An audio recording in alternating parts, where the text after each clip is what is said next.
Let us pray. Almighty God, we willingly acknowledge you as a supreme being, most gracious and most merciful. Look down, we beseech you, on us who are members of this Senate, and deign to assist us in the duties that we have to perform on behalf of our beloved country of Trinidad and Tobago. Open our eyes to see the truth and help us to accept it with all its implications into our lives.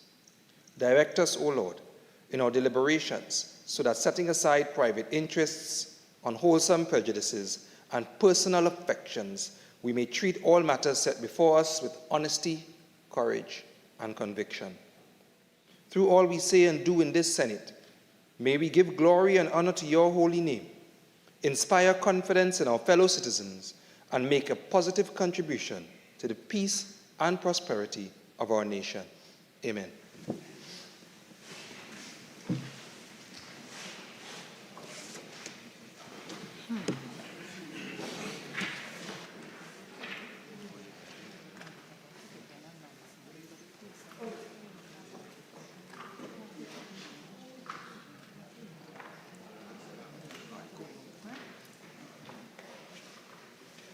Papers. Leader of Government Business. Mr. President, I have the honor to lay on the table the following paper as listed on the order paper in the name of the Minister of Agriculture, Land and Fisheries. The ministerial response of the Ministry of Agriculture, Land and Fisheries to the 9th report of the Public Administration and Appropriations Committee on the implementation of the 2021 budget with emphasis on the green economy. Minister of Trade and Industry. Mr. President, I have the honor to lay on the table the following paper as listed on the order paper in my name. The ministerial response of the Ministry of Trade and Industry to the 9th report of the Public Administration and Appropriations Committee on the implementation of the 2021 budget with emphasis on the green economy. Thank you. Leader of Government Business. Mr. President, I have the honor to lay on the table the following papers as listed on the order paper and the supplemental order paper in the names of the Minister of Planning and Development, the Minister of Public Utilities, and the Prime Minister. The ministerial response of the Ministry of Planning and Development to the 7th report of the Public Administration and Appropriations Committee on the examination into the implementation of the Public Sector Investment Program, PSIP, for fiscal year 2021. The ministerial response of the Ministry of Public Utilities to the 11th report of the Public Administration and Appropriations Committee on the examination into the island-wide power outage and blackout that occurred on February 16, 2022. The ministerial response of the Office of the Prime Minister to the 5th report of the Joint Select Committee on Social Services and Public Administration on an inquiry into the state's capacity to provide support for victims of domestic violence and family conflicts, with specific focus on the availability of support mechanisms during the COVID-19 pandemic. Reports from committees. Senator the Honorable Reginald Amor, SC. Thank you very much, Mr. President. Mr. President, I have the honor to present the following report as listed on the supplemental order paper in my name. The interim report of the Special Select Committee of the Senate, appointed to consider and to report on the miscellaneous provisions trial by judge alone bill 2023, third session, 2022-2023, 12th Parliament. Thank you, Mr. President.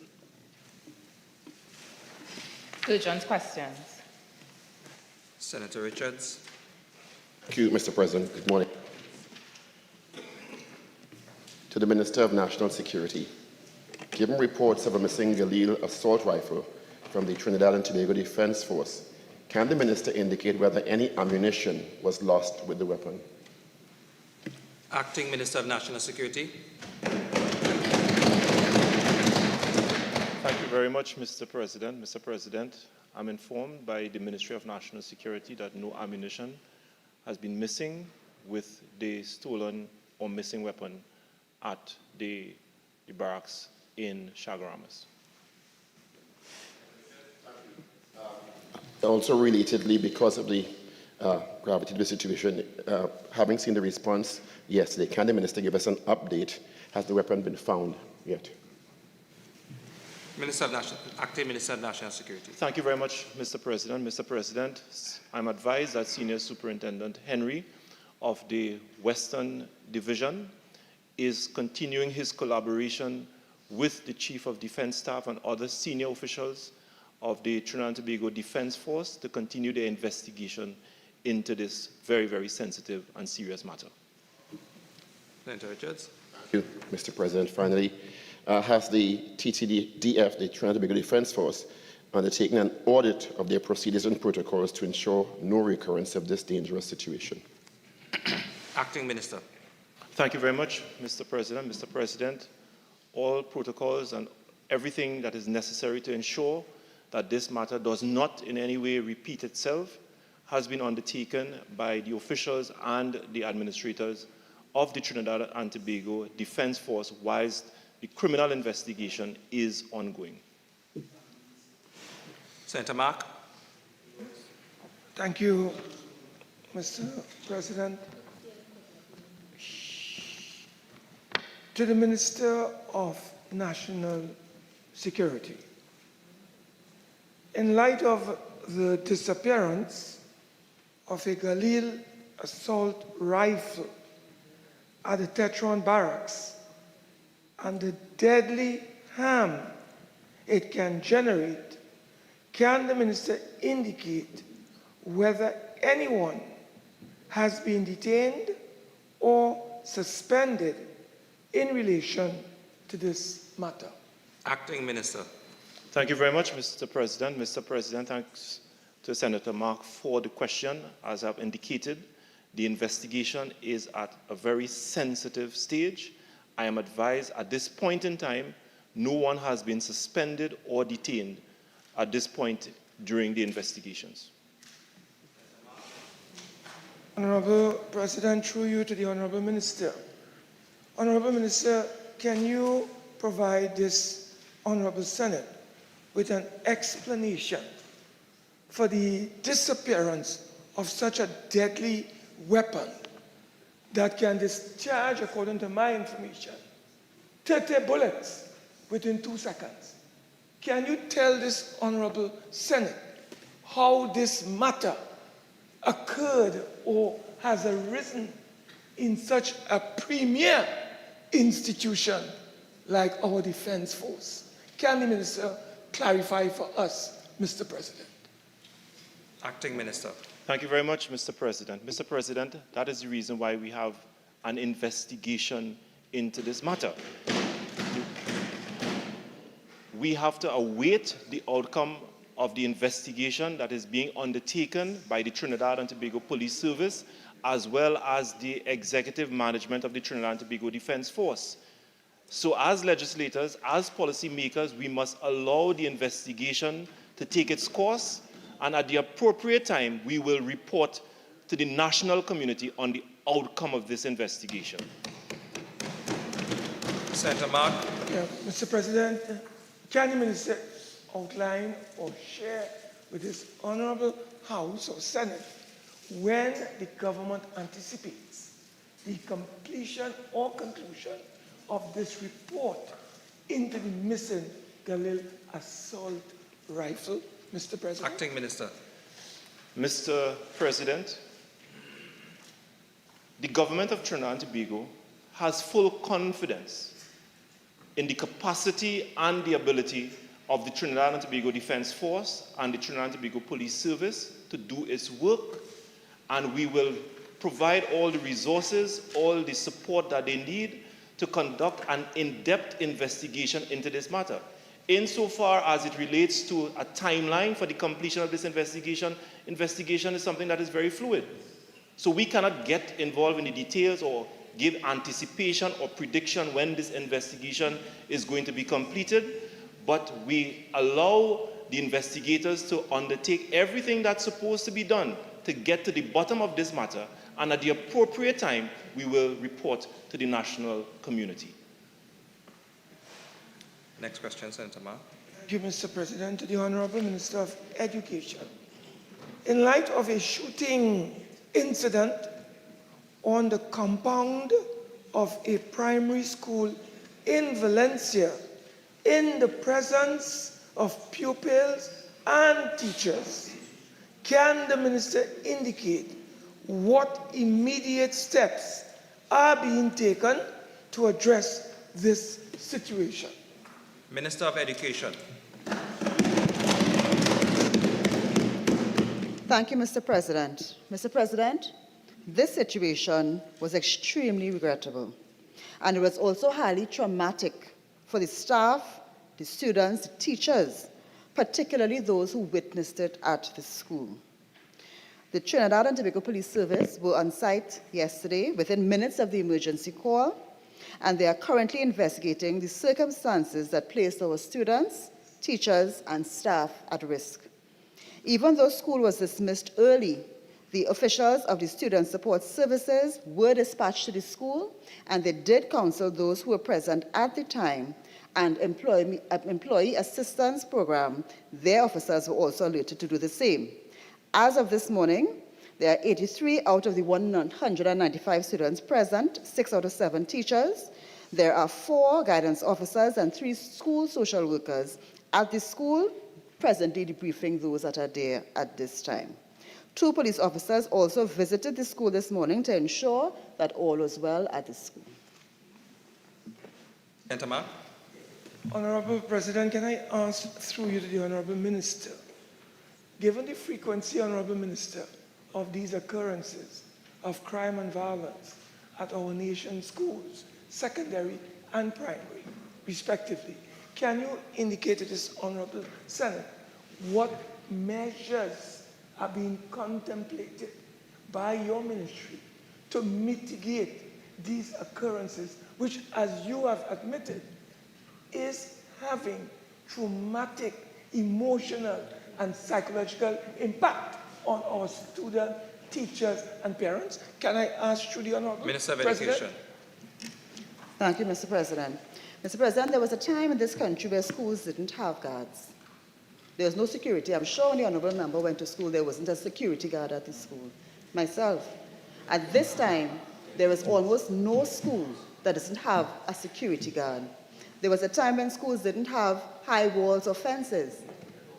At this time, there are almost no schools in our country that don't have walls, fences, gates to protect the environment of the school.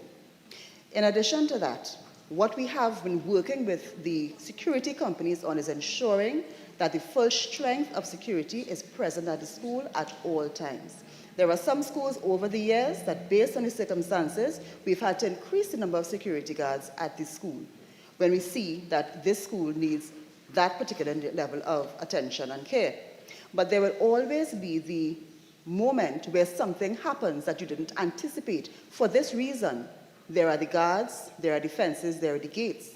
And therefore, this incident that happened at this time, traumatic as it was, the guard was present. The person ran into the school, even though the guard was there. So what we have been looking at, and the thing happened when the parent was dropping the child off at school. So it was a time well planned to get at the person that they were targeting. So what the school is going to institute, this particular school, to ensure that parents are not in the school. And that is something that parents look forward to. Walking into a school, they may drop their child to the class and so on. But we may have to put measures now, and this school is instituting it, where the parents are dropping a child at the gate and they are not allowed to come into the school, because we want to ensure that the environment of the school remains as safe as possible for the students. Honourable Senators, the time for urgent questions has ended. Questions on notice, questions for oral answer. Leader of Government Business. Mr. President, I'm pleased to inform the Senate that of the 3 questions for oral answer on the order paper and 1 question that qualifies for written answer, the government is prepared to respond to all, and the written answer will be circulated. Thank you. Senator Mark. Question number 65 to the Attorney General. Attorney General.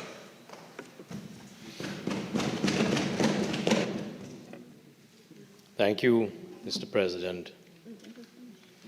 Mr. President, the Rules Committee is established under Section 77 of the Supreme Court of Judicature Act, Chapter 4, Number 1, and empowered to make rules of court under Section 78 of that Act, which are subject to negative resolution of Parliament.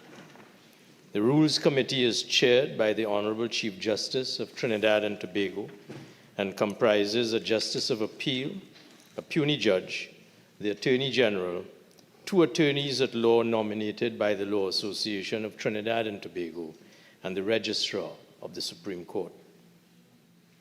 This question, as posed, is premature, as the Draft Civil Proceedings Amendment Rules 2023, the draft rules, are still under consideration by the Rules Committee. The Honorable Chief Justice forwarded the draft rules to the Law Association of Trinidad and Tobago for consideration by its membership on February 13, 2023. The comments and recommendations of the Law Association of Trinidad and Tobago will be considered before the draft rules are finalized. The Law Association is also represented on the Rules Committee. The rules are also subject, Mr. President, to negative resolution of Parliament, which allows the Legislation Review Subcommittee of Cabinet the opportunity to review the rules before they are published and laid in Parliament, and parliamentarians to ventilate any concerns they have by way of a motion seeking to annul the rules if considered necessary. Most importantly, at this point in time, no decision has been taken by the Rules Committee with respect to increases in cost of litigation. Thank you. Senator Mark. Thank you, Mr. President. Honorable President, may I ask through you to the Attorney General, can the Attorney General advise this Honorable Senate whether the government through the Attorney General has been consulted by the Rules Committee in their draft civil proceedings rules aimed at increasing the fees for litigation by the public? Can I ask through you? Attorney General. Thank you, Mr. President. May I read from the statement I have just made in part?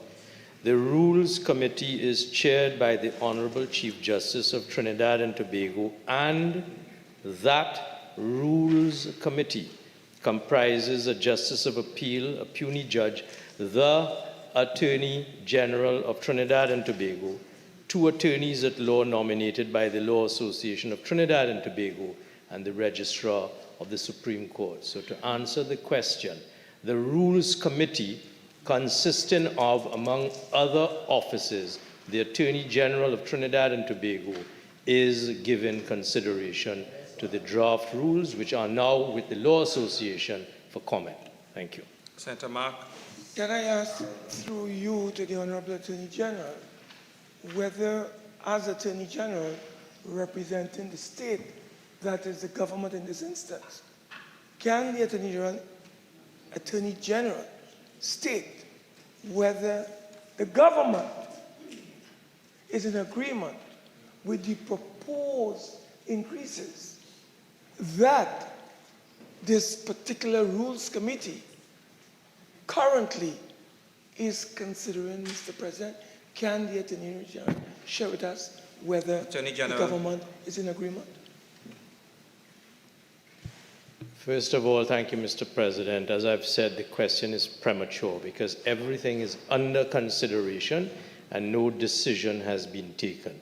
To the extent that the Attorney General is part of the Rules Committee, to that extent, the Office of the Attorney General represents the interests of the government, but beyond that, it would be premature for me to say whether the government is in agreement with a position which, on the face of the question, is premature.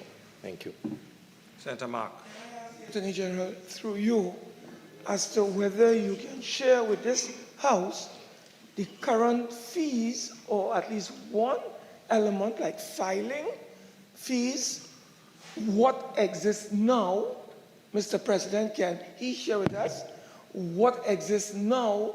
And I'm asking for an example, filing fees, and what is being proposed in the draft civil proceedings rules that are now being considered by all interested parties, so that the public will have an idea of what is being contemplated by the Rules Committee. Can I ask through you? The question does not arise, Senator Mark.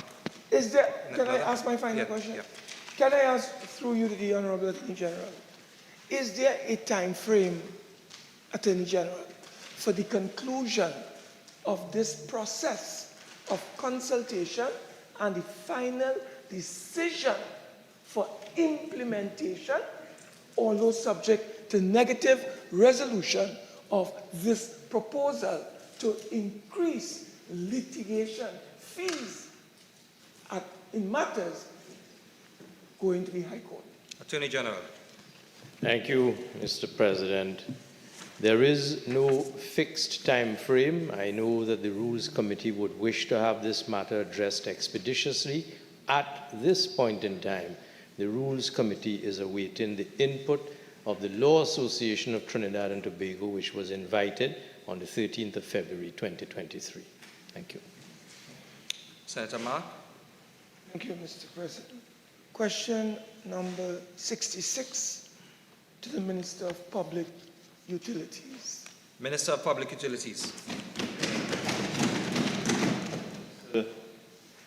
Mr. President, I'm advised by the Water and Sewage Authority that the North Orupush Water Treatment Plant, which is the source of the supply to Manzanilla and Plomiton Road, was affected by two disruptions along the 42-inch transmission main at Daniel Trace and Santa Rosa Racetrack Road on the 17th and the 23rd of January 2023. As a result of these disruptions, Mr. President, during the month of January, the supply to the Manzanilla and Plomiton area was adversely impacted as the plant was out of operation between 48 to 72 hours during the period of repairs. Following completion of the repairs, the plant returned to full operation and the water supply to the affected residents at Manzanilla and Plomiton Road were restored in accordance with their normal schedule. Senator Mark. Thank you, Mr. President. Can I ask the Honorable Minister what were the factors that led to the disruption of the water supply, given what you have just identified? Minister. Thank you very much, Mr. President. So there were two main disruptions. In one of the disruption at Daniel Trace is in the Valencia area. As a result of weather condition and moving soil, the 42-inch pipeline in that area was disrupted. In the Santa Rosa racetrack area, again, because of heavy rains around that period in time, the main 42-inch pipeline was dislodged because it was buried below the surface of the river over 50 or 60 years ago, I am told, Mr. President. And as a result of the weather condition and the river conditions, the pipeline was dislodged and WASA would have undertaken the necessary repair work. And since then, the plant returned to full operation and the schedules to the affected and impacted communities have been restored and normalized. Through you, Mr. President, Honorable Minister, having regard to the age of these pipelines and the inclement weather conditions that we are currently experiencing, can you advise this Honorable Senate whether WASA has conducted or is contemplating conducting a proper audit of their pipelines to ensure that these matters could be addressed in advance rather than have a reaction to say, Mr. President, I'm asking. Minister.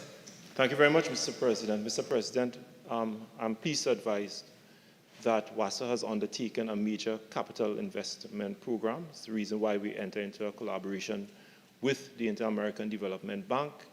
And part of this program is to conduct an audit on all of its main transmission lines, particularly in the Navet, the Caroni North and South, the Hollis, and the North Oropouche transmission system, with the intention of ensuring that we have the necessary infrastructure to prevent those types of disruptions as a result of climate change and other climatic conditions. Senator Mark. Thank you, Mr. President. Honorable President, through you to the Honorable Minister. Honorable Minister, can you advise his Senate whether, well, can you provide us with the value of the loan that was extracted from the IADB, the loan for this process that you have just outlined? And can you, well, I'm going to ask two questions. I just asked one. Well, that one doesn't arise anyway, so you could ask the next one. Yeah, okay. The last one. Can I ask, seeing that we spoke about the loan, Mr. President, and the IADB, I'm asking the Honorable Minister if he can provide this Honorable Senate with a copy of the loan document governing this particular arrangement that the Honorable Minister has just outlined. He has just advised us. Minister, go ahead. Mr. President, if Senator Mark should file his question in accordance with the standing orders, I will be more than ready to comply with the standing orders of the Senate. Okay. Leader of Government Business. Thank you, Mr. President. Mr. President, notwithstanding my earlier indication, I wish to apologize to the poser of question 67 and to indicate that we would wish for a deferral of 2 weeks on that particular question, given some information that has just gone through. I apologize to Senator Mark. So, Honorable Senators, the deferral that the Leader of Government Business seeks is so granted. Sitting to the business or sittings of the Senate and moved by a minister. Leader of Government Business.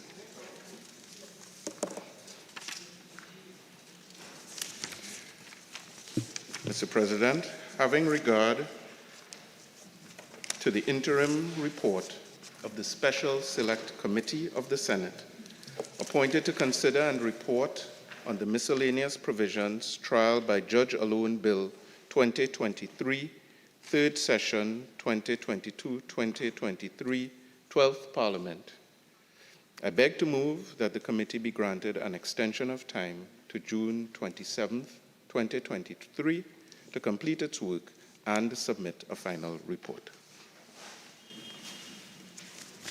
Honorable Senators, the question is that the Special Select Committee of the Senate, appointed to consider and report on the miscellaneous provisions trial by Judge Alone Bill 2023, be granted an extension of time to June 27, 2023 to complete its work and submit a final report. Those in favor say aye. Those against say no. I think the ayes have it.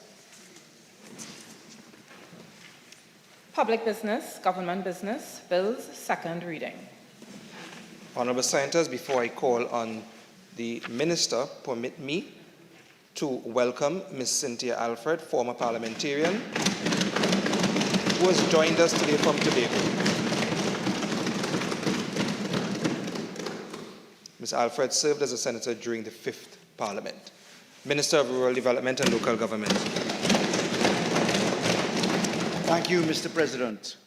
Mr. President, I beg to move that a bill entitled An Act to Amend the Municipal Corporations Act, Chapter 2504, to establish the Borough of Diego Martin and the Borough of Siparia, and to make consequential amendments to the Representation of the People Act, Chapter 201, the Interpretation Act, Chapter 301, the Elections and Boundaries Commission Local Government and Tobago House of Assembly Act, Chapter 2550, the Motor Vehicles and Road Traffic Regulations, Chapter 4850, the Central Tenders Board Act, Chapter 7191, and other written laws be now read a second time. Mr. President, we are gathered under the provisions of Section 53 of the Constitution, where we make laws for the peace, order, and good governance of our society. The aim of the legislation before us, the bill comprising a few clauses only, sets out the task of bringing into life the expressed desires of local government bodies in the persons or entities of the Diego Martin Regional Corporation and the Siparia Regional Corporation. They, Mr. President, have resolved specifically that they wish to have their status changed from that of being a regional corporation under the provisions of the Municipal Corporations Act into the status of borough under the same act. The bill before us is 6 clauses in length, which includes the short title and the commencement provision, and the interpretation at Clause 3. There is also a schedule which sets out in detail the matters which I will discuss are relevant. Now, that being the aim of the law, the fact is, Mr. President, that the parent law, the principal parent law that we're amending, the Municipal Corporations Act, is one which we paid quite a bit of attention to recently. Indeed, Mr. President, we have had significant discussions on the need for amendment to the system of local government. That's not fully why we're here today. There is a touch and concern in relation to reform of local government that causes connection with this bill, that has connection with this bill. But in fact, Mr. President, suffice it to say that the records of this Parliament will reveal that we have been discussing local government as a key cornerstone of so much of what we do for, in fact, well over centuries. Local government has been the feature of discussion since we were first the Royal Cabildo in 1768. It took us straight through our journey of colonialism. It took us straight into the anchoring of the Municipality Ordinance of 1840, where we saw the Town Council of Port of Spain created. We had significant discussions, again, straight through the status of Royal Charter, which gave Arima its position as a borough. Mr. President, we went through the Town Board in 1907 to 1914, the Port of Spain City Ordinance in 1914. We then went into divisions of Trinidad Act in 1927, where we established 8 counties. Quite interestingly, in that establishment of the county system, there was again significant discussion on the status of municipal laws, the things which govern us most closely to where we live, work, and traverse. There was a significant amount of discussion again in the 1930s. If you were to look to the upheavals associated with Tubal Uriah Buzz Butler. In 1938, the Moyne Commission. In 1945, the Moyne Report. In 1945, the County Council Ordinance, which saw us with 7 electoral districts as county councils, 6 in Trinidad and 1 in Tobago. That 1 in Tobago was the one that we had significant discussion about when we were creating the Tobago House of Assembly, and in fact, when we were discussing in deep ways the reflections on the Tobago House of Assembly and the move of the status of Tobago into our constitution by removing that offending label of being a county council, Tobago standing by itself. Right now, we're in the grips of treating with local government elections in Trinidad, not in Tobago. Mr. President, if you look at the move and some of the background behind this bill, it touches and concerns the source of authority that our corporations enjoy. Indeed, you could say that the problem was rooted largely in 1959 in the Exchequer and Audit Act, which took away all the power from the municipalities, which enjoy the county council operations where they each operated individually and developed themselves, and we centralized it into government under the Exchequer and Audit Act. 1962, we then saw, beginning in the 60s, 62 and 65, deep discussions, Mr. President, around our municipalities, who we are, what we call ourselves, where we situate the power into Trinidad and Tobago's people. Is it at the local government level? Is it at the constitutional level? It's quite interesting that local government itself is not reflected upon in our constitution. It is merely an act of parliament, the Municipal Corporations Act, as the ordinances that preceded it were. But it is true to say that there is a reflection on the right to have political will and to the right to vote. So there are reflections in the Constitution, even though there is no entrenchment of local government. There's a shallow entrenchment of the Tobago House of Assembly in Section 141 of the Constitution. We know that. There were attempts to make that deeper. Now, I'm saying all of that, passing through the Hewarding Commission of 1974, passing through the abolition of the Tobago County Council in 1980, and the birth of the Tobago House of Assembly Act. We got in 1980 to significant discussions which touched and concerned this bill, because it was in 1990, 33 years ago, that we saw the repeal and replacement of the Municipal Corporations Act.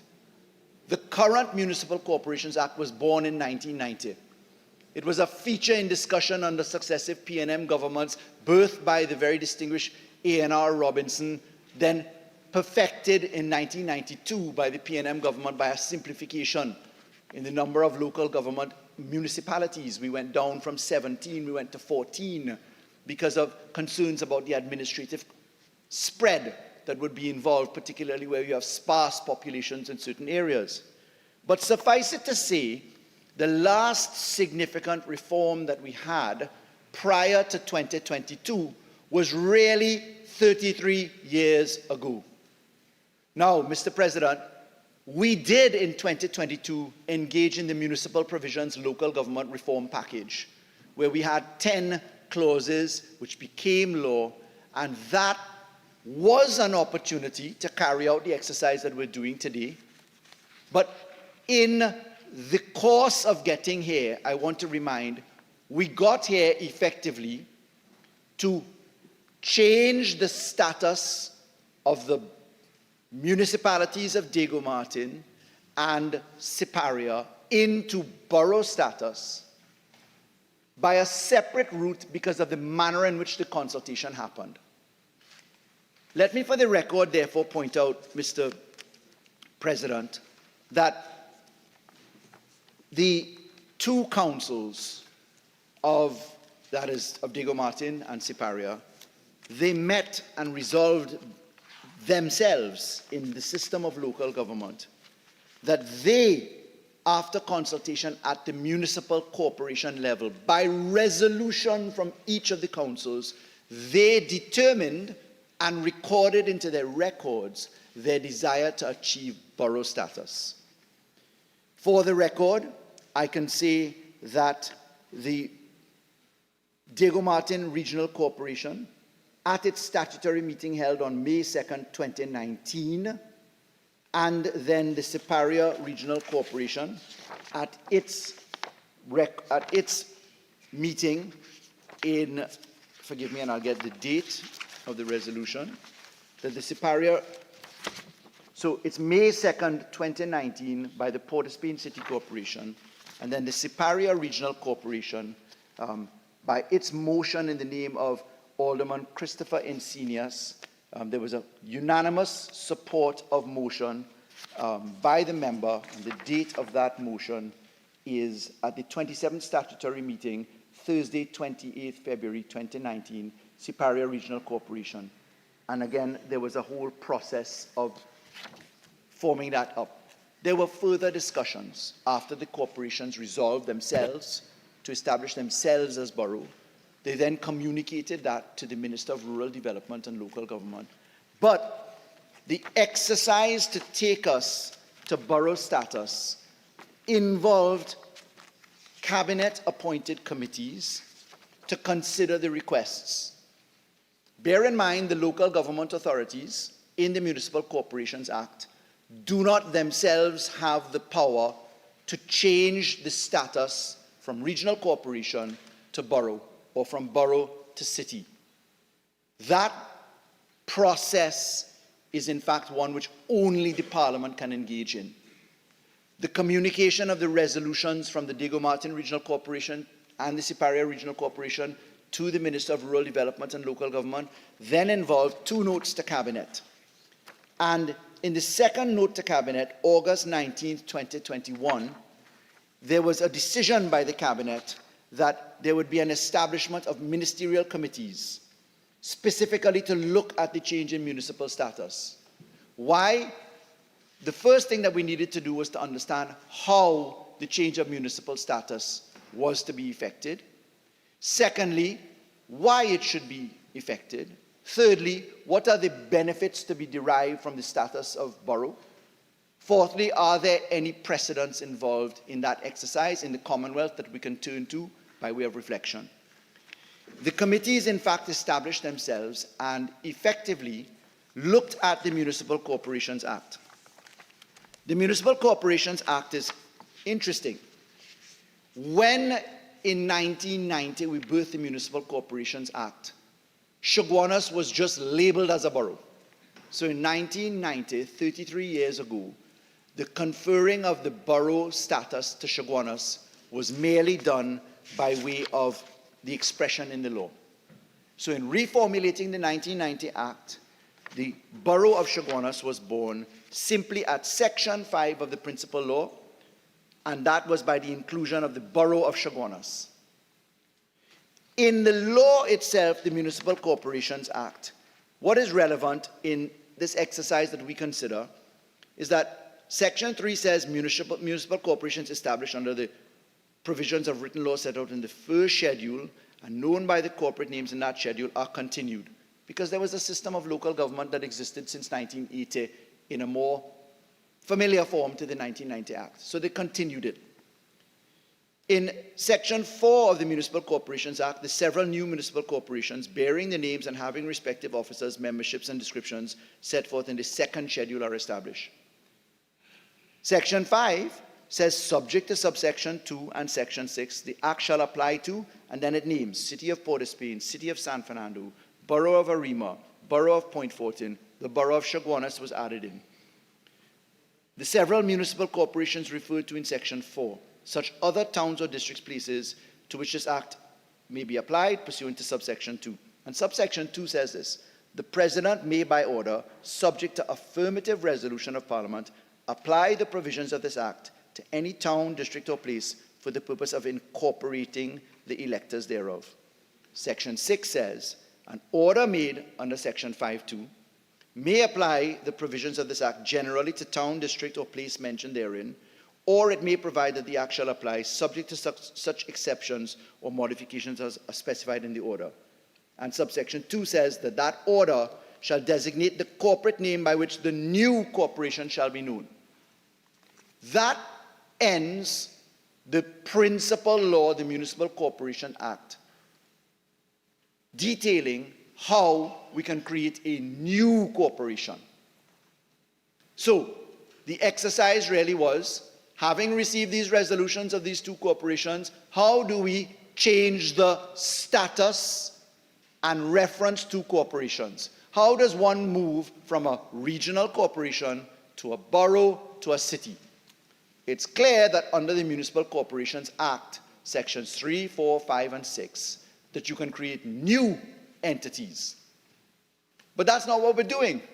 We're in fact changing, by reference to the terminology used in the law, the references of Diego Martin Regional Corporation and Siparia Regional Corporation to the Borough of Diego Martin and Siparia. In 1990 it was done in the context of birthing the new law. They just labeled it as a borough status. So the exercise that we perfected in terms of the bill now before us were poured into a mold that produced these 6 clauses. And effectively, what we need to do is we need to repeal and replace the scheduled references to the municipal corporations, Diego Martin and Siparia, replace it instead with the scheduled references being to the Borough of Diego Martin and the Borough of Siparia. And in that exercise, we need to restate what all of the boundaries and geographical limitations of the regional corporations are. Now, part of the reason that I should say that this was not included in the larger package of reforms, apart from the exercise of investigating and interrogating how to do it, etc., also involved the fact that we are, as a nation, with boundaries established in this law, the Municipal Corporations Act, dealing with vestings, that is, descriptions of boundaries, which are only up to date at the year 2000. And therefore, there are 23 years of boundary descriptions that have to be perfected to tell us exactly what the boundaries are. We saw a reflection of this, and honorable senators who participated in the larger reform package will recall, we saw a reflection of this when we used the term orphan road in the municipal corporations reform, and where we sought to give the power of corporations to take over things which were abandoned or orphaned, land which was owned by a state enterprise but which is just lying there without supervision or ownership. New roads that are created in private developments that then become public. Unless it is laid out in the schedule to the Municipal Corporations Act as part of a municipal corporation, be it city, borough, or corporation, the corporation cannot lawfully expend money in the full extent because it's not vested in the entity. So I am now to say that we carved out this particular intention to create boroughs, did not put it into the reform package because the vesting orders were being updated. Indeed, when I came into the ministry in March 2022, we set about, in preparation for the rollout of the reform package, an urgent exercise of vestings. That is surveying, carrying out, checking the records, etc. And I can tell you now, Mr. President, that the vesting orders are prepared and we're ready to take them to the LRC, the Legislative Review Committee, by way of cabinet notes. And what that will do is that it will bring forward 23 years of development, 23 years of what can be deemed to be orphan roads into new schedules, 14 new schedules to come to the Act. And therefore, we are ready for these vestings.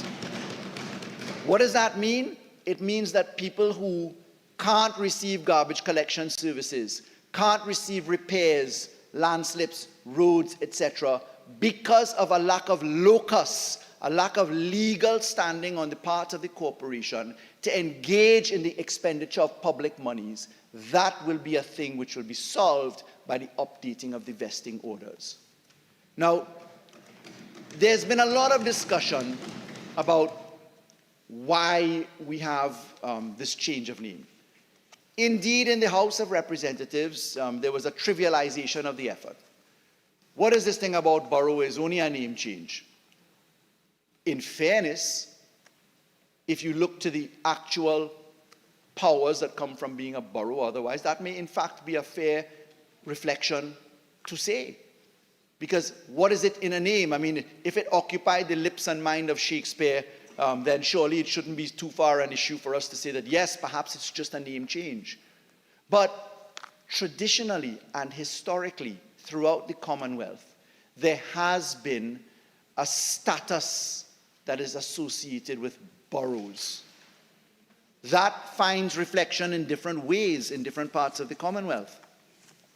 When we look to what guided us to get here, which is part of the points that I adumbrated earlier in my contribution, I can tell you safely that we did look at a number of areas that we thought would guide us in this. Sure. Could incorporate in your Minister, considering that a greater level of administrative authority and funding will be given to the Diego Martin and Siparia boroughs now, what are the changes in the governance structure to ensure their financial accountability and transparency? Sure. If I may, thank you, Honourable Senator, for the question. That's contained in the reform package. If you recall, the Municipal Corporations Miscellaneous Provisions Reform Package, there is now on deck in the new sections 33 onward and in section 60 onward, very detailed provisions for the creation of full-time executives, standing committees, audit committees, including an audit committee which is managed by the minority with the inclusion of the public sector, and for the use of audit and accounting facilities that are very different from what prevails right now. In fact, we had, I recall it vividly now as you asked the question, we had deep discussions about that in the course of the debate of the local reform package and in the Joint Select Committee. So the increased money, the increased responsibilities, which the government is the advocate of in delivering the reform package, regrettably we don't have the opposition support for local government reform, but in our version of local government reform, we are saying, please take more money with greater responsibility and with closer management. The ability to hire, the ability to manage, the ability to be positioned by audit, etc. And I want to remind that we have also fully operationalized the public procurement law. So there is an outside perspective to the management of accounting. I see Senator Dionarine shaking her head as much as I wish to shake my head, because I believe that the public procurement law is a very complicated piece of law that will have a lot of bugs to work out. But in the philosophy of just start and in trying to get to a new position, that's where we are. The Act of Parliament was passed, and therefore it has to be operationalized, and we have to just work it out. Lots of heads on the independent bench shaking left or right. Perhaps we'll hear it in their contributions on public procurement. So in the context of the name change to Borough, a lot has been said, it's just a name change. If you take it at its lowest, yes, perhaps it is. Historically, however, in the Commonwealth, in the Westminster and Whitehall systems, which we have adopted and which we practice here in Trinidad and Tobago, there is precedent that we looked at. For the record, we looked at Northern Ireland, we looked at Canada, we looked at New Zealand, we looked at Jamaica as examples where the municipal corporations and use of borough status are done. In the United Kingdom, it's done by way of the prerogative of Her Majesty. You have the royal charters being applied. Indeed, there are songs that immortalize the boroughs, Scarborough, and other places that you're well familiar with in history and in literature and in music. And there's been an association throughout Canada and the dominions of the United Kingdom in terms of who is still not fully Republican but yet independent. There is a full reflection of what boroughs look like. When we look to the benefits of borough status, it really is an acknowledgement or titling that has associated with it status and symbol. Anything in our society bears title. Honorable senators have a title. Senior counsel have a title. Persons who receive the Order of the Republic of Trinidad and Tobago have a title. What is there in that medal? What makes somebody who holds an Order of the Republic of Trinidad and Tobago any more powerful, faster, stronger? It is the acknowledgement of the society, of the status associated with the position that brings to bear how people feel about themselves. It is almost an aspiration that one celebrates. And therefore, the achieving of the borough status is not far off from the aspiration that the people of the Diego Martin Regional Corporation and the people of the Siparia Corporation, through their elected and appointed representatives, resolve themselves to do. And having brought forward written resolutions, the government has to act. Now, we were facing this, and perhaps I'm anticipating argument. The opposition in the House of Representatives had a long cry and bawling and gnashing of teeth about boroughs not meaning anything. And I had a question to ask the leader of the opposition, who complained most bitterly about the bill. Well, why did you not just delete the borough of Chaguanas? which you control, but which you sat on willingly for 23 years, watching it as a borough status in the Municipal Corporations Act in 1990. If it was so odious, why keep it? Particularly when you had a parliamentary majority of 29 seats in the House of Representatives, when you made amendments to the Municipal Corporations Act to introduce aldermen, etc., and a supposed form of proportional representation. You see, it just doesn't ring. So let's accept the argument at its lowest that there is a title change. The Parliament is now met with the expressed will that has not been revoked by the people of Diego Martin and by the people of Siparia, notwithstanding the fact that in what is to be the borough of Siparia, sitting MPs went to the corporation and complained, why are you supporting the government in its desire to make you the borough of Siparia? That's on the records of the resolutions and meetings held where apologies were expressed for who was invited and who was not in terms of opposition MPs visiting to say, look, change your mind. But the borough of Siparia didn't do that. They stayed with their resolution, and the resolution is before us because it has come via cabinet consideration, committees appointed to look at it, and today we are intended to confer the status of borough upon these two corporations. There are some other benefits that apply which are to be found in the provisions of the bill. If you look at the minor issues of traffic management in the motor vehicle regulations, where you see the parking alongside and the reversing and other factors, there are other aspects to be found. There are arrangements in the twinning of cities which already exist in our position. There are arrangements in the association of local government and regional bodies. But really and truly, what we can look at in terms of the demographics and statistics that occupy our attention really come from the published reports of the Diego Martin Regional Corporation and the Siparia Regional Corporation, which in their printed literature, the Municipality of Diego Martin Local Area Economic Profile Final Report and the Municipality of Siparia Local Area Economic Profile Report, both of these two entities published for themselves across hundreds of pages how they consider themselves to have grown. Now, it's important to bear in mind that the borough of, what is intended to be the borough of Diego Martin and what is intended to be the borough of Siparia have achieved a different form of economic development. They have grown in size.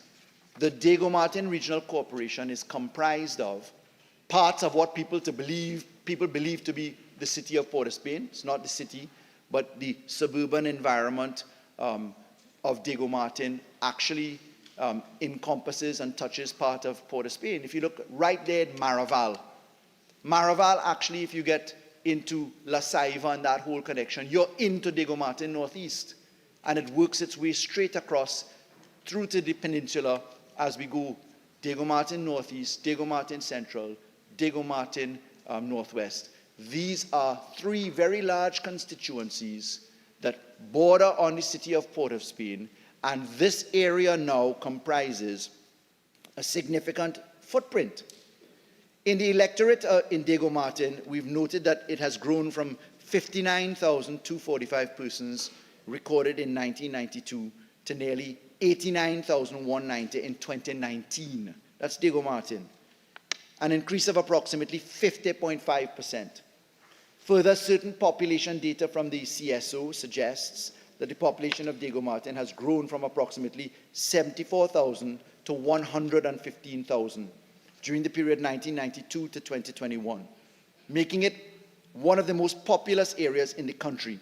In the case of Siparia, our committee and the reports, the local economic development reports, noted that the municipality comprises an electorate of 72,506 people.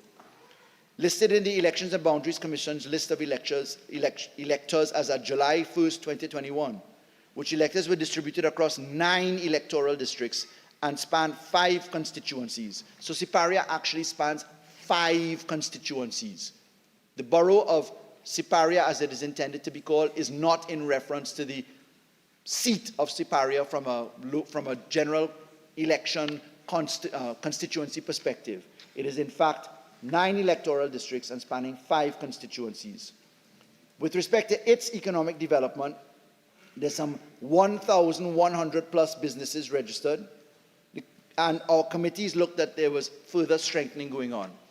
Now, when you look to real estate value, you look to location and desirability of living and conditions, etc., you will notice that Diego Martin is receiving right now attention that is quite significant in its highway and traffic circulation and development aspects, its green space aspects, its business aspects. Siparia, if you get down to the city of Siparia itself, the constituency of Siparia, for those of you who don't leave past the lighthouse, I invite you to get there. You will notice that they have 2 mega stadia. I mean, I was so blown away by the size that barely a couple hundred feet apart from each other are 2 massive footprints for sporting and structures, etc., in an area that really the rest of Trinidad and Tobago has looked at and said, well, how come we didn't get one too? Which is perhaps why I pioneered and pushed and my cabinet delivered the redevelopment of Skinner Park, which we're extremely proud of in the city of San Fernando. But the point is, as we move these positions forward, the status of Borough has been sought. The people, via their resolutions, through their elected and appointed representatives, have resolved themselves to ask for it. It has come, it has been inspected.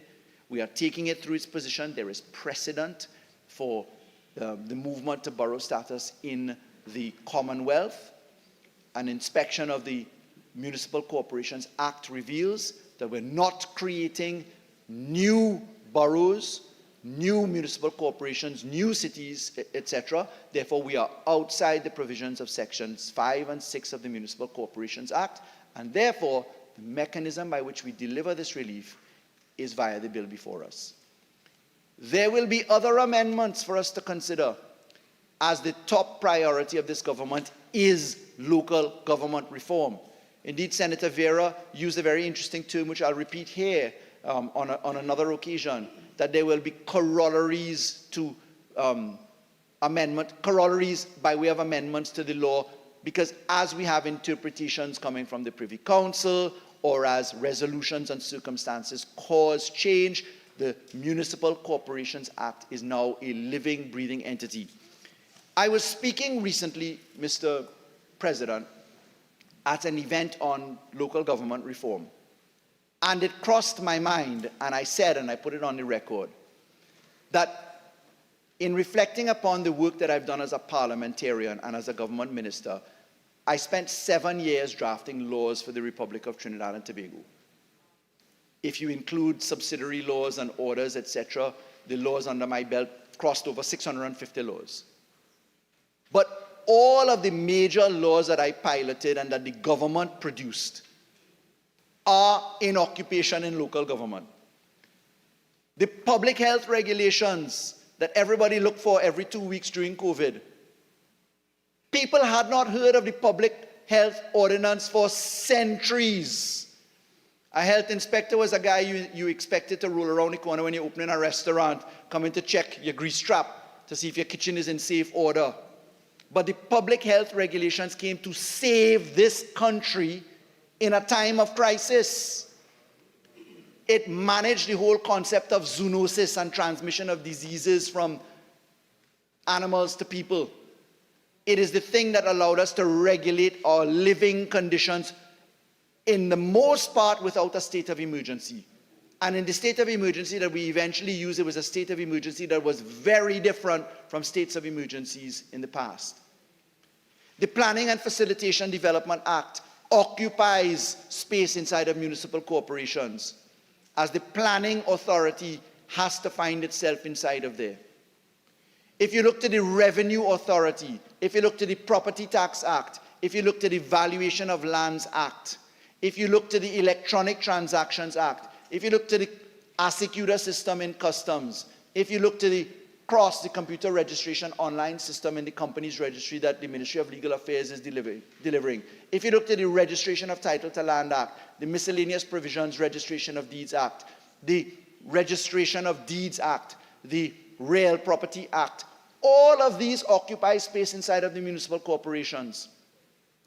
If you look to the systems of the Exchequer and Audit Act, if you look at STRs and SARs, suspicious transaction reports, suspicious activity reports under the Financial Intelligence Unit, all of them find space inside of there. And in operationalizing the local government reform on an accelerated basis, as this government has done since the passage of the law in April 2022, what I can tell you is that we are bringing home all of the pieces into the reform package. Today we press pause to bring to life the expressed resolutions of the people of Diego Martin and the people of Siparia. We are bound to do it because the Constitution put us here. It's why I started off by saying that we are here pursuant to the provisions of Section 53 of the Constitution. Because only the elected parliamentarians in the House and the appointed parliamentarians in the Senate, in the bicameral system that we have, can pass the law to do this. So therefore, bound as we are to perfect the desires and wills of the people, one in respect of an opposition-held local government body, one in respect of a currently government-held body, and I say currently because we intend to take the Siparia Corporation as it comes eventually. One must always aspire. What I can say is that we are here with a legitimate aim in a proportionate exercise to carry out the will of the people, and therefore I look forward to the contributions of learned senators, and I beg to move. Honourable Senators, I shall now propose the question for debate. The question is that a bill entitled An Act to Amend the Municipal Corporations Act, Chapter 2504, to establish the Borough of Diego Martin and the Borough of Siparia, and to make consequential amendments to the Representation of the People Act, Chapter 201, the Interpretation Act, Chapter 301, the Election and Boundaries Commission, Local Government and Tobago House of Assembly Act, Chapter 2550, the Motor Vehicles and Road Traffic Regulations, Chapter 4850, the Central Tenders Board Act, Chapter 7191, and other written laws be now read a second time. Senator Roberts. Thank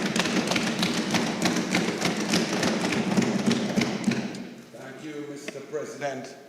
As I rise to lead off for the United National Congress in this debate, let me just clarify, Mr. President, how much time do I have? You have 40 minutes. You end at 11:47. 40 minutes. Thank you very much, Mr. President. On this bill, an act to amend the Municipal Corporations Act, Chapter 2504, to establish the Borough of Diego Martin and the Borough of Siparia, and to make consequential amendments to the Representation of the People Act, Chapter 201, the Interpretation Act, Chapter 301, the Elections and Boundaries Commission, Local Government and Tobago House of Assembly Act, Chapter 2550, the Motor Vehicles and Road Traffic Regulations, Chapter 4850, the Central Tenders Board Act, Chapter 7191, and other written laws. Mr. President, it is amazing that this government will make big people bathe and dress up in suit and put smell nice to come here in a Senate to debate a name change. So now the people of Siparia and Diego Martin could say, hey boy, I went through a pothole in the borough. Hey boy, I'll get flooded out in the borough. Oh Lord, mosquito bite me in the borough. My goodness, look, garbage pile up in the borough. This is insulting for big people. We have problems in this country, and this PNM comes here to waste time.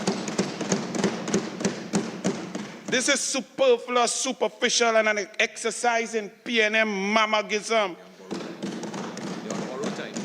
This bill is like eyelash extensions on an already naturally beautiful woman. A total waste of time. This, to paraphrase Stalin, sufferers don't care if the mayor have on a chain. Like the Honorable Minister of Local Government and Rural Development, who spoke eloquently, with passion, with great research, for 37 minutes and 35 seconds, I too have absolutely nothing to say. Whether you borrow the borough or you borrow under the borough, or the effect will be the same. Absolutely no effect, no impact on the lives of citizens. Call the election now. Stop hiding. Stop the cowardice. Face the people. Bring the election date now. You are on borrowed time. I thank you, Mr. President.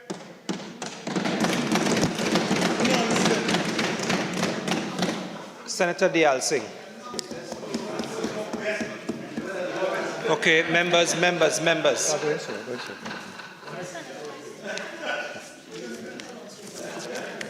The noise level is elevating. I've called on Senator Dial Singh. Senator Dial Singh.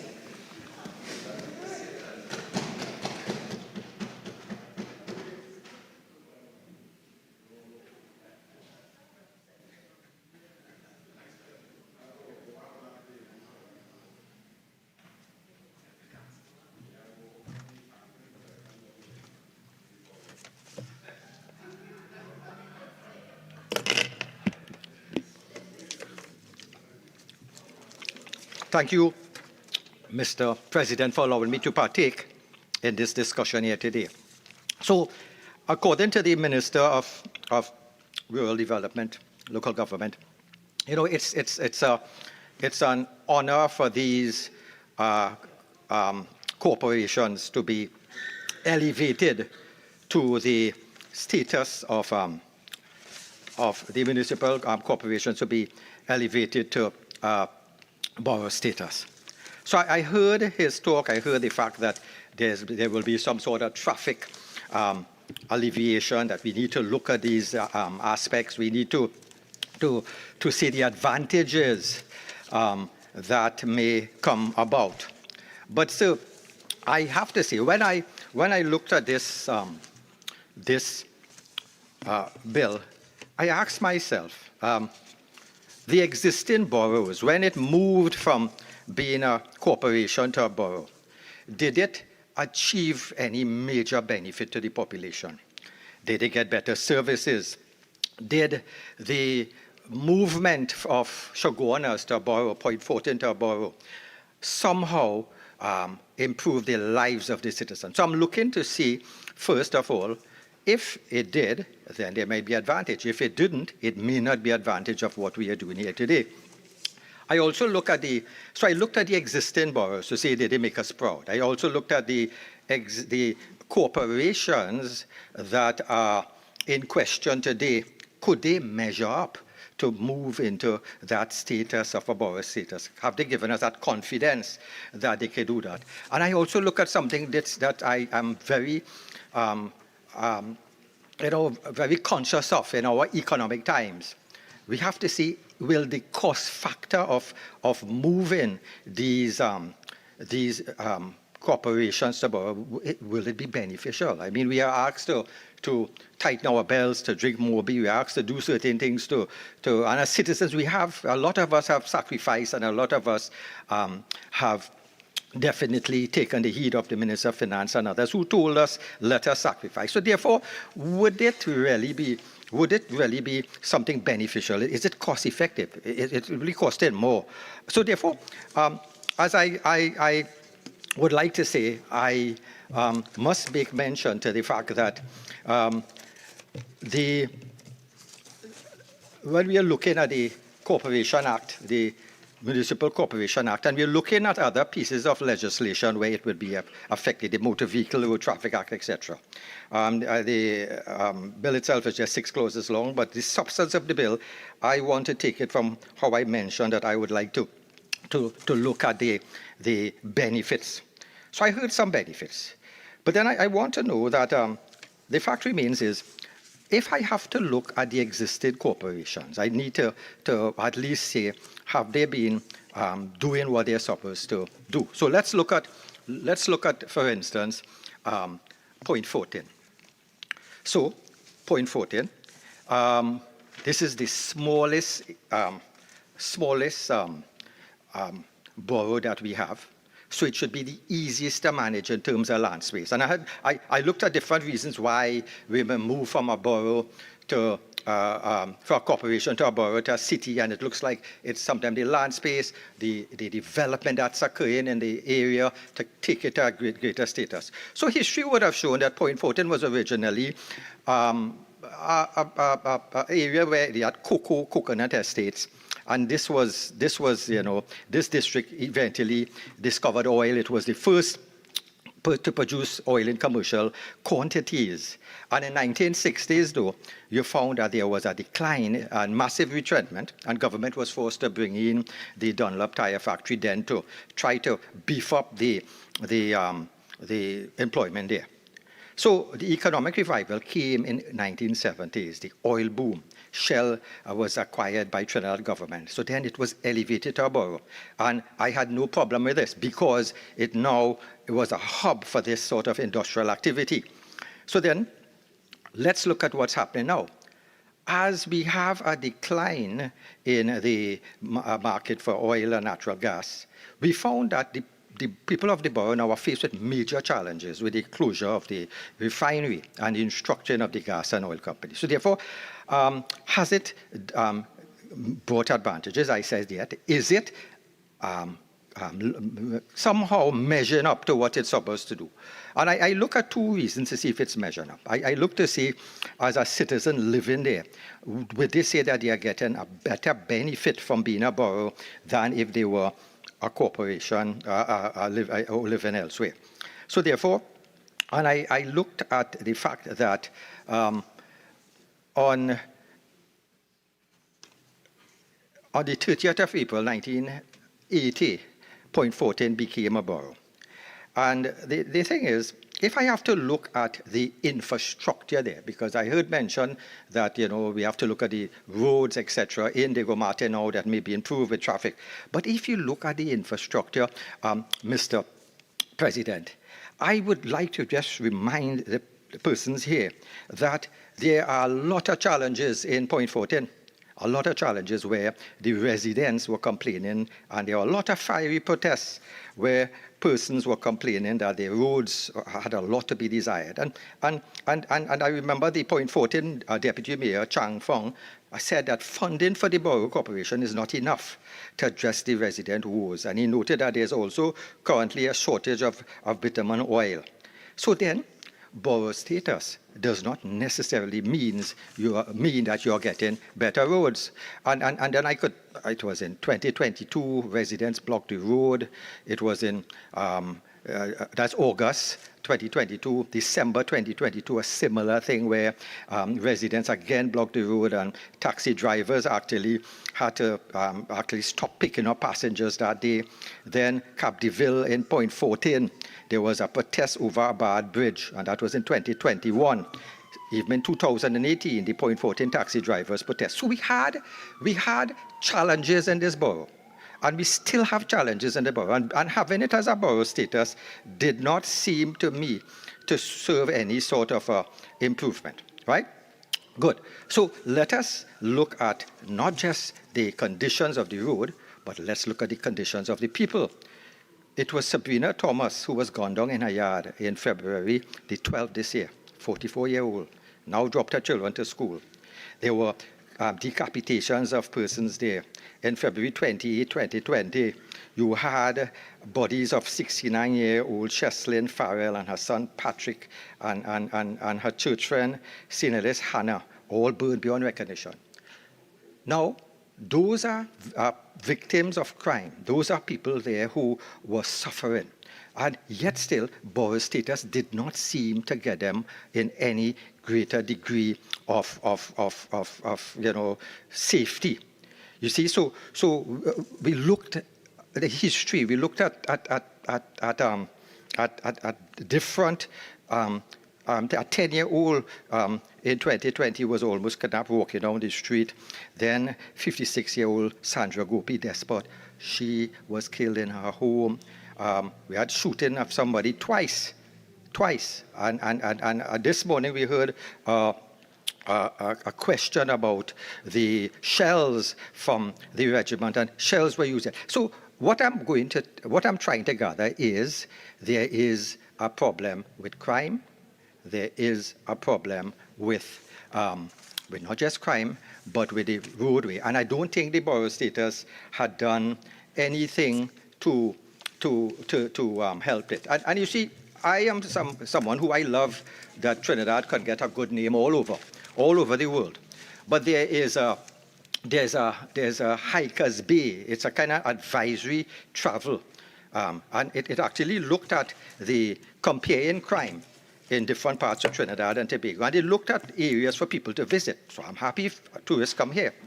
And their index, the crime index of Trinidad and Tobago was 70, but for 0.14, 73. Safety index for Trinidad and Tobago, 29. 0.14, 26. They did praise 0.14's health system, and they did praise the availability of health and nursing personnel, the friendliness and stuff. But then it looked at the level of crime in 0.14, and it was very high compared to Trinidad and Tobago, very, very high. And there was a comparison. This is a comparison to different parts of the country. Crime increased over the past 3 years. 0.14, very high, 82, Trinidad and Tobago, 83. So probability of home burglary, 0.14, very high, 78, Trinidad and Tobago, 66. So 0.14 actually, even though it's a borough, they have a greater degree of getting home burglary and things stolen. So my point is even car theft in 0.14, high 67 compared to the rest of the country, 63. Borough status is not going to help us in terms of crime in Diego Martin or Siparia. It's not going to help us. I don't see it helping us much in terms of the in the infrastructural developments, because we have seen what has happened and the strikes that are continual basis in 0.14. And do you know, 0.14, what came to mind, sir, is that, yes, money is scarce. And my problem is, and I brought this up some time ago, my problem is, if I see money wasted, I am concerned. And what my concern is, 0.14 recently had a Borough Day celebration. And I am happy people can enjoy themselves. I am happy that persons could be able to express themselves. But look what happened. We just finished Carnival. People were questioning all that money spent at Carnival, and we had certain problems here. But in that Borough Day, there were 16 bands, including Desperados, Renegades, a whole set of bands, Jar Roots, all these for a whole month. You know, you had what I would consider the Borough Day month, which again, I love people to enjoy themselves. And the cultural expression there, you had Arima, Angel Harps, you had you know, it's like what they have at Juve, sort of thing for a whole month. So I'm saying that's good. But would that now, from me trying to sacrifice for my country, for me trying to say government should not be spending money in non-essentials because of what's going on in the country, when I see this whole month of activity, I'm saying I see the potential for a borough to get money and to take that money and waste it. And this is one of the reasons why I'm saying, if Diego Martin, if Siparia comes and we get that borough status, who knows, they may have borough days lasting a whole month, and taxpayers' money, I don't mind private funding, taxpayers' money goes in to partying, whining. I would have rather that money, you get CCTV cameras to put in all these areas that I mentioned with crime raiding, these little areas, these nooks and crannies where I would have more enjoyed if the borough would have used that money to put in municipal hiring those individuals to come and guard the place, to have a community patrol group started back. So wastage of money is something where I thinking that I would not, I have no guarantee that the Diego Martin and Siparia may have a whole monthly day celebration, and what I consider essential safety features for the persons, giving food hampers to members who are on the breadline, providing security for them, burglar-proof in their homes, putting CCTV cameras would have been better to me in that. So let's look at wastage that occurred here. So therefore, I made mention of one, which is the element of the point 14. I come to Arima now. Now, Arima has a historical perspective, and I know the Arima mayor, what I'm saying, there's always a historical, attachment to when they became borough, and we heard about the royal assent giving them that borough status. There was history where even the Amerindians were in charge of certain land and renting certain land. So all these were historical reasons why they were given a borough status years ago, probably to appease the Amerindian population there. And I understand why Point 14 was given it, because of the industrialized, trust that we saw. But sometimes, if you find that a country has a city, and that city is no longer functioning as a city, there were cases in Georgia where they even decided that they would remove city status from a second city in Georgia. And there are historical aspects worldwide where people may decide, let's downgrade. So sometimes we may have to decide, do we downgrade somebody from a borough status back to a corporation if it will save money? But I don't agree with that, because monies have gone into the signage, monies have gone into to put things in place. So I don't believe in this, because this is another reason why I want to make mention why I may not want to support the venture of bringing these existing two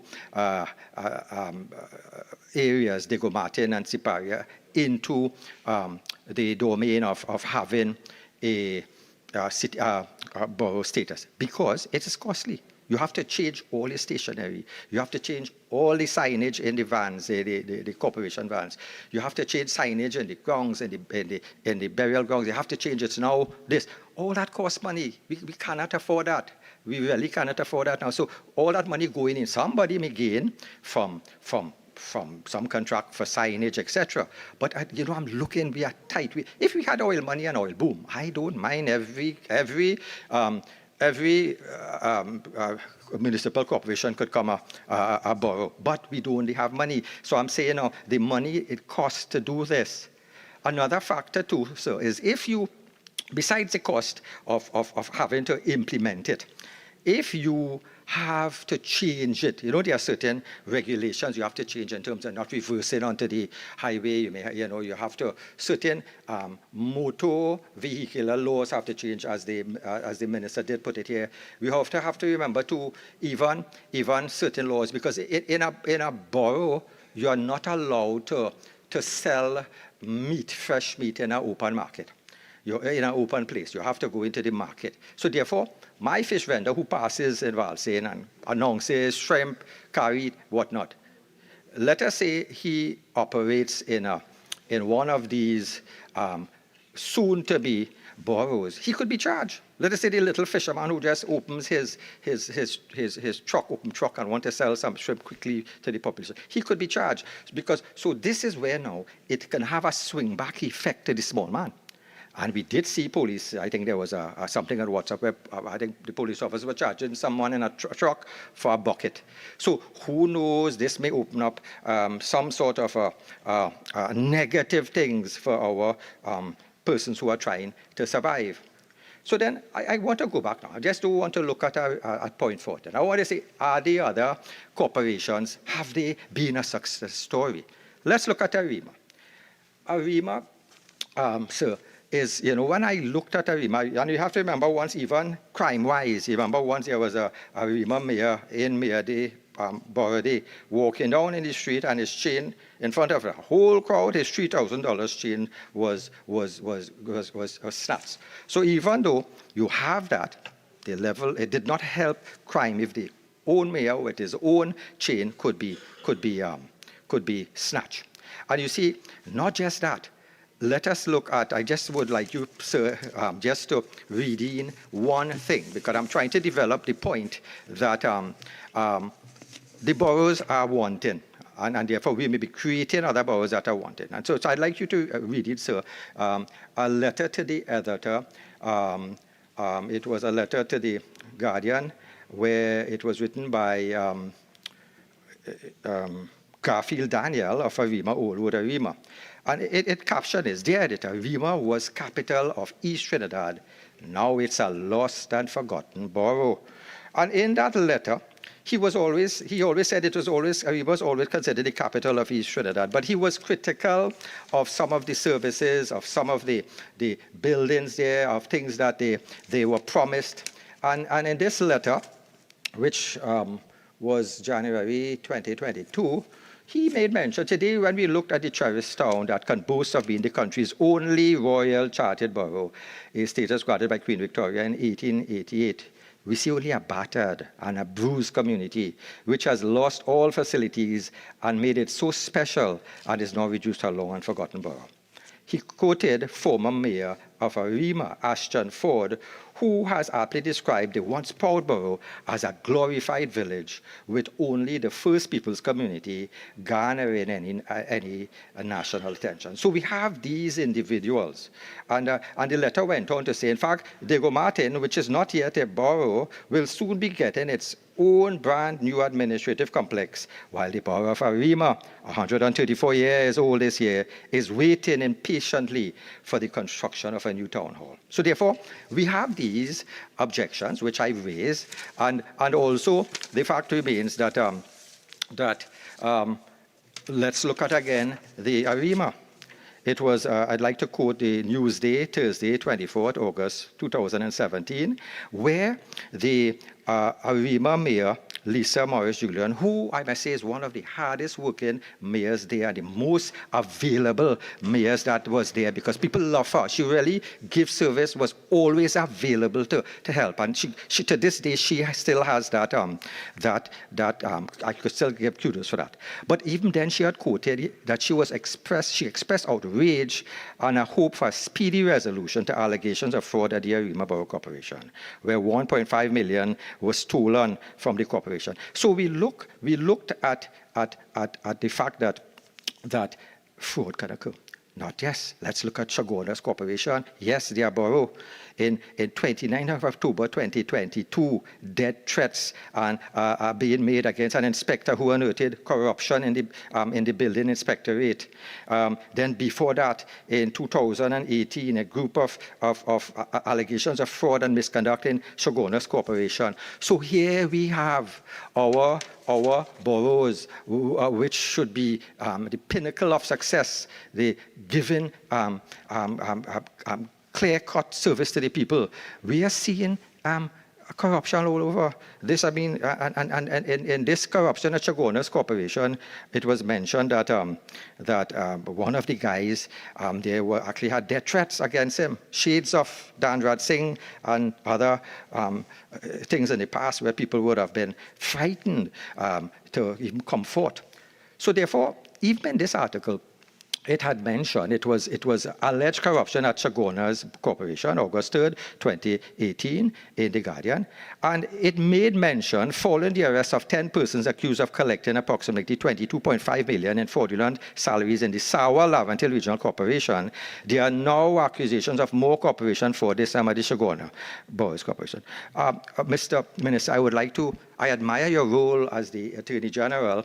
I admire when you were served in that capacity. I admire when you spoke about, even today, following the money, FIU, etc.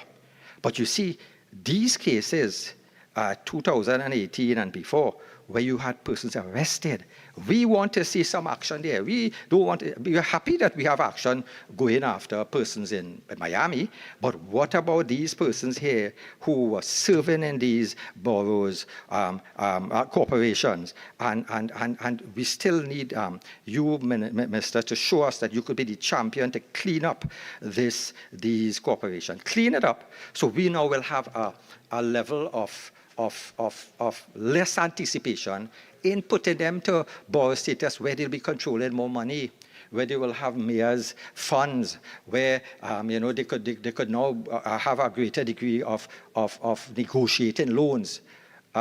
municipal corporations could negotiate loans. And even Sandy Grande, they could twin with other persons. So twinning and all these things, you could do it presently. You don't need to be borough status, I think, to do that. You could twin with another city, you could twin with another area. So therefore, what I'm saying, we need to solve what's going on. We need to clean up the mess before we can now decide that we're going to give blessings to this. Good. So therefore, I actually went in details about the existing boroughs and their deficiencies.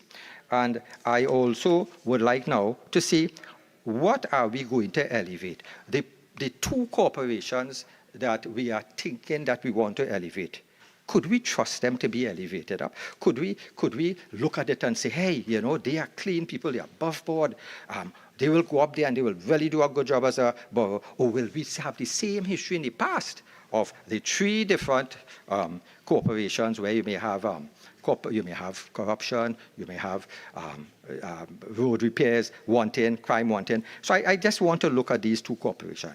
Siparia Corporation, it was reported on the 28th of January 2023, 300,000 missing from the Siparia Corporation, right? So therefore now, we need accountability from these corporations before I can trust you and say go up to borough status. You see, so we have, you see, and it's not just there. We have there was a joint select committee where it unearthed a fraud scandal unearthed by the Diego Martin and Sawa. And then in this one, it was sometime when there was a joint select committee and there was a question given to Ken Calise, who was a financial assistant in the Diego Martin. And actually, there was instances where 6 checks valued around 50,000 each to unauthorized persons. There were cases where people who never provided any goods and services to the corporation occurred in 2013. And Khalid said another incident that occurred in 2016 was also under investigation. And he made mention that it involved purchasing items from a vendor who paid in full, though the items were never received. So, as far as I know, no one was charged for these crimes. No one was held accountable. And you see, we need to fix all these things. We need to fix what went on there. And even member of the committee, Jennifer Baptiste-Primus, reacted with shock as she questioned whether there were qualified financial officers employed by the corporation to prevent these things from happening. So we cannot, she said, in 2019, have accountant units that are not staffed by the required qualified personnel, warned Baptiste-Primus.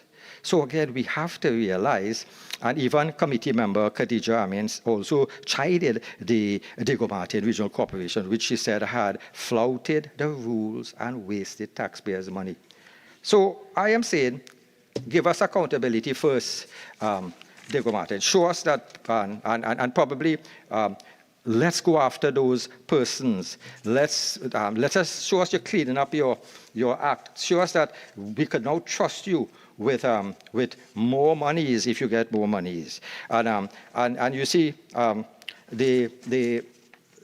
point I want to make here, somehow, and they went on to more details about checkbooks and giving payments in a cemetery, and it's a host of things. But the point I want to make is even a past commissioner of police said persons and gang members were hired, and even Khalees confirmed that there were cases where about 300 laborers hired via blank forms, and we want to know how all these things happened. I want you all to clean up your act before I could say, listen, I give blessings for you to be a borough. So therefore, we need updated finances from these corporations. And our independent senator, Siparia, mentioned in a previous debate that they are shortcoming in their updated books. So here we are, corporations are inefficient, and we want to elevate them up now to borough status. this doesn't make sense. I think we have to clean up first. We have to make sure things are above board, then we make it up. I remember that same Joint Select Committee, sir, they make mention that water damage and rats ate some of the documents. It seemed those rats know exactly what to eat. But it goes on to, as I'm saying, the fact that I'm making is that we now have seen we have to fix things first. We have to fix things first before we decide to move up. And you see, when I heard mention that those two corporations were being considered, it took me by surprise. Because, you know, I remember it was far back as 2009 where the then late Prime Minister Patrick Manning had a plan to propose city status for Arima and Shogunas. So this was there in the books. And this is something I might have given a little blessings to, but even all the things I wanted first, like cleaning up the act, especially for Shogunas, because he suggested that it was time for that. And this is what I was looking at. I was looking at, and the idea by Shogunas. We always heard about decentralization. Traffic going into Port of Spain. We heard about the pollution from cars going there. Our poor people have to take transport to go down there. So we were hearing about that. So when Mr. Manning suggested city status for Shogunas, I was hoping a lot of buildings in Port of Spain could have moved there, where you would have had access from people from south, people from east, people from north come into there instead and make Shogunas the hub. But again, that was in 2009. So we did not get follow-up for this when government proposed this. But here we have two new corporations that we are looking to elevate. So my problem also, Mr. President, is the fact that if we are going to have the name change, I say there's a cost factor involved with that, and I don't think we can afford that. If it seems to be, it's not going to give us a benefit in terms of services, because I've shown the other corporations the other boroughs have been deficient somehow. I could understand persons wanting to elevate certain countries, but then you remember it was in the drawing board before for Tuna Puna Piaco also, which has the University of the West Indies. It has the industrial estates in Tunpunan. It has the airport. So even if you have to look at a borough, should we now be looking at that instead of these two? You see, so I mean, the decision to create two boroughs, to me, especially going back in the past where you could have given city status to Shogunas, or you could have looked at other areas, were questions that I had in place. So as I look here, I say that as it stands now, I do not agree and I do not support the granting of the borough status to the Siparia and to Diego Martin. I am hoping that we can get a greater degree of accountability from not just them, but the other corporations in terms of their spending, in terms of their alleged corruption, in terms of the persons who are charged. And we don't know what's happening to those cases. I also would like to say that some people may think we are doing this for name change. Some people may think we are doing this to elevate friends to a mayorship position. All these are things in the public domain I've been hearing. But the whole idea is I really don't think we could afford it and should venture to put money out there.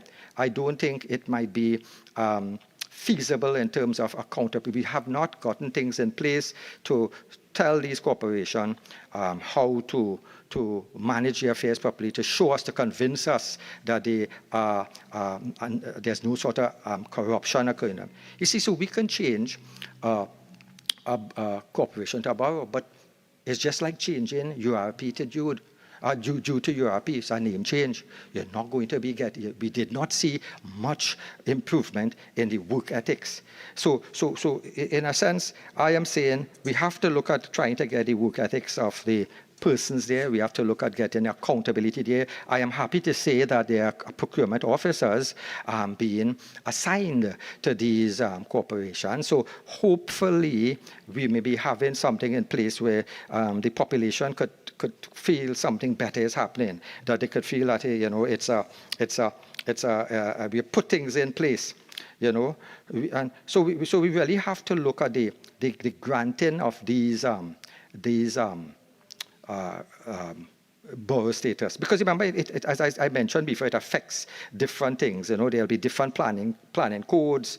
Sometimes you may have different zoning. Sometimes you have areas which people are accustomed to a 2-story may now have to go to a 3-story, which may cause some level of concern. We may have to see that the fact is that we want our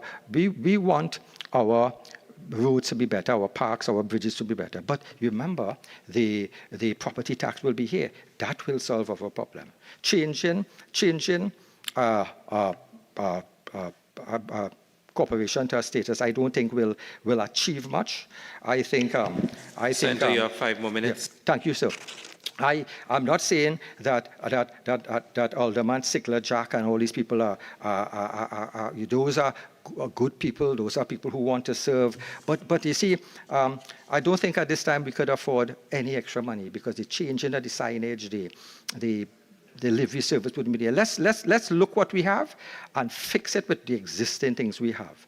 And I'm saying that at this stage, I would like to say, sir, with all respect to the government's proposal here today, I am saying that I do not think that I can support this unless I am given some other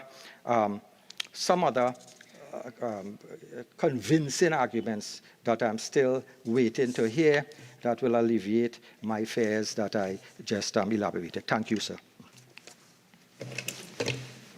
Senator Hislop.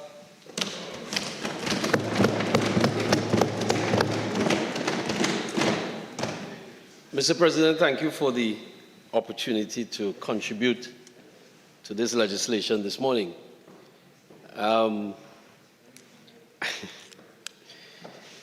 I pause, and the reason I pause is because this morning was another episode why I believe that the UNC clearly wants nothing good for Tobago, for Trinidad and Tobago. I see, there I go saying Tobago. They clearly want nothing good for the country, even when the proposal comes from a corporation that they're responsible for, that they're in charge of. Senator Roberts' contribution, or non-contribution, was a slap in the face of the citizens of Trinidad and Tobago. Because if you're going to stand in the Parliament of Trinidad and Tobago and with all bravado and grandiose, as if you're going to make a contribution to a debate, and this is not a proposal from the government, as I want to correct Senator Dial Singh, this is the desire of the people of Diego Martin and the people of Siparia. And it is the responsibility, as the Minister of Rural Development and Local Government shared with us this morning. We are here because the people have said to the government, this is a desire that we have. And for us to trivialize the desire of the people of Diego Martin and Siparia is just, to use a phrase that became very popular in Tobago, I was flabbergasted. because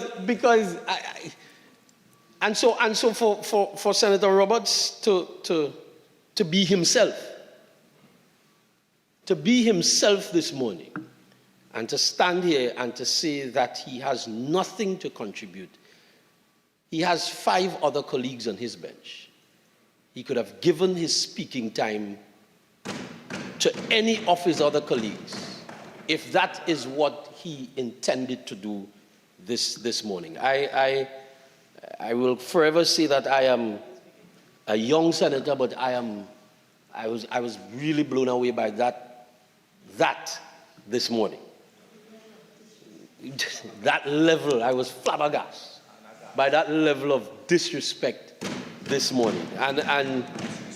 But what do we expect? What do we expect? Mr. Leader, there's one person contributing on the floor right now. Continue, Senator Islam. Thank you, Mr. President. That's the norm. It seems like for the last couple of sittings that we've been here, the opposition is using the opportunity to treat to a wider audience because they have a challenge gathering an audience at their meetings. So they're using the parliament as an opportunity to have their election campaign kick off. The issues that Senator Dayal Singh spoke to with the corporations is simply, we've exhausted that in our reform debate. Because the issues that the corporations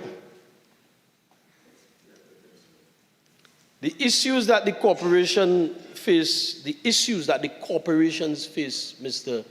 President, lie squarely with regards to the challenges they have in administration and the challenges with funding. And I know the opposition really doesn't like to hear us treat with the issue of reform. It seems as if reform is a bad word for the opposition. But all that this government is seeking to do, Mr. President, is seeking to create a framework by creating a workable framework by the reforms that we are seeking to have established within our local government construct. And so for us to look at or to even attack tourism, and I know the Minister of Tourism will treat with those issues that were dealt with by Senator Dayal Singh. Mr. President, the mover of the motion has outlined the process by which we got here, and it is the express will of the people of both corporations through their elected officials that said to the government that it is our desire to be elevated to the status of boroughs. It is these 2 regional corporations, by way of a specific resolution, Mr. President, that said to the government, we want greater responsibility and greater powers to manage our own local affairs. And for us in this place to say that you are not ready. You know, when a child, you may say to a child, you're not ready, but when a child says to you, Mommy and Daddy, I'm ready to, I think I'm at the place in my life where I'm ready to go, to step out. You even if it is, Mr. President, with some trepidation, you allow the child when the child is of age. And I believe that Diego Martin and Siparia have proven that they're of age to be given additional responsibility. The government is determined, and we are going to keep reminding the population that this is what this entire thing is about.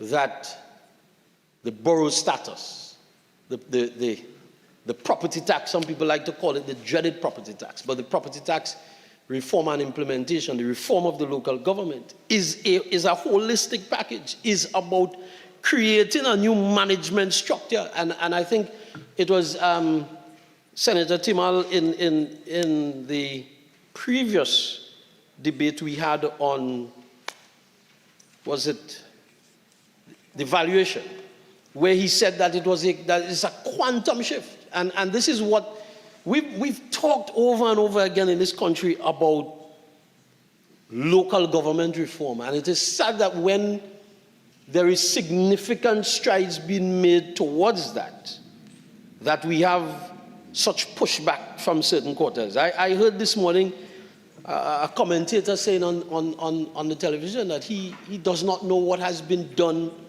with regards to local government reform. And I say to myself, where has he been? Certainly not in Trinidad and Tobago. This is well thought out, well researched, and it will lead to more autonomous and a properly funded local government structure, Mr. President. And all of this borough status elevation dovetails so beautifully into what the government is seeking to do, Mr. President. You know, the legal minds, through our Minister for Rural Development and Local Government, the legal minds will drill down, and within this chamber we have several legal minds who will drill down into the legalese of the legislation. But I want to speak to the fact that this is to benefit the people of Diego Martin and Siparia. You know, sometimes when we contribute in this Senate, or when we contribute in the House, what we say in a lot of regards goes above the people, because we use a lot of legal terms, a lot of words that sometimes the citizen, the ordinary citizenry, has a challenge understanding. But I want to reiterate that this has come from the people. This is not the government imposing something on Siparia and Diego Martin, but it is the corporations who have made a clear decision that we wish to become boroughs. And so the government saw, after consultation, after sent out committees, saw the importance of the wish of the people. When we look at both localities, both of them, Mr. President, in their desire to be elevated, also deserve the additional recognition and responsibility when you look at the growth of both areas, not only in population size, Mr. President, and that has been ventilated, but you have to look at what they have been able to contribute to Trinidad and Tobago. Their both geographic footprints are significant, and Siparia more so than Diego Martin. When you look at where the Siparia Regional Corporation stretches from to where it's only when I did my research for this contribution that I recognize how huge the Siparia Regional Corporation is. You see, each of them on their own can rival some small island independent states. When combined, can even surpass them in their population size. By comparison, when you look at, you're talking about, Mr. President, over 150,000 people. These corporations have a larger population size than Antigua and Barbuda, which has 93,000, and St. Vincent with 104. And they're larger population size than a lot of our Caribbean neighbors. And when you talk about Siparia, it may be larger geographically, but has a slightly smaller population size than Diego Martin. But that does not take away from the fact that it contributes significantly to this country. I look at a document here and I saw the number of constituencies that fall within the Siparia Regional Corporation, Mr. President. We have constituencies like Faizabad and Labre, and some of Siparia as well. Parts of Oropouche West fall within Siparia. And for me, Mr. President, this is significant in their contribution. That's Siparia's contribution to Trinidad and Tobago. In terms of Diego Martin, who has an electorate that is over 88,000 and a general population that is over 100, 10 electoral districts and 3 constituencies, it may be smaller geographically, but its population density is significant. If we continue and drill down into the impact that they both have to the economy, from agriculture and tourism to thriving business centers, and when you look at the level of activities that takes place in these two corporations on a weekly, monthly, and a yearly basis, they are indeed paying their way in Trinidad and Tobago, Mr. President. What we want for these two regions is to realize their desire. It's not about, and I want that to sink in to all of us in here. This is about their desire. And when we saw what transpired here this morning with Senator Roberts' contribution, come on, this is the will of the people. And if the desire of the people is to be elevated to borough, why are we trivializing it? Why are we expected to, what should happen? Mr. President, sector protection demand is next under section understanding order 53(1)B, please. Okay, so I've spoken to the talking across the floor when a member is contributing, and the fact that that can be deemed to be a disturbance or an interruption. So, whereas we do allow a little bit of crosstalk with each other, what we do not allow is shouting across or talking directly at the member when they're speaking. Continue, Senator Hislop. Thank you, Mr. President. Thank you. Thank you, colleague and Mr. President. I'm a big boy, and I could handle I could handle this small talk from across the floor. Small talk. Yeah, but that is all we get from the other side of the house. But that's all right. This is the desire of the people, as I was saying, Mr. President. The desire, and self-determination refers to the idea that individuals and groups have the right to govern themselves, to make decisions about their own lives and to determine their own future, whether it be at central government level or at the local level. And this government, Mr. President, is about empowering people to do more and giving them the tools to do more. These two corporations, and to be honest, I look forward to at the end of this debate when we can declare both corporations boroughs. When we can say with pride that Siparia is a borough, Diego Martin is a borough. I look forward to that day.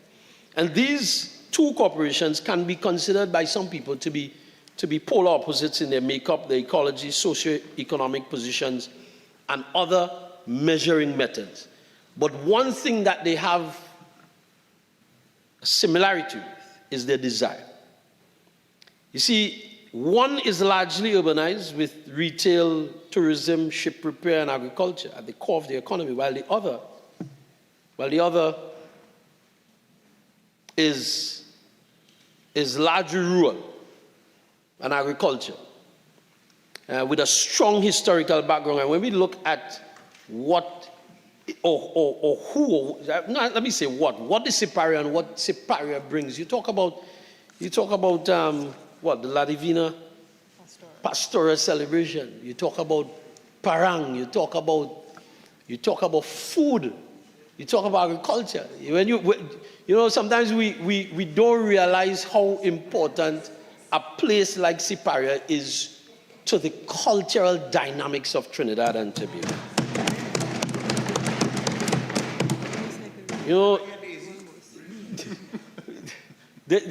That's when you remember the days of Daisy Foster, as Senator Mitchell reminded me of.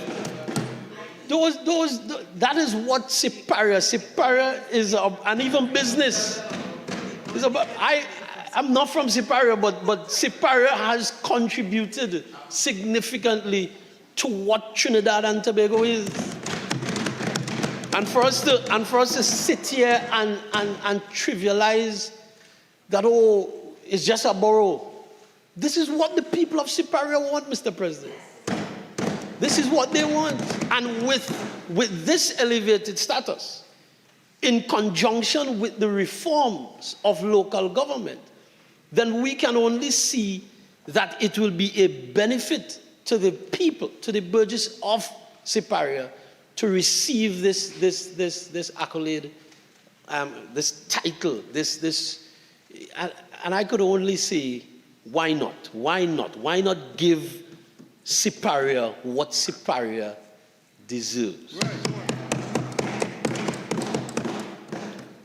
Mr. President, these corporations, as with all corporations, have suffered with limited financial resources, human resource, and a limited management structure. But they've still been able to give assistance to their burgesses. Siparia has done some notable things that in preparing for this contribution, I want to share with the national public. We've had the construction of public convenience at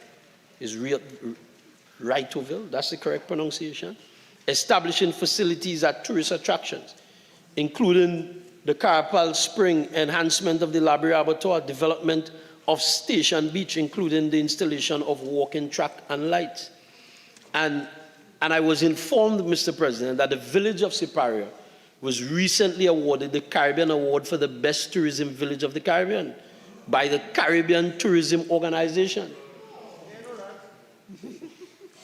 You know, that award may not have been as a direct work of the corporation, but the region is receiving its just reward because the people have put in the work. And the people are asking that this is another recognition that they deserve. And this government, Mr. President, this government sees it fit to give to the people of Siparia what they deserve. The Diego Martin Corporation has also done what is required as a corporation. Cleanup campaigns, the cleaning of water courses, repair and construction of box drains. They have also seen major works being done in conjunction with their three members of parliament. Member Dino Brega, Member Imbert, and Prime Minister Dr. Keith Rowley.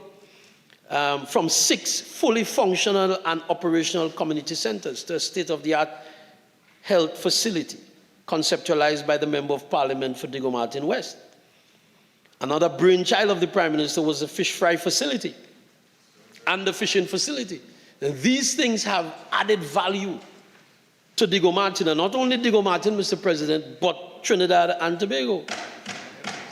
You see, these things, Mr. President, are vital to creating economic activity to the benefit not only of the region, but when the region prospers, what happens? The country prospers. Yeah. The Ministry of Rural and Local Government, in conjunction with the corporations, have also been able to complete a few significant projects, Mr. President. And they shared with me major reconfiguration of access, including roads, bridges, and retaining walls in Resurrection Upper Hague Street, with input and advocacy of the Member of Parliament. The corporation also was instrumental in the completion, and the Minister could assist me with this, the La Vigie Paramin Lookout. This, Mr. President, is one of is a must-see location in our country. Falls within the area of Diego Martin. The thing about it, Mr. President, is that both Diego Martin and Siparia are ready for more. They're both ready for more, Mr. President. But could you imagine the transformation that is possible not only with their elevation status, Mr. President, but with the reform in totality? And I want to draw a parallel, and I'm a proud Tobagonian. And so I want to draw this parallel with an institution which I call the apex local government system in the country, which is the Tobago House of Assembly. Not right now. Well. I'm talking about the system. I'm talking about the structure. Maybe not necessarily the people who manage the structure at this point in time. Right? You see, Mr. President, the desire for more that Tobago has is the same that is seen in the people of these both regions. A desire to be more responsible for managing their own affairs, to be more a part of the decision-making process, to be more autonomous in their governance. And I will always draw the parallel between the THA and the municipal corporations. And I draw the parallel because this is where I would like to see the municipal corporations get to. Not necessarily a Tobago House of Assembly structure, but a structure of more autonomy. A structure that speaks to more direct funding. Because when you have a management structure that is similar to what is experienced in the Tobago House of Assembly, and you have the levels of funding that is also experienced by the THA, you could imagine the level of delivery, the level of performance that would take place in each corporation in Trinidad. If you have that level of performance in corporations in Trinidad, it redounds to the benefit of who, Mr. President? It redounds to the benefit of the people.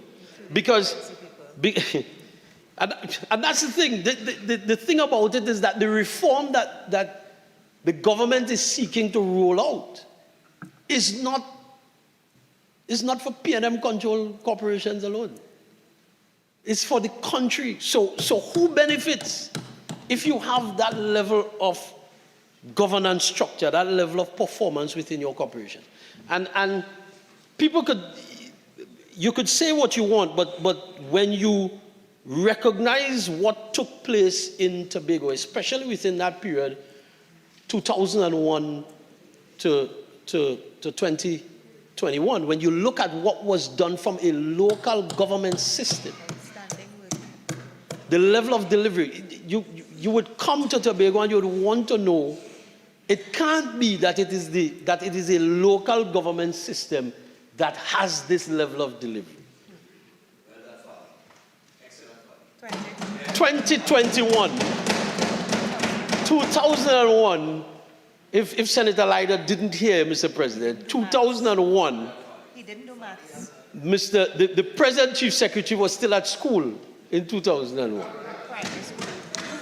Just to be clear, because at that time, I wouldn't, but he was still at school at that time. So Mr. President. Number one, you all are debating across the floor, and I've repeatedly asked that not be done. And number two, Senator, just be careful where you're veering outside of what we're here to debate today, so do not go too deeply into the reform, as much as you may mention it. In the context of what is before us, to go too deeply into it will put you outside of relevance. Continue. Thank you, Mr. President. You see, when a body of people is given additional responsibility and given the tools to fulfill those responsibilities, then it will only be to the benefit of the people of the country. You see,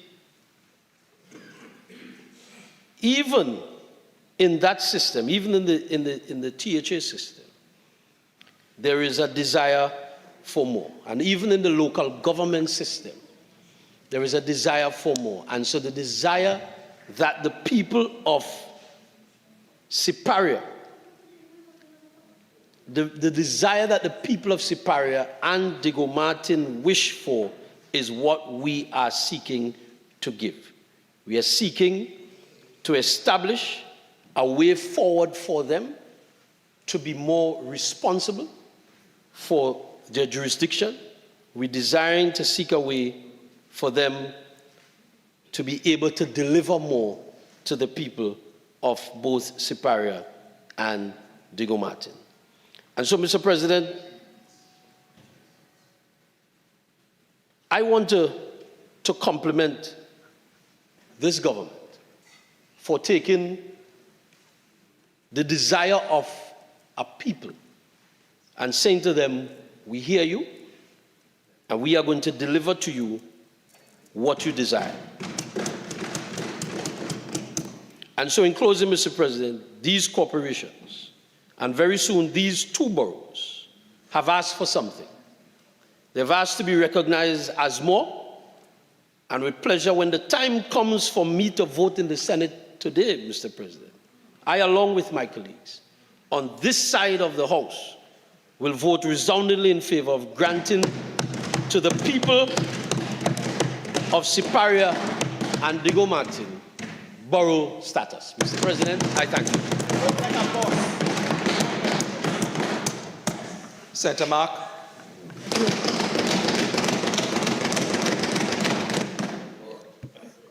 Thank you. Thank you, Mr. President. Mr. President, I am happy to join this debate on a matter addressing what the government has deemed the desire, according to their spokesman and spokesperson, including the mover of this bill, the desire, almost, Mr. President, the will of the people of Diego Martin and Siparia, respectively. I must put on record, as you have done, and my friend, Senator the Honorable Hislop, good chap from Tobago. I must put on the record that I am a Carenage-born citizen of this great republic. So when we talk about Diego Martin, I can speak to Diego Martin. So I have a lot to say about Diego Martin. Mr. President, the bill that we have before us today has 6 clauses, essentially. And it is the wish of the government to grant, through this legislation, borough status to Siparia and Diego Martin. Now, what is extremely interesting in this debate thus far, especially coming from the last speaker, Senator Hislop,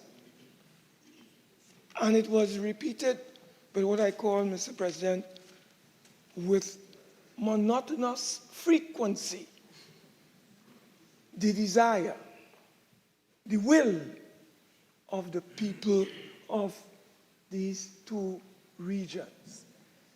Who can argue, who can object to the elevation and the enhancement of an honorary status or status for 2 regions into what is now called, or what is proposed to be called, boroughs? But, Mr. President, no speaker thus far, including the mover of the motion, or bill, I should say, as well as the first speaker on the government's bench, formally that is,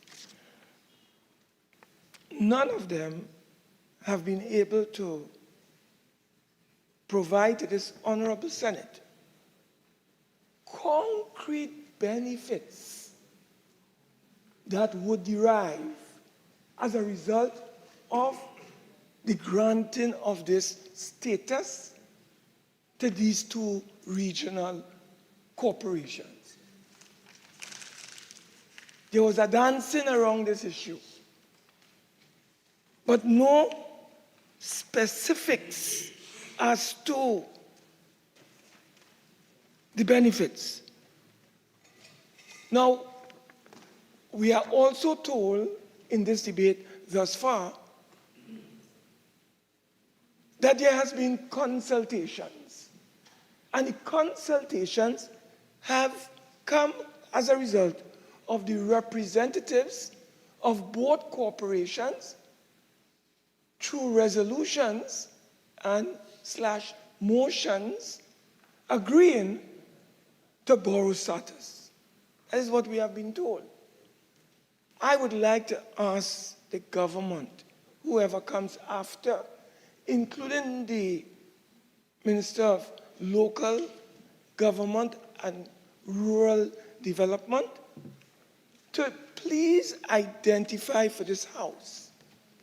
Please provide the data on those consultations. For example, Mr. President, if there were consultations, as we are being told, when did these consultations take place? Where did they take place?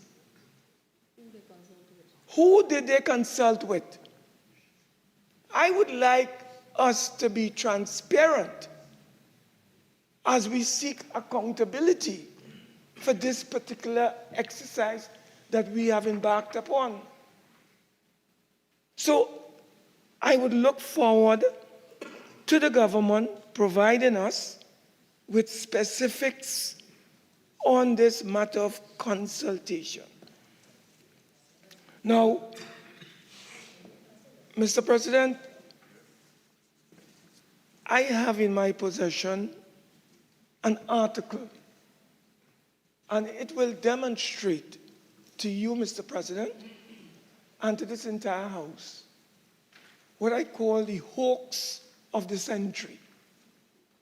It's a mama guy of the century. And I will show, Mr. President, the contradictions in the submissions thus far. And we even went to the point, Mr. President, where the Minister of Local Government and Rural Development has put on the Hansard record when those decisions, when those resolutions, when those motions were approved by the two corporations.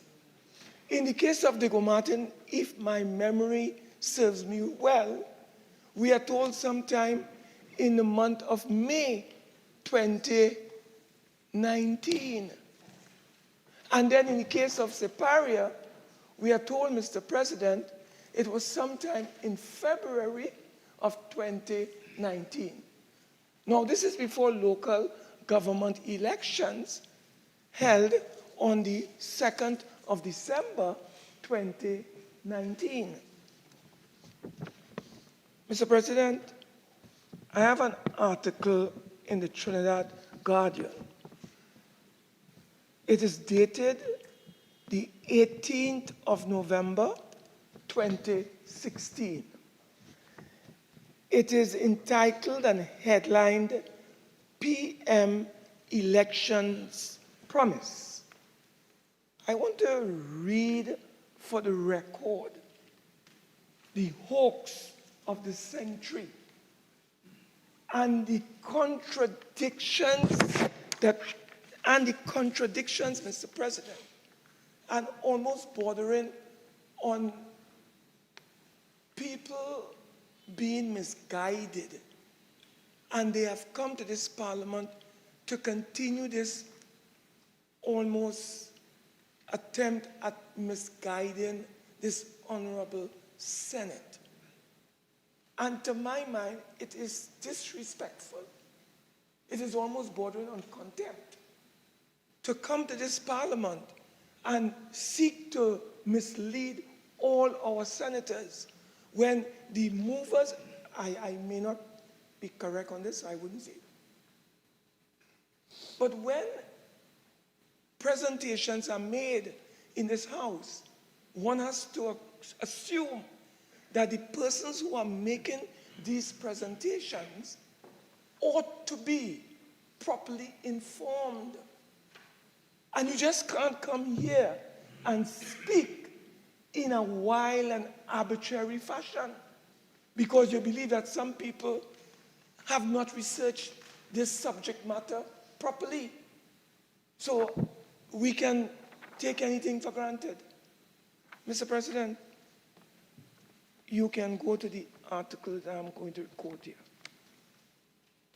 Again, it is the 18th of November, 2016. Mr. President, may I advise, there was a local government election in 2016, around there, and there was a local government election in 2019, because they are held every 3 years. Here what this article tells us, and I quote, the constituency of Siparia, which is represented in the parliament by opposition leader Kamla Prasad Bisasa, is in line to become the next and fourth borough in Trinidad and Tobago. Mr. President, this is the 18th of November 2016. Follow carefully what I'm saying.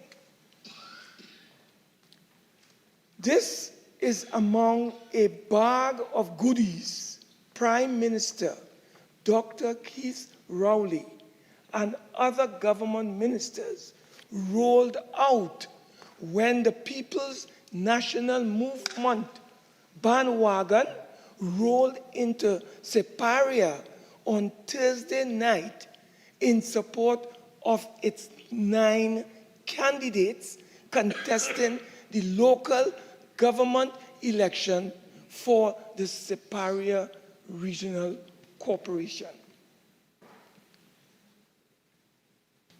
It goes on, Mr. President, to say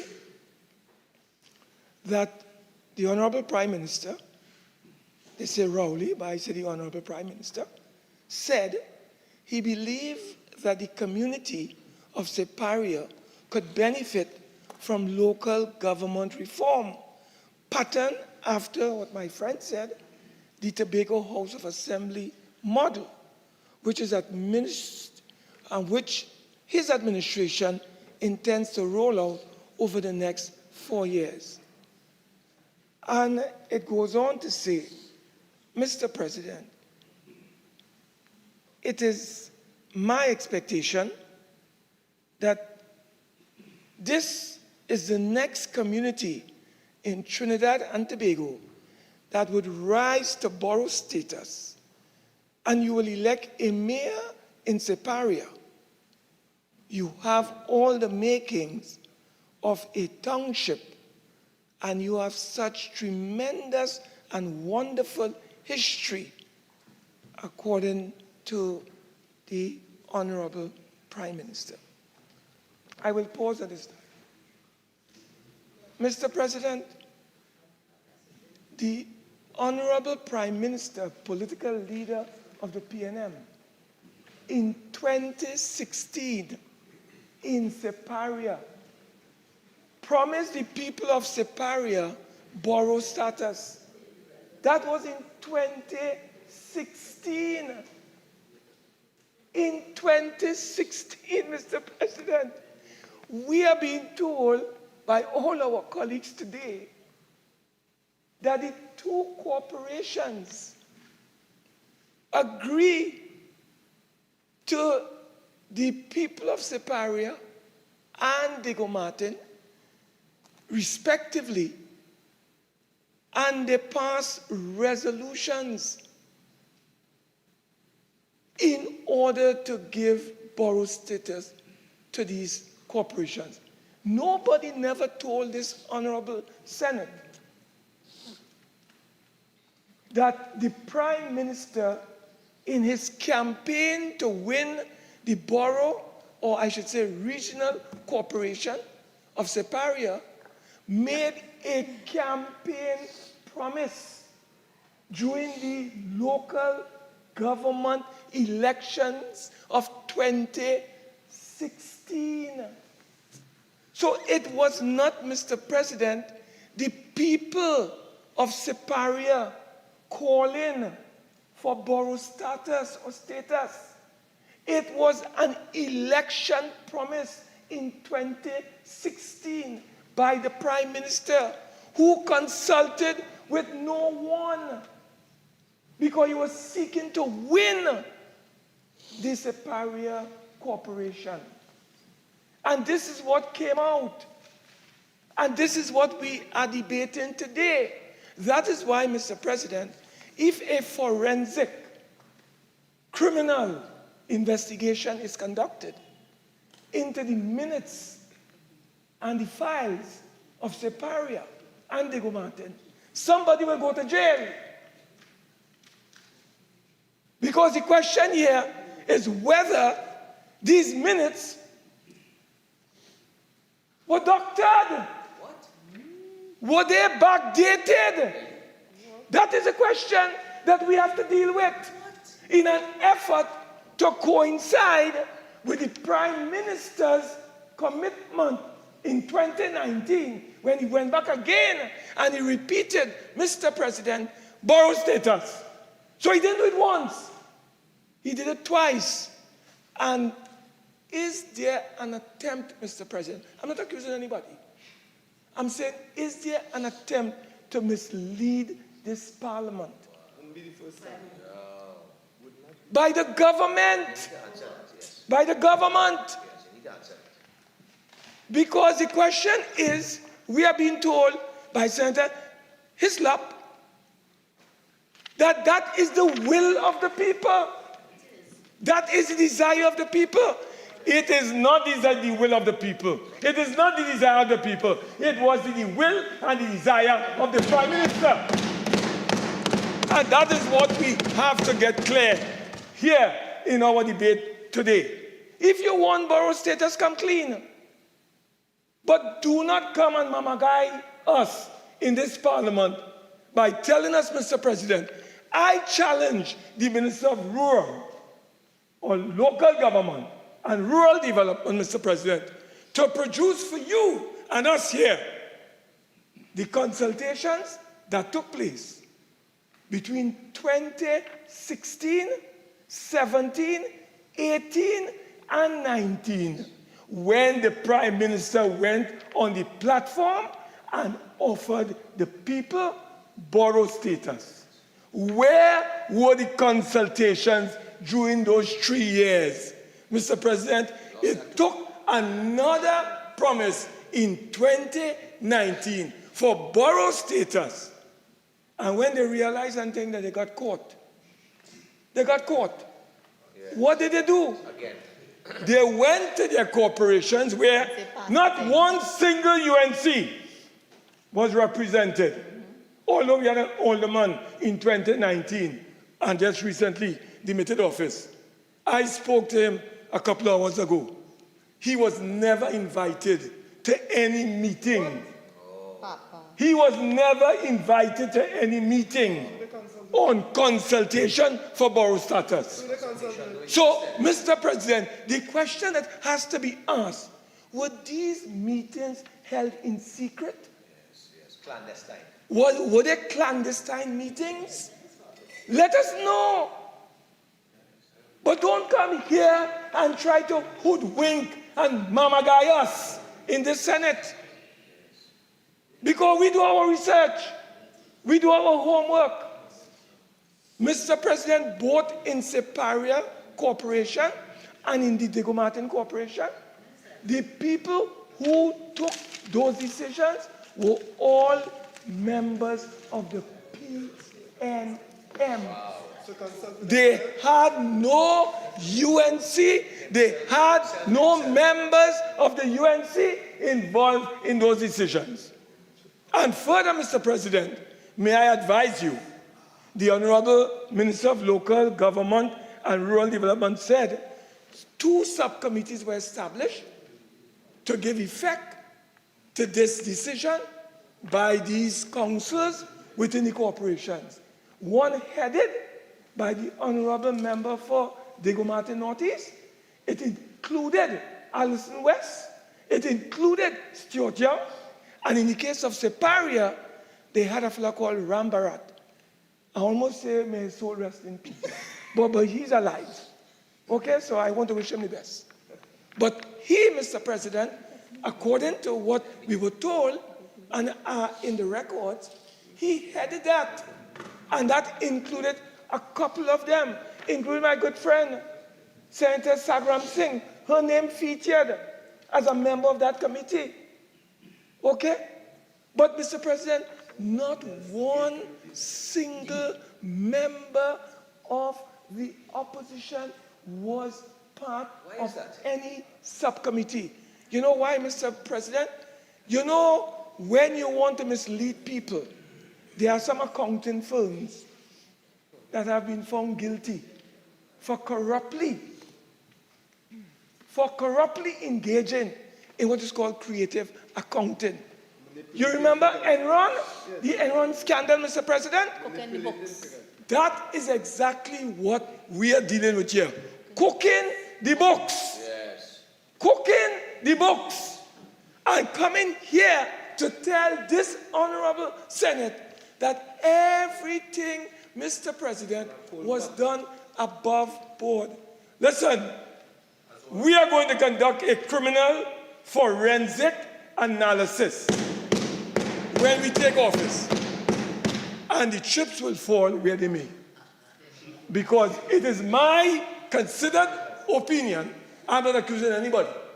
I'm saying it is my considered opinion and view that the government of Trinidad and Tobago backdated the minutes in those two corporations in order to reflect. Right? And that is why we need a criminal forensic inquiry into this matter. So, Mr. President, let us, and Mr. President, to even consolidate my position or our position, I would like, Mr. President, this is May the 23rd, another article in the Trinidad Guardian. This is not last year. This is this year, 23rd of May, Guardian. Here's the headline, Mr. President. Diego Martin residents baffled over what borough status means. And you are telling us that you had consultations? How can you have consultations with the people of Diego Martin and the residents of Diego Martin are baffled? They don't know what borough status are they talking about? Mr. President, I am saying this government is guilty of misguiding us and misleading us in this parliament. So, Mr. President, if the government has nothing to hide, lay all the documents on the table of the parliament. Let us know when all this consultation. And Mr. President, as you rightly said, and I think you were guiding my friend from Tobago, let us not confuse local government reform with borough status or status. Let us not confuse the both. We would like the Honorable Minister of Local Government and Rural Development to table in this Parliament all the documents dealing with consultations for borough status in both Siparia and in Diego Martin. I dare him to produce those. He cannot, because no consultations took place. Your mama guiding us. That is what they are doing, Mr. President. They're mama guiding us. But you cannot get away with this.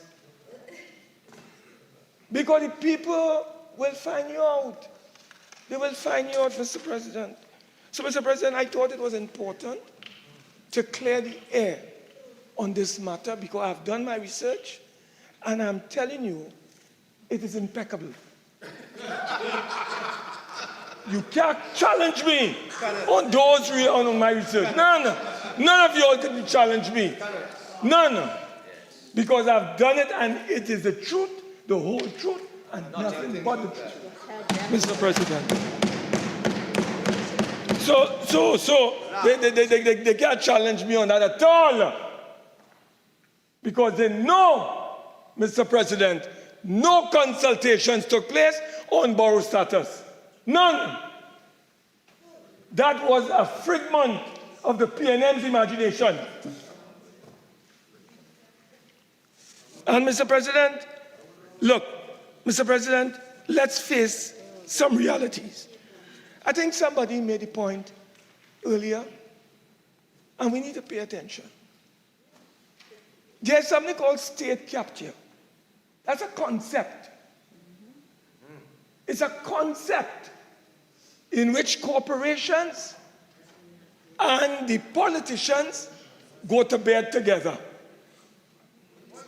And they go to bed together not to promote the interests of the people, but they go to bed together like Jacob Zuma did in South Africa to promote their own private and personal interests. And that, Mr. President, is a form of corruption, state captured.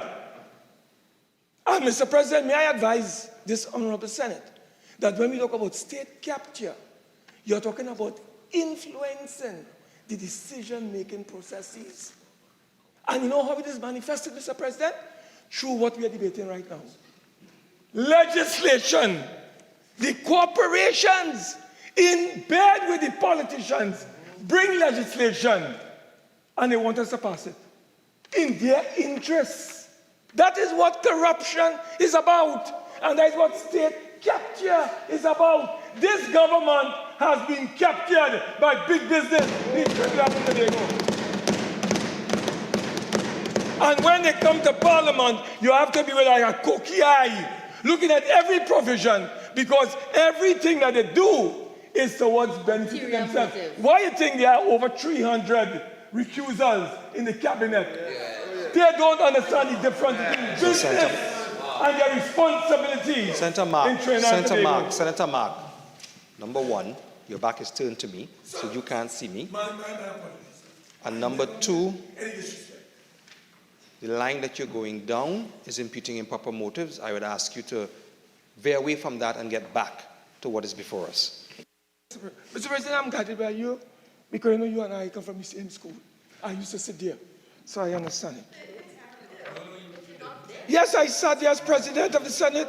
Look, okay, Senator you are Mark. youthful All in right, this matter. sit. Senator Mark, have a seat. Please do not engage. Just continue your contribution. That I would not. I would like to deal with this on the political platform, and I'll be at, oh my God, Mr. President. You'll want to hear me. Come.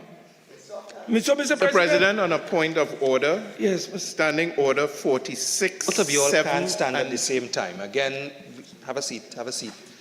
Again, we are getting back into this type of procedure, the little nuances that we've had pre-COVID, and now post-COVID. It means that when somebody rises on a point of order, the other person will take their seat. We cannot have two people standing at the same time. So, Leader of Government Business, you have a point of order to raise. Thank you, Mr. President. Standing Order 46, 7 and 8.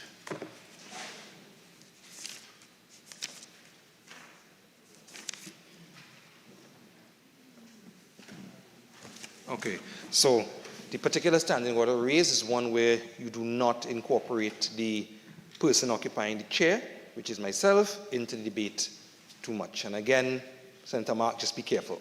Continue. I don't know why my colleague who had just come from the UN promoting.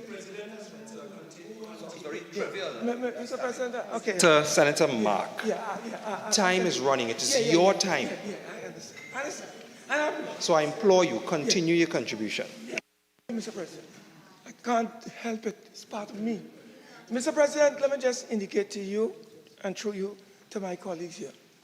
Mr. President, if we could have gotten from the government concrete benefits that would be derived from the passage of this legislation, and it's not only as in the United Kingdom, honorary status in terms of a name change. It's superficial. Because, Mr. President, when you look through the legislation, not a comma, not a full stop of significance has been changed. It is only minor changes here and there. If my friend from Tobago talked about the administrative structure and the question of funding, I would love, Honorable President, for these corporations in our country to have a similar status or status as my colleagues would have, and they do have, in the Tobago House of Assembly as he has advanced. Mr. President, the truth is, and I want to advise my good friend here, Senator Vieira, last time we were here, I said something, he said something, and that's all part of it. But he did say something about, I'm voting for this property tax because of decentralization. Something like that. I remember he said that. And Mr. President, all I want to ask my honorable colleague, who I know very well, and we know each other very well, just read the Local Government Reform Act, which was passed in June of 2022. If you read that carefully, Mr. President, you will see it has nothing to do with decentralization or devolution. It is over-concentrated centralization. And you know who is in charge of local government? The Minister of Finance is the czar of local government. So I just wanted to tell my friend, it has nothing. Local government reform, don't matter, as you said, you don't want us to get into that debate. I'm not getting into that debate. But I just want to advise my colleagues that when we are talking about local government reform, my colleague who now sits and who has just piloted this bill will be no more. His entire office and the name of his ministry has been abolished. You know who the Mr. President, standing order 46. The new Minister of Local Government is the... Again, Senator Mark. So I get from the particular position that you're in that it's difficult to face the chair all the time. So that you would talk to your colleagues further down the chamber. But the problem is when I stand, you don't see me. So I have once again calling upon senators that the procedure is simple.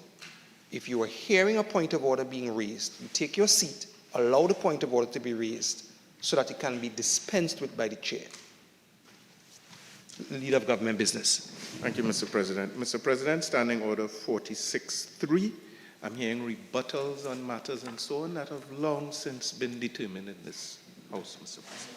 So, again, it ties in to redebating local government reform, which I've spoken to whilst other senators were speaking. So, Senator Mark, I would ask that you move on from that point. Your point has been made in a very cursory level, which was, again, raised by the piloter of the bill that is before us. But to go too deeply into it puts you outside of the standing orders in relation to relevance and the one just raised by the Leader of Government Business. Continue, Senator Mark.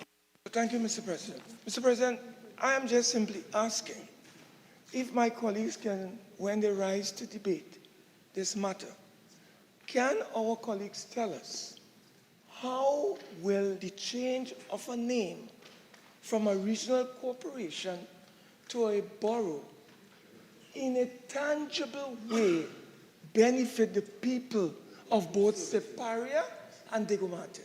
For example, Mr. President, can I ask through you to my colleagues, would such a change of name bring about an improvement in the physical infrastructure of those corporations? Because, Mr. President, you would know that one of the challenges that this regional corporation that we are dealing with, Diego Martin, as well as Siparia, they have experienced funding problems. They don't have any funds.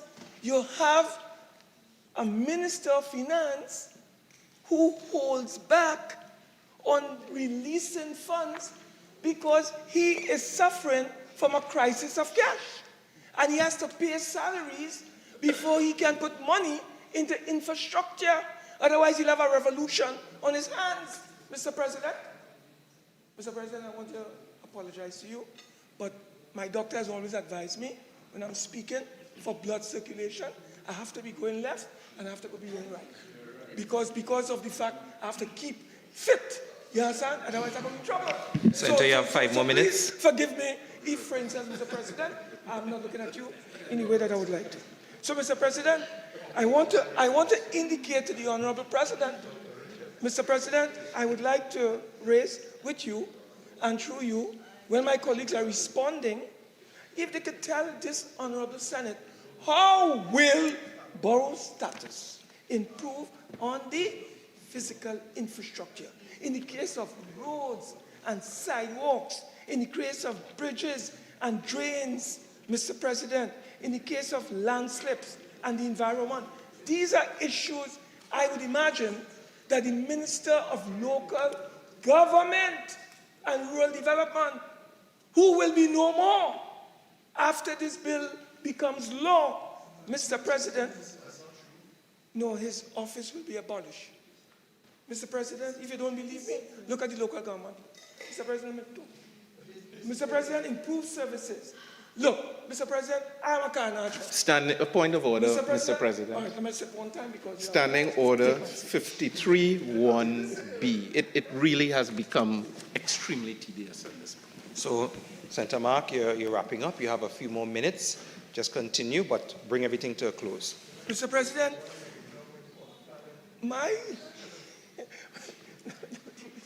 Mr. President, there is a disaster waiting to happen. And I want to bring it to this House's attention. Mr. President, I'm from Diego Martin, but I don't live there any longer. But I'm from there. I passed recently on that main road. And Mr. President, I visited a place called, you know, the Chamber of Commerce building is down there. And when I looked at the river mouth of that river that comes through Westmoreland from Marval, Mr. President, the silt, the debris, the mud, the slush is between 4 and 6 feet high. Mr. President, you know what's going to happen? I am calling on the Minister of Rural Development and Local Government to get the equipment down there quickly. Because with the rainy season upon us, there's going to be a backup of waters and they will flood out Westmoreland and all the people upper Marval, into Pity Valley, into Diego Martin. So I'm just raising this because, Mr. President, we are talking about borough status. And I am saying, Mr. President, if we are talking about borough status, one of the functions of the government is to ensure that there is adequate services provided so that we can avoid a deluge, flooding. That is what we are talking about. That is what local government is partly about, Mr. President. So, Mr. President, I have said that when it comes to this matter of local government and these regional corporations, we recognize that there are several what is called consequential amendments to the legislation that is before us. And those consequential amendments, Mr. President, as you are aware, will impact on several pieces of legislation. But all of these changes, consequential changes, are going to be what I call minor, negligible, and would not be impactful. But nevertheless, it is in the legislation, and I need to bring those to your attention. For example, Mr. President, you would see that, for instance, the act or the bill that is before us is going to be looking at changes to to the Representation of the People's Act as it relates to Tobago House of Assembly and local government. Because wherever the regional corporation of Diego Martin appears, or the regional corporation of Siparia appears in the bill that we have before us, it has to be deleted and replaced with borough. So the borough will now replace the regional corporation for both Siparia as well as Diego Martin. And you will also recognize, Mr. President, that amendments have to be brought to the motor vehicles and road traffic regulations. Because one of the things that I saw here is when you are reversing in a public vehicle, there are going to be regulations that are going to govern you in that particular exercise. In other words, going around a corner, reversing, you can reverse around a corner. It's about parking. All of these things are what we call negligible, minor. Oh, thank you very much, Mr. President. Senator Vera.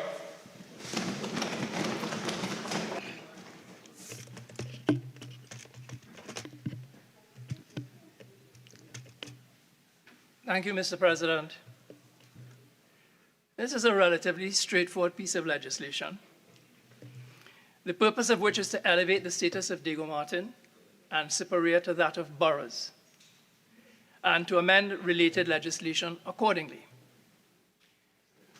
A borough is a district, town, or urban community with its own local government. Historically, a medieval fortified group of houses forming a town with special duties and privileges. This legislation essentially relates to our local government system, and as the Honourable Minister who moved the bill said, is part of a package designed to enhance decentralization and rural development. Now, as it stands, there are 2 city corporations, 3 borough corporations, and 9 regional corporations. And with the passing of this legislation, there will be 5 borough corporations.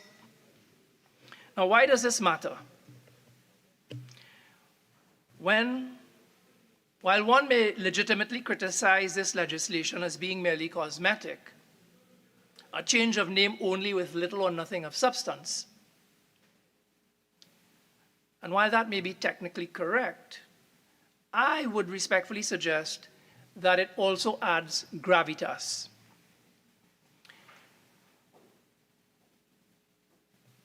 It's a difference of prestige. It's a matter of prestige and status.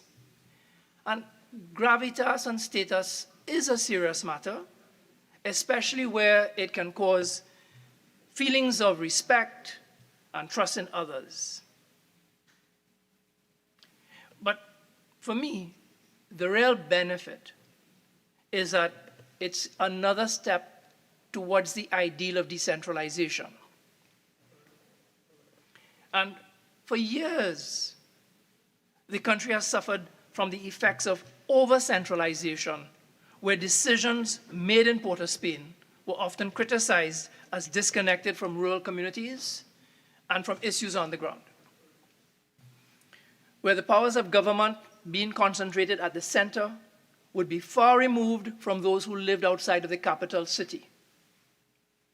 Where officials at the local level voiced complaints about being stifled or ignored, unable to vary programs from the central government, and frustrated by bureaucracy. Where one of the downsides of overly centralized control is people feeling disconnected, losing interest, and becoming apathetic. Where it would be difficult to identify local needs because decision makers were too far away from the reality on the ground. The Honourable Minister stated earlier that this legislation is part of an omnibus reform package. And they are looking to move away from over-centralization. So at the heart of that package is that desire to move from central control towards decentralization, and towards making local government meaningful and effective. Now, local government in Trinidad and Tobago is governed by several pieces of legislation, the most important being the Municipal Corporations Act.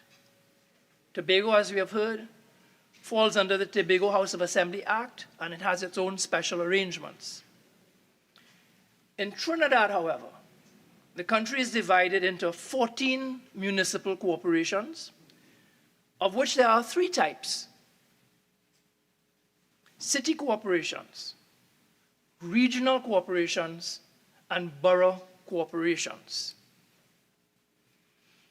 Now, as we've heard, all corporations have the same powers, they have the same responsibilities, they can make policies and bylaws in relation to their functions for their local area. And there's ministerial oversight headed by the Minister of Rural Development and Local Government. As you have also heard from the Honorable Minister, prior to the Municipal Corporations Act, Trinidad and Tobago was divided into 8 counties, which were further subdivided into wards and regions. Tobago was administered as a ward of the St. David County. County councils historically functioned as the administrative bodies for local government. And notwithstanding the Municipal Corporations Act, counties and wards are still reflected in many of our maps. They pop up when lawyers handle conveyancing matters, for example, by having to go to the warden's office. And they played an important role in revenue collection for government. But by and large, however, and certainly from an administrative point of view, counties and wards have been eclipsed by the municipal corporations. And what do these municipal corporations do? Their areas of responsibility are set out at sections 33B and C, 35A, 232, and the 13th schedule of the Municipal Corporations Act.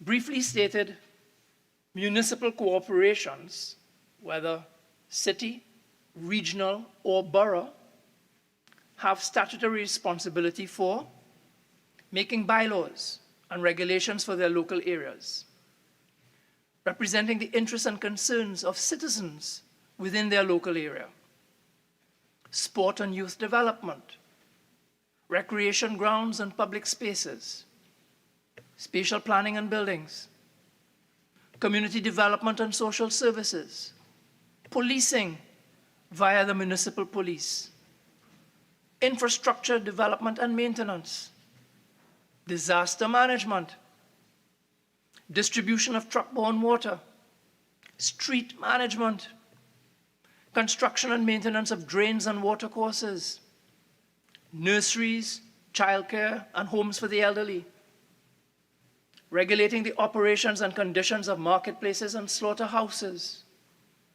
waste removal and management, including development and maintenance of sanitary landfills, maintenance and control of corporation cemeteries and crematoria, bus and taxi shelters. And that is not even a full list. The point I want to make, and this is important not just for this debate, but I would like the listening public to really understand, municipal corporations are responsible for most of the activities impacting citizens in their local communities. Now, my friend, Senator Mark, reminded me about my interest in decentralization. The municipal corporations represent decentralization in action. What is decentralization? It is the transfer of control of activities to local offices or authorities rather than a single authority, and control emanating from central government. When the mover of the motion spoke, he made clear that reform of local government was a key cornerstone. He said that the top priority is local government reform. And because important decision-making activities will impact citizens in the most direct, in the most fundamental way, Because municipal corporations will be responsible for planning and crafting suitable strategies to boost the well-being of our local communities, it is vital that we give serious consideration to who will represent citizens at the local government level. Senator Roberts raised a call for elections, and I would like to share some thoughts on this very important topic. Because come election time, it will be vital to get decent, hardworking, and persons of integrity at the executive level of the municipal corporations. Relevant, authentic, forward-thinking leaders who understand the complexities of governing during the times of uncertainty and change. Mayors, councillors, and aldermen who can build and sustain healthy relationships with their communities, who do not disrespect, make personal attacks, or create unhealthy relationships which undermine sound governance. We want council members who can work together as a team, who can work constructively with others, and who can set aside personal interests and influences for the common good. We want mayors, councillors, and aldermen who are accessible to their communities through meetings and events, by phone and email, who are committed to clear and regular communication with their communities. Council members who are critical thinkers, who can maintain long-term perspectives, and who can consider the important potential impact of decisions. Council members who come prepared to participate in decisions by researching and reading relevant background material prior to attending meetings. Council members who understand basic financial information and can evaluate budgets and financial statements. Leaders who are willing to seek training and continuing education to improve their skills. And this is why the upcoming local government elections matter so much. The local government elections will allow citizens to get representation from their local community. And it will enable those from the local community to directly impact the decision-making process. This is decentralization in action. It is important for citizens to exercise their voting franchise responsibly and carefully. Your votes will determine how your communities move forward. Effective local government also requires a fair amount of money. You heard me go through some of the list of what municipal corporations and borough corporations do. And that is why, Senator Mark, that is why I supported the property tax legislation last week. Section 109(1)(a) of the Municipal Corporations Act provides for the funding of corporations. And in the main, the funding comes from appropriations by Parliament from the Consolidated Fund, borrowings, and residential taxes to be collected under the Property Tax Act. So the bottom line here is that your money will be paying for your respective corporations. And voting. So, Senator, just guidance as I've given to everybody else. I've given you some leeway as you're, going through your introduction. But I do not want to go too deeply into reform matters or even election matters too much. What we're dealing with specifically is the Borough of Diego Martin and the Borough of Siparia and what is in the bill, which is 6 clauses long and outlines the necessary changes to effect that. So I would like that you bring it in towards the bill and focus more on that part. President, I will just end by saying that voting will be the chance of citizens to choose how their tax dollars are spent. So let me turn now to one of the regions under consideration. Now, regretfully, I don't know enough about Siparia to speak authoritatively about the area. Happily, Senator Hislop was able to competently address that aspect. I will limit myself to saying a few words about Diego Martin, having lived there and having read A History of Diego Martin, written by Father Anthony de Vertai, who taught me geography at St. Mary's College.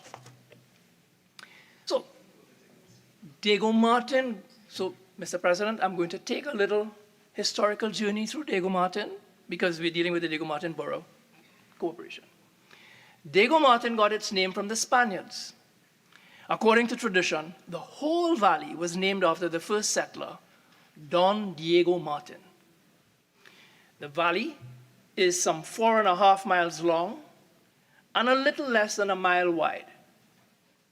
It was one of the most fertile areas in the country, but sadly, that fertility was lost to agriculture in favor of urbanization. Physically, the valley is bounded as follows.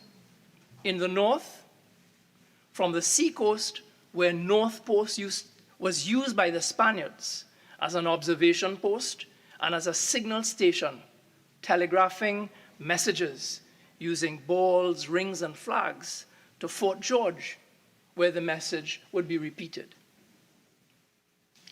In the east, by the Maraval Valley. Now, the northeastern part of the Diego Martin Valley is famous for the Blue Basin Falls, so named because of the beautiful clear or azure pool at the front of the cascade. In the 1860s, besides a visit from the son of the Prince of Wales to the area, there was also horse racing at the River Estate Savannah, with race day being a special event in the valley, with people coming from all over Trinidad to see the races and to bet on horses. In the east, there is a limestone area and the undulating Cameron Plateau, with small caves, underground drainage, and springs. To the west is the Valley of La Cuesa, now called Tucker Valley. And to the south, what was once marsh and swamp has been reclaimed and converted into high-end residential and commercial seafront areas. Diego Martin was settled by French planters and has had its share of larger-than-life characters, including a battle involving Edward Teach, also known as Blackbeard, where he plundered a brig in the Gulf of Paria and then burnt the ship. The wealthy merchant Pierre Begorat, who had 9 children on a 37-acre estate known as Plaisance, and who was instrumental in developing commercial business in the area. The Brunton family, who traded with Venezuela and owned River Estate and the Rich Plain Estate. The Bruntons had warehouses in Cocorite, from where they would ship sugar in barrels. Diego Martin also attracted Sephardic Jews coming from Spain and Portugal. For example, the Senior family, who owned the La Puerta estate, and the Averbrooks, who developed New Yalta, Schneider Gardens, and Chumamunka, with street names such as Sinai, Leo Bass, Golda Meir, and Albert Einstein. The Diego Martin region has enjoyed a colorful and eclectic history, and I can say a lot more, but time and the standing orders will not allow. Suffice to say that the region has a population of over 115,000. There is an industrial estate. There are at least 2 very good hospitals. There are well-appointed shopping centers, several churches, schools.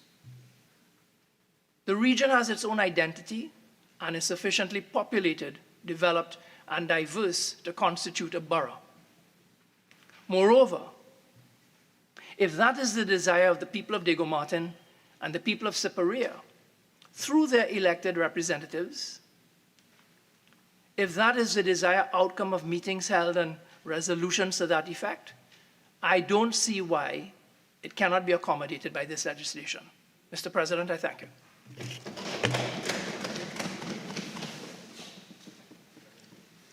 Minister of Agriculture, Land and Fisheries.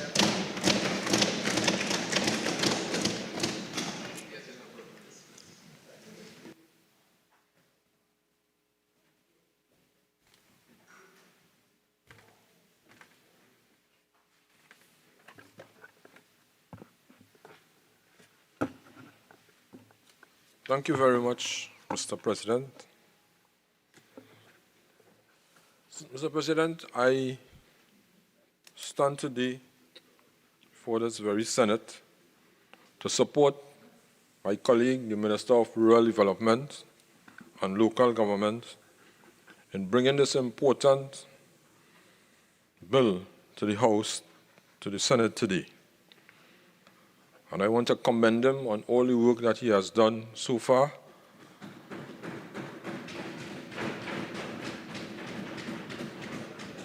And the work that he continues to do at the Ministry of Rural Development and Local Government. That is a ministry that is on the ground with the people of this country. Mr. President, it gives me great pleasure to contribute to the debate on the miscellaneous provision establishment of the Borough of Diego Martin and the Borough of Siparia, Bill 2021. The bill seeks to amend the Municipal Corporations Act to provide for the establishment of the Borough of Diego Martin and the Borough of Siparia, and to make consequential amendments to the Representation of the People's Act, Chapter 201, the Interpretation Act, Chapter 301, and the Election and Boundaries Commission, Local Government, and Tobago House of Assembly Act, Chapter 2550. The Motor Vehicles Road Traffic Regulations, Chapter 4850, and the Central Tenders Board Act, Chapter 7191, and other written laws where references are made to these municipalities. Mr. President, it is no secret that I have been always passionate about local government. I am always in support of any progress, move that would see the upliftment or enhancement of local government. I strongly believe that a well-developed local government system can be used as a mechanism to measure the progress of a company and so as to establish the Borough of Diego Martin and the Borough of Siparia, and is a step in the right direction. Mr. President, it was during my tenure as Minister of Rural Development and Local Government that the matter of the establishment of the Borough of Diego Martin and the Borough of Siparia was first raised. And I am heartened to be part of this debate that would see this real matter finally brought to fruition. Mr. President, like the Miscellaneous Provision Local Government Reform Act 2022, this bill forms part of the acute vision of this government to signify, enhance the system of local government by creating new opportunities for municipal improvement. Mr. President, the work of this government regarding the reform is ongoing, and full proclamation of the Local Government Reform Act would see greater autonomy and accountability in the local government system, improved governance and administrative structures, secured funding, as well as the effective and efficient delivery of goods and services. Mr. President, also this bill contains only 7 clauses.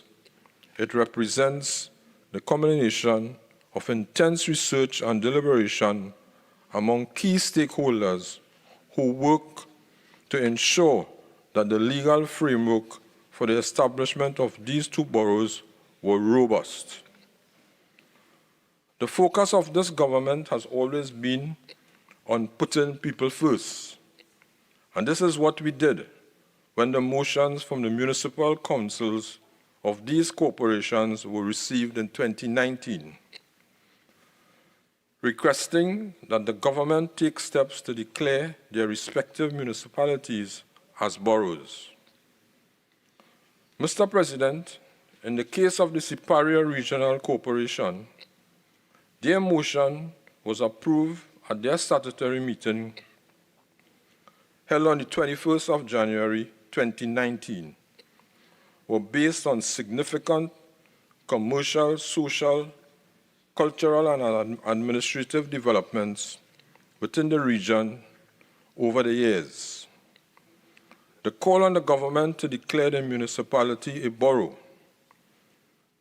And when I'm on Siparia, I must say that I was present on that particular day at the statutory meeting held on the 31st of January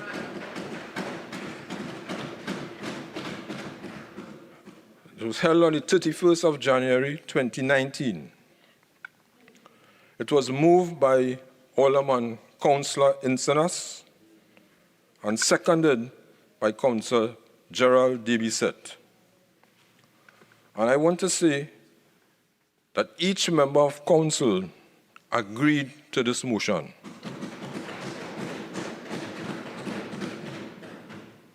Mr. President, I don't know if I have the liberty to call the members' name who are present at the council. At the time, the president was, the chairman of the corporation was Dr. Glenn Ramadar Singh, Councillor Leo Dudnat, Siparia East San Francisco, Councillor Shankar Tilak Singh Sidros, Councillor Arlene Ramdev Erin, Councillor Dudnat Miru, Avocat San Francisco North,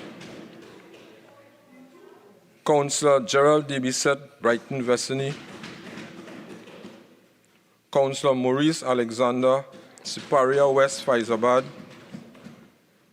Councillor Derek Bowen, Mondesi, Councillor Chanade Ramadar Singh, Otahiti, Rosilak, Councillor Christine Neptune Palaseco,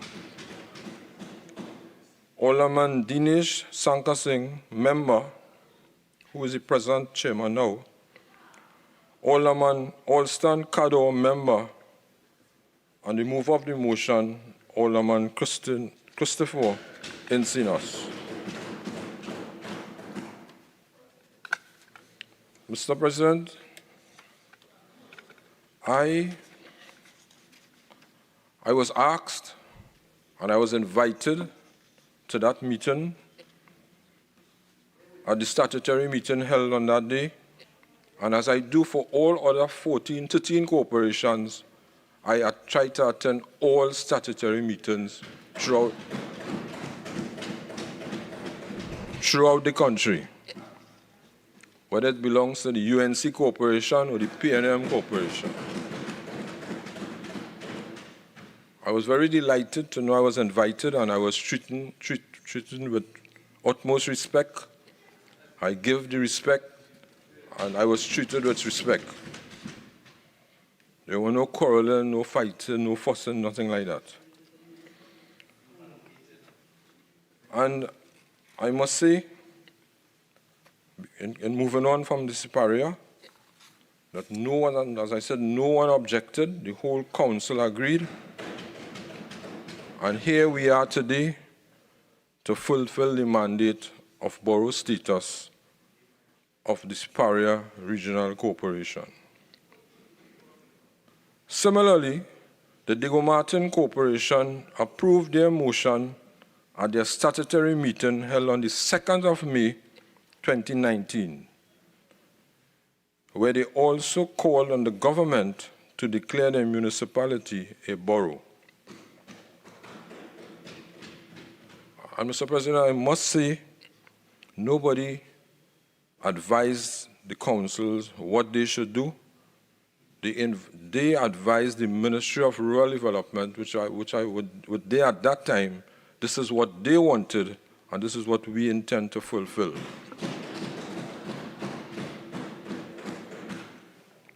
In both cases, the government agreed that justification put forward merited further investigation, and steps were taken to advance the process of making borough status a reality. Mr. President, it is important to note that prior to these motions, there had been no upliftment in the status of a municipality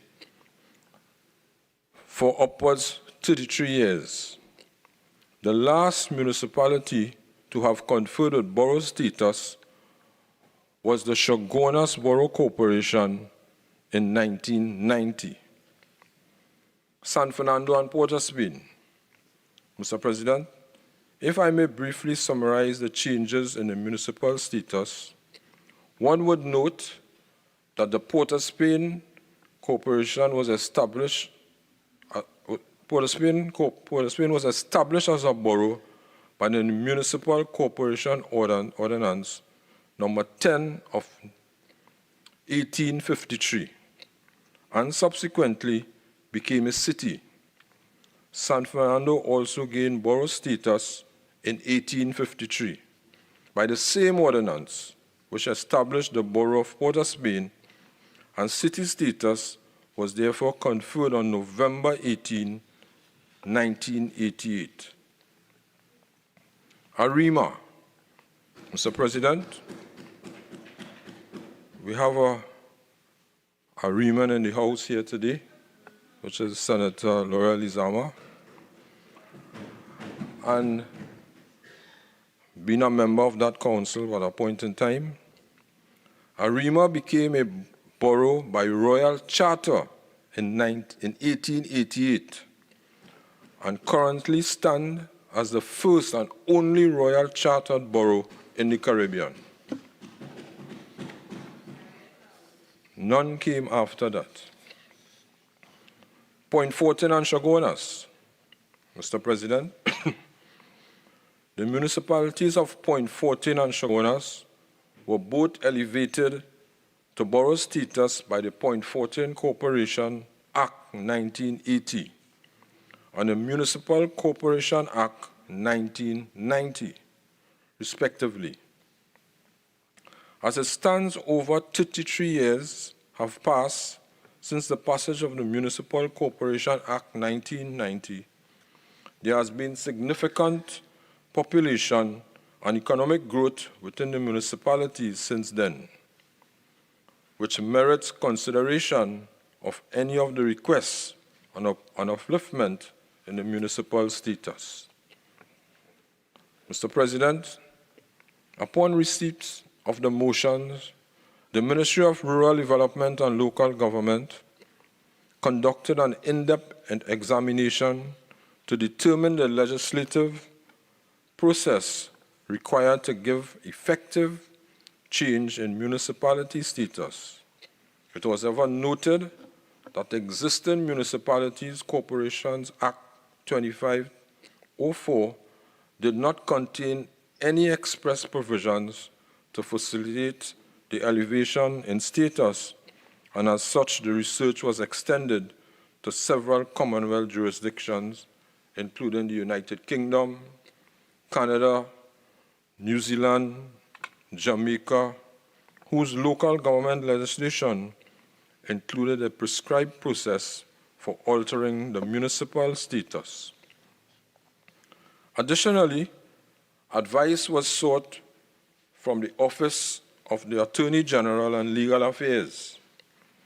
Mr. President, based on our learnings, it was gleaned that it is most judicious an alteration of the municipal status would be on the behest of the municipalities or the residents, who would be petitioned this government, and the title of the city of the borough or the borough would only be confirmed after considering certain physical, social, and economic factors including population size, importance, distinct character and identity of town, the level of commercial and economic activity, and the existence of a well-established local government ministerial committee at work. Mr. President, 2 ministerial committees of cabinet were established to advise on the change of the municipal status of the Digo-Martin Regional Corporation and the Siparia Regional Corporation. These committees gave due consideration to the physical, economic, social, and other factors which could be as justification for elevation to borough status, and reported that in each case, carefully note was taken of physical growth and development in such urbanization, population size, density, residential and commercial expansion, trade and business, accessibility of government services, and physical infrastructure spanning the last 33 years. Mr. President, it was noted that both regions were found to have significant income generating potential, significant natural resources which support the development of industrial and agricultural sector, small and medium enterprises sector, and considerable potential as cultural, tourism, or ecotourism generators. Mr. President, both possessed significant heritage and tourism assets, as abundance of recreational, cultural, and social facilities, substantial private and public educational institutions, a modern system of health and sanitation, and negotiable civil society organizations, places of worship, and NGOs, etc. Mr. Vice President, Digo-Martin, according to the 10th report of the EBC, the Digo-Martin region of Digo-Martin currently has a total electorate of 89,593 spread across 10 electoral districts, which notably has grown by over 50% from 59,245 in 1992, when the first election was held upon passage of the Municipal Corporations Act 1990. Mr. President, Mr. Vice President, Digo-Martin now boasts of a significant number of highly developed residential neighborhoods, spanning from low to high income, and is considered the most populous areas in the country. It also contains a well-established industrial park in Diamond Vale, an international multi-sport facility, modern and state-of-the-art private and public healthcare facilities, sophisticated public and private schools, including the maritime campus of the UTT, several commercial shopping centers, including the most modern shopping mall in the country, the Falls at West Mall, a growing business sector comprising a considerable number of business establishments, offices, complex, hardware stores, supermarkets, and a well-developed maritime and yachting industry.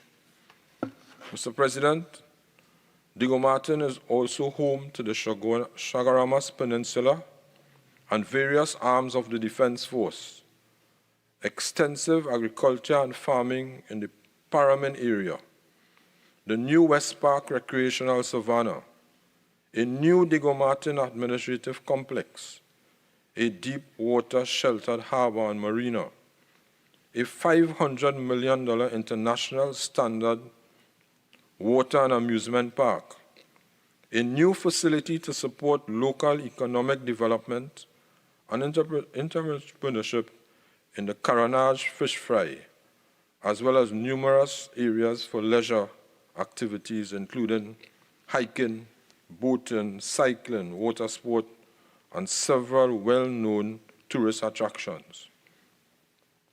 Mr. President, Mr. Vice President, Diego Martin was also noted to be heavily developed and suburban in nature, and given its characteristics, could easily fit in the criteria of the Borough with the UK local government classification system. Mr. Vice President, according to the 10th report of the EBC, the region of Siparia has a total electorate of 72,946, spanning 9 electoral districts, and based on 2011 data from the Central Statistical Office, Siparia is ranked as having the second most number of businesses in the southern region. The same 2011 CSO data revealed an increase in every category of business, from micro to large businesses, with a total registered business at 1,080. And no doubt, when the next survey is completed, these figures could easily be found to have doubled. Siparia boasts of a substantive history of involvement in the energy sector, as well as a well-established industrial sector, which includes Trinidad Generation Unlimited, Labre Industrial Development Company Limited, LABITCO, the LABITCO Port and Lake Asphalt of Trinidad and Tobago 1978 Limited. Mr. President, the region is also an administrative hub for government services, including the Magistrate Court, Board of Inland Revenue, National Insurance Board, Ministry of Social Development and Family Services, headquarters of the Southwestern Divisions of the TTPS, Siparia District Health Facility, Postal Services, Fire Services, several prestigious primary and secondary schools. Siparia is also a tourist destination, being the home to the renowned festival of La Divina Pastora, which notably attracts large multi-religious masses of the general population, not to mention historic sites such as the world-famous Pitch Lake, Arene Mud Volcano, Trinidad's oldest resident, Banwari Man. Mr. Vice President, I want to point out a few benefits of the elevation of status. This elevation of their status to borough will usher in a new area for both municipalities and will pave the way for enhanced local identity and respect locally, regionally, and internationally. Recognition as one of the newest boroughs will also bring increased opportunities for direct municipal investment, infrastructural development, and private sector investments, and will be encouraged to expand their footprint within the municipality, thereby making it the center of economic growth, new investment opportunities, and attractions to the region, but also serve to create employment opportunities for the residents, thereby increasing their overall standard of living and quality of life. Mr. Vice President, the enhanced status would also present great opportunities to partner with foreign local government bodies, since designation as a borough or city continues to attract prestigious acclaim worldwide. Foreign twinning arrangements, similar to those enjoyed by the existing cities and boroughs, will be more readily available to these corporations, facilitating culture, economic, trade partnerships, and exchanges that would redound to the benefit of the inhabitants. Mr. Vice President, the reasons advanced for the granting of this elevated status and the benefits to be derived are in total alignment, and the government is in full support the conferment of borough status, and this is what these corporations have been lobbying for. Mr. Vice President, I am extremely happy to stand here as a former local government councillor, alderman, mayor in this honorable house, and to say that history will once again take place under this government, under this Prime Minister, and for the benefit of both the people of Diego Martin and Siparia and the entire local government fraternity. Mr. Vice President, this bill represents a new era for the region of Diego Martin and the region of Siparia, and serves as an inspiration for those municipal corporations with similar aspirations. Mr. Vice President, we anticipate that this elevation of status of the two municipalities will result in greater economic development, boost local employment, greater opportunities for partnership with foreign local government bodies, and generally more recognition, prestige and pride by and among the citizenry abroad.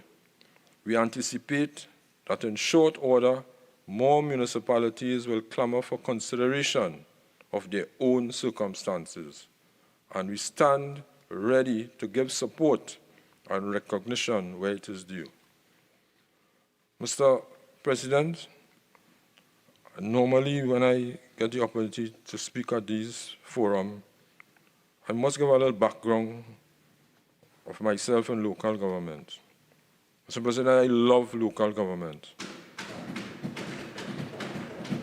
I love serving the people.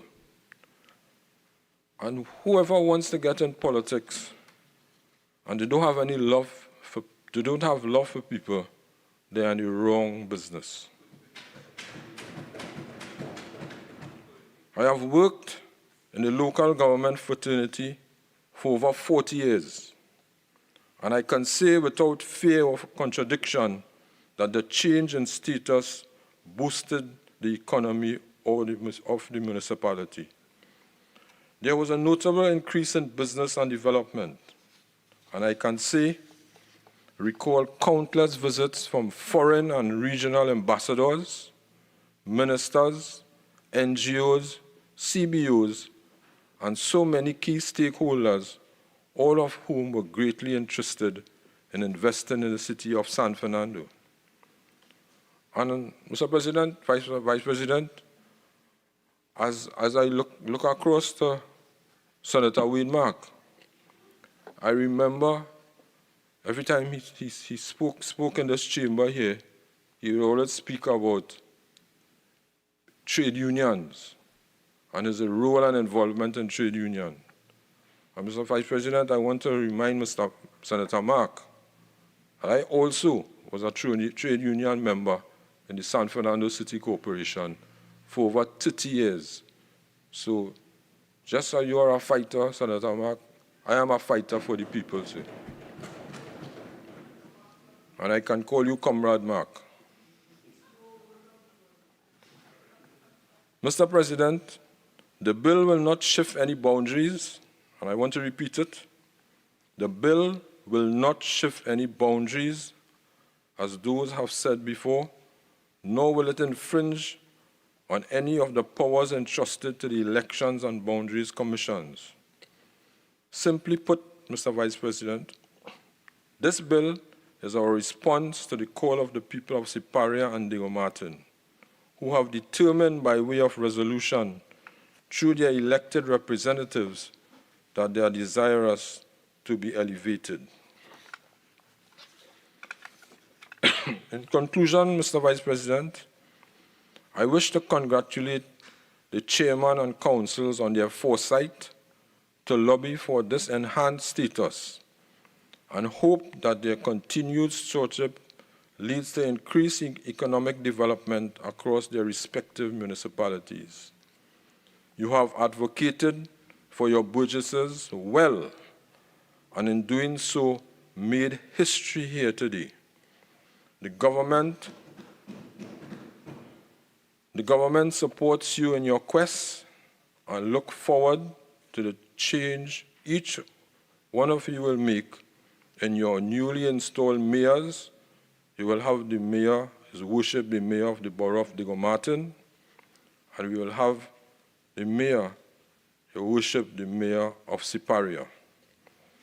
Mr. President, with these few words, I would like to welcome this change in borough status to the Diego Martin and Siparia regional corporations.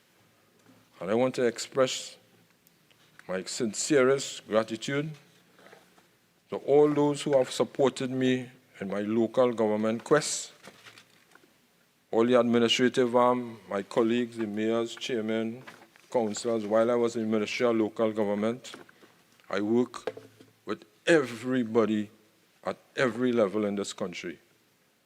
And I will always remain accessible, as councillors and aldermen and mayors should be, accessible to the people of this country. I thank you.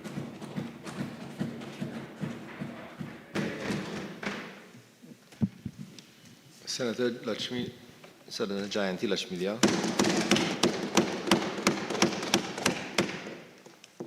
Thank you, Mr. Vice President. Mr. Vice President, we are here today to allow the government to do perhaps what they are best at. We are here to permit them an opportunity to do the one thing that I think that they have mastered in the last 8 years, and that is to put on display the art of complete mammogism.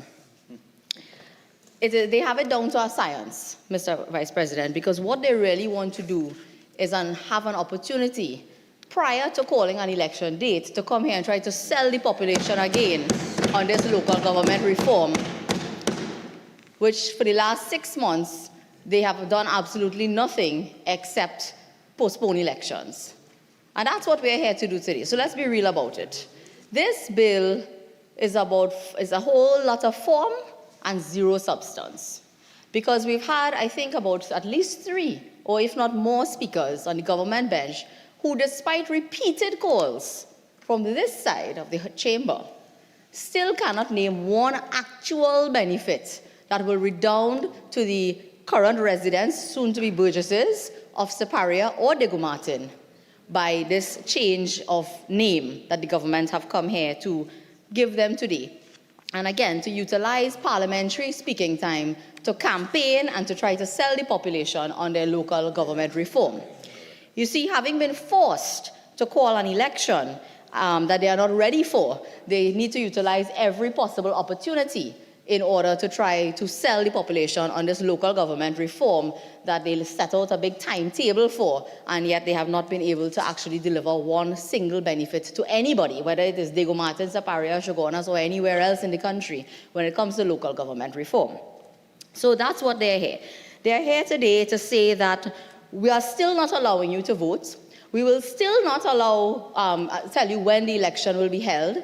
We will show utter contempt and disrespect for judicial decision and not even say when we are going to have this election. But don't worry, you all will now be a borough. And it sounds so lovely. We will be a borough. You're not going to be some regional corporation. You'll be a borough. And that's what we're good at. We are good at selling you all on nothing. Dreams. Dreams. Well, dreams. I don't even think it's a dream. Because even the person who piloted this bill had to sort of, in his own nice way, because he's good with words, not much else, but good with words, had to say that, it really is just a change of name. And there's no actual material benefit to the citizens, whether they call for it through their elected representatives or not. There's no actual benefit. Nothing will improve in terms of the delivery of services. Nothing will improve in terms of their access to resources. Nothing changes when you move from being a region to a borough. So we have 9 regions, 3 boroughs, and 2 cities in this country, and all of them suffer in the same way under the PNM. So whether you are regardless of what they call you, same suffering. And that will not change. Mr. Vice President, I listened with amusement about the minister talking about his love for people and how well he works with everyone and how accessible he is. The former minister of local government, I should say.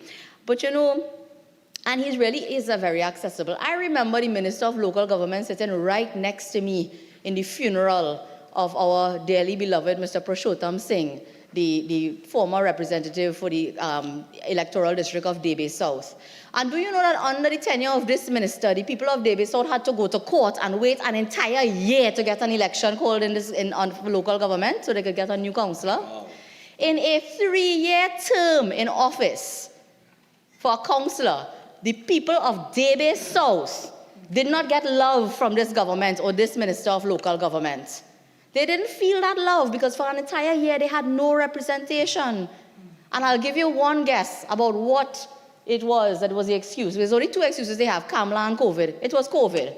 COVID was the reason that this government refused until we took it to court and filed a constitutional claim against them and a judicial review for their failure to call an election. So this is a government that is coming here to tout their love for local government and their love for people and how proud they are of their record on local government. But they will not even give people an opportunity to vote in local government. At every twist and turn and opportunity they have, they try to deprive people of the opportunity to the most fundamental underpinning of the democratic system of local government in this country is the right to vote.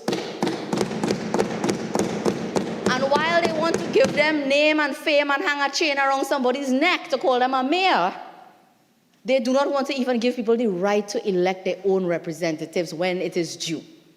And that is why I say all of this here today is mamagism. So now, instead of hiding inside of your home within the region of Siparia, paying for private security to keep your family safe, you could hide inside the borough of Siparia.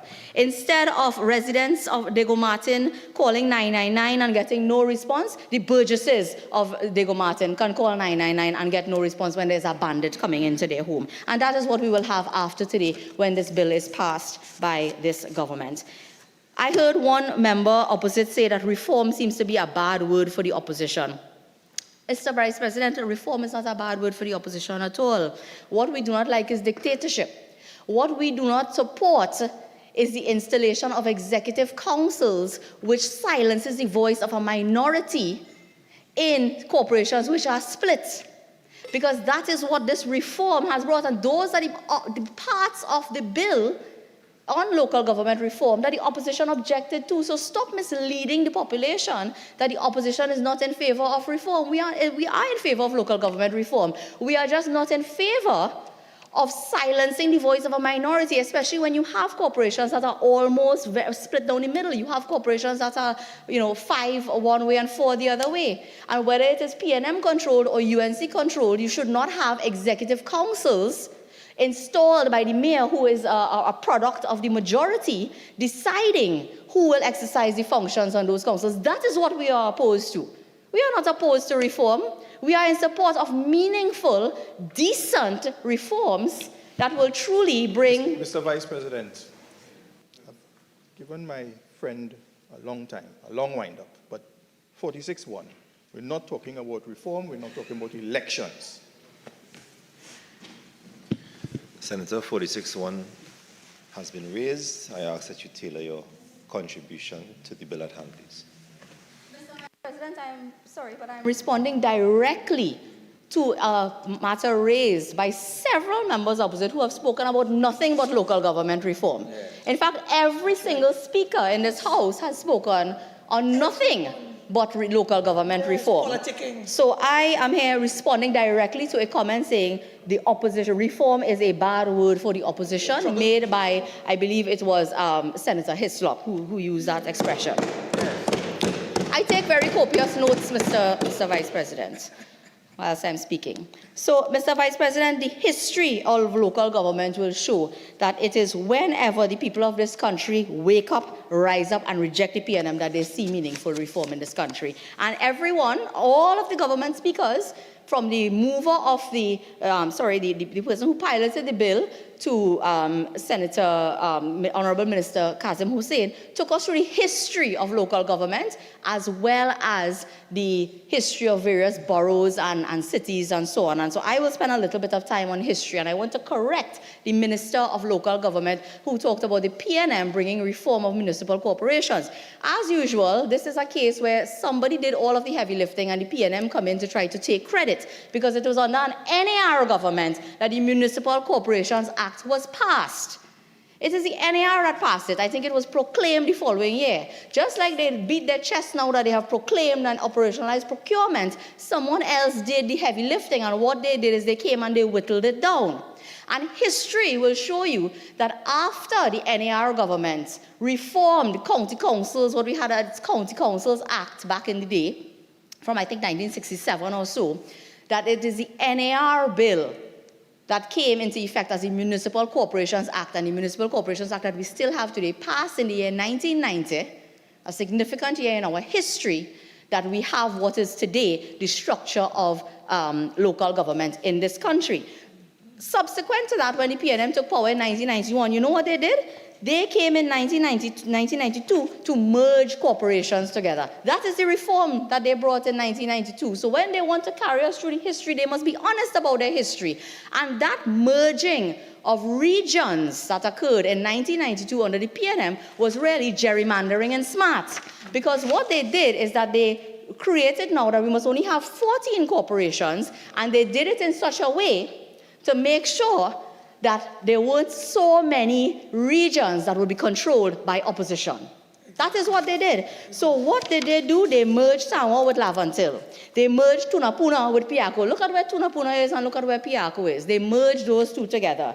They merged Kuva, Tabakit, and Talparo together, which was previously under the NAR original plan for creating towns and regions that could develop and grow into their own. They merged them together into one corporation and say, well, you see that would be opposition, put them as one together. Exactly. So they only have one. Yeah. That is what they did, gerrymandering and smart. And they merged Mayaro and Rio Claro together. Exactly. So that is the PNM's record again, and that is Act number 7 of 1992 for anybody who is interested in it. They brought amendments to the Parliament between 2002 to 2010. You know what that was to do? Well, at least then they weren't so cowardly, and they had a little more respect for the Parliament. They brought acts to the Parliament under the Municipal Corporations Act to put off elections again. At least, like I say, they didn't try to come through the back door, they did it there. Now, under the People's Partnership Administration, you had real reform. You had one of the most significant reforms introduced to local government since 1990, and that was the introduction of proportional representation. Because it is only under a UNC government that believes in representation, that believes in democracy, that believes in the rights of the people to have adequate and fair representation, that we introduced proportional representation into local government in the form of Act number 13 of 2013, because we believe in the philosophical underpinnings of our democracy, and that proportional representation really and truly bolsters and improves our democratic way of life in this country. And so that is what the People's Partnership Administration did. I have heard several speakers opposite and even on the independent bench talk about improving the lives of the people, and how the opposition, the piloter of the bill said that the opposition does not support them and so on. So if you want to improve the lives of the people and gain the support of the opposition, I want to give you a few pointers here today of what you can do. You can give constitutional recognition to local government so that you do not have people randomly just deferring elections.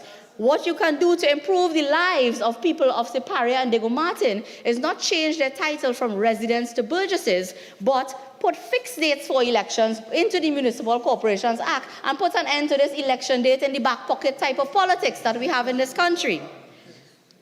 If it is you want to improve the lives of the people who live in the various regions and corporations of this country, what you really ought to do is to ensure that people do not have to go to court in order to have a right to elect their representatives. Now, again, if we want to talk about reform of local government, I want to continue to say that it is under the People's Partnership Government, for example, that regulations were brought to govern municipal police in 2014. That was brought by the People's Partnership Administration. We also brought, by way of legal notice, to introduce the special duty allowance for the municipal police that we also gave to the regular police, so that they got that $1,000 tax-free duty allowance. You see, now at a time when, crime is at its absolute highest, and in the last 8 years, you have a government shoving 4% down the throats of our protective services. But that is not what the People's Partnership were about. We were about really and truly ensuring that municipal police will enhance safety and security, whether it is in a region, a borough, or a city. You wanted to have municipal police and try to enhance municipal police and expand municipal police. And that is what we were bringing to the municipal corporation in terms of amendments. We did not just change names, we had action. Senator Dialsing raised some points about some of the other boroughs, and he also mentioned the issue of corruption within local government. He spoke about benefits to people in boroughs and questioned what will be the benefits, and he made specific reference to, point 14 and others, Mr. Vice President, but he also raised the issue of corruption. I want to ask a question, and I'm sorry the minister didn't want to sit down and listen when I asked him about why he didn't have love for the people of Debe South. He fled the chamber after I raised that matter. But in 2019, there was an investigation conducted by one media house, and we had a report, the first article in a series of articles captioned on the 16th of July 2019, captioned, "Gangsters benefit from contracts through corporation." And no surprise, they named... Mr. Vice President, a point of order, 46-1, please. Senator Lachmidia, although your rebuttal is based upon partials of what has been raised already, I ask that you tailor it a little bit more accurately and swiftly within the debate at hand. Please proceed. Thank you, Mr. Vice President. You see, I'm responding directly to what Senator Dialsing raised, and Senator Dialsing was not interrupted because perhaps he didn't zero in enough on the issue that affects the government, because in two PNM-controlled corporations were named in this article as there being 7 known gang leaders as getting contracts. And one of those corporations is Diego Martin. So that is irrelevant if it is my friend doesn't follow and does not recall that the Diego Martin Corporation was named in that article as being one of the corporations where there was an issue of concern. And on the heels of that report, the then Minister of Local Government, who came here to speak about his love for people and enhancing their lives and so on, spoke about an audit report and promised an audit report. So instead of coming here to give us the history and a whole kahani from way back when to know about his own history in local government, he should have told us what the audit report into the Diego Martin Regional Corporation, soon to be Borough, had to say about financing of gangs through that corporation. That would be meaningful if we were here to talk about boroughs today and lifting. Point of order. Relevance, 46-1. This is going beyond. I'm responding. Once again, that horse has left this table. It is in the domain of the debate. But, Senator, I ask that you respectfully curtail your comments towards the bill as much as you can. Yes, you see, Mr. Vice President, I understand they're getting antsy because they're here to sell dreams and hopes to the people of Diego Martin when they have done absolutely nothing to treat with the issues affecting the people of Diego Martin. Mamagism, a change of name while crime riddles this country. But they cannot stand here and say what they have done to eradicate corruption. But we will change the name. And so they're getting antsy because they know elections are around the corner and that they cannot answer any of these questions. But they come here to campaign today about reform and a change of name as though it is promising something to anybody. Mr. Vice President, when we talk, I heard somebody raise the issue talking about Siparia and want to talk about Daisy Voisin. Again, the former Minister of Local Government, the only thing he knows about Daisy Voisin is he went down to Siparia and he pulled off something on a sign to rename a street. But I want to tell him again, they rename a street after Daisy Voisin. But while he was there pulling the sign off of that, pulling the cloth off of that street sign and cutting some ribbon and so on, he should have looked across the street and see the very beautiful reformed Irwin Park facility under the People's Partnership Government that we delivered to the people of Siparia. State-of-the-art sporting facility that under the PNM government ended up turning into a shelter for migrants when they left the entire coastline that is part of Siparia open, and every day you had hundreds of migrants coming in. Go back and read in the newspaper, Irwin Park, beautiful, state-of-the-art, modern sporting facility in Siparia, turned into a shelter and a place where the police will round up migrants and put them there, not knowing what to do. And whilst the government spends a day of parliamentary time or 2 days, because it's one in the other place as well, speaking about how wonderful it will be for the Regional Corporation of Siparia to now be known as the Borough of Siparia, they, through their inaction, bad policies, and failed governance, have allowed Siparia to have an infiltration of illegal migrants through the unsecured borders, and of course, social and economic turmoil and a dramatic increase in crime. And none of that will change when you change the name from region to borough. So let us not come here and speak about Daisy Voisin when the hometown of Daisy Voisin continues to experience decay under this particular administration. Mr. Vice President, and as we are on the point of street signs, and I heard again, because it was raised, and I'm responding, Minister, that when Senator Dialsing raised the cost of street signs and so on, you know, that is the one accomplishment, I think, of the entire Ministry of Local Government. Long ago, every region had a color assigned to it. So in San Fernando, we had a nice, beautiful navy blue street sign. In Princestown, I think they had orange, they had different signs and so on. The Ministry of Local Government embarked on a mission to change all street signs into one ugly green. And that is the only thing that I think that they have accomplished and that our ministry has done since taking office. And so when the minister, what's all this about? There's a particular, there's particular legislation. Members, Senator Leiter, that is up to me to decide. Relax. Calm now. Senator, as I stated before, yes, you are responding. Can you curtail your response in like manner according to the bill, please?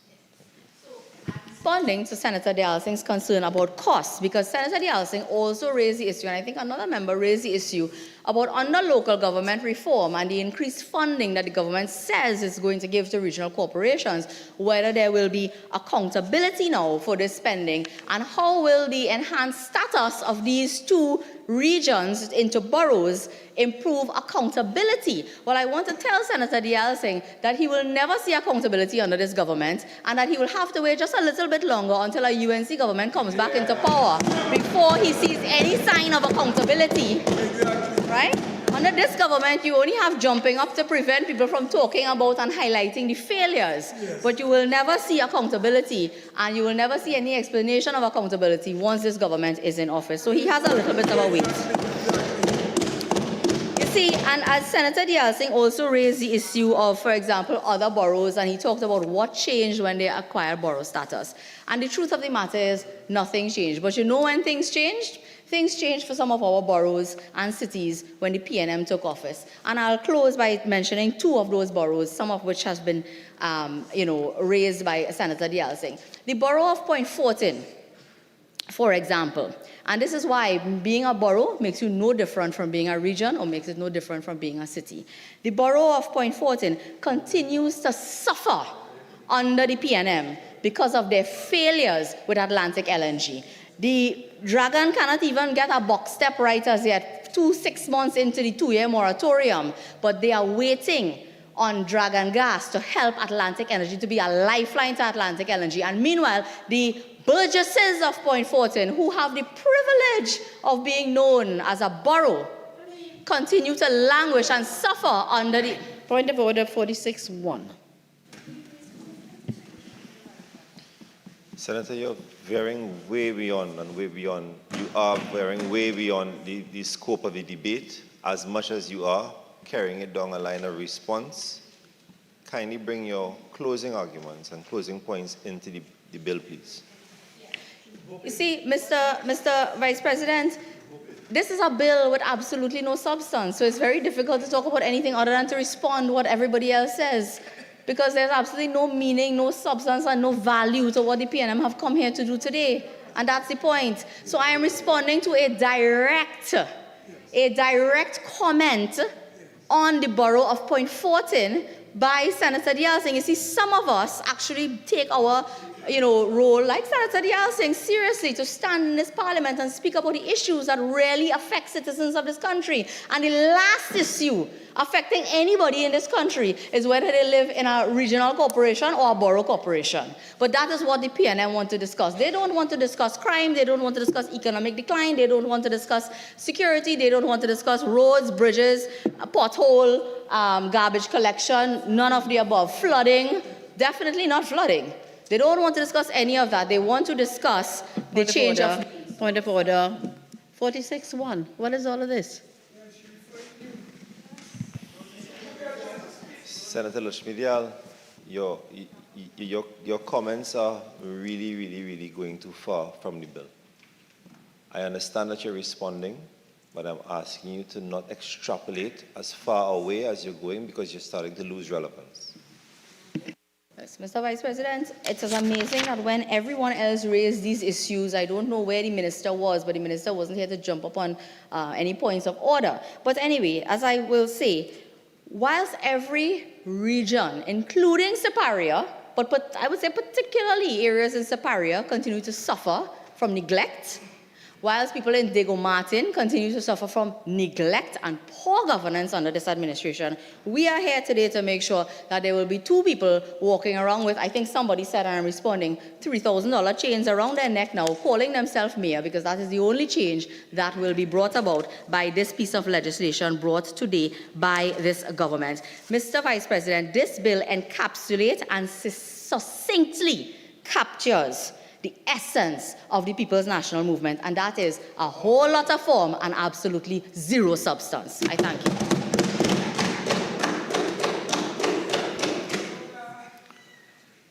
Senator Dirup Timal.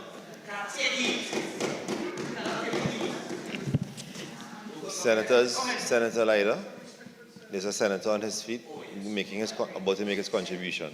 Kindly allow him to do so. Mr. Vice President, I thank you for the opportunity to contribute to this bill before us here today in this August chamber. Mr. Vice President, this bill before us comes in the midst of local government reform.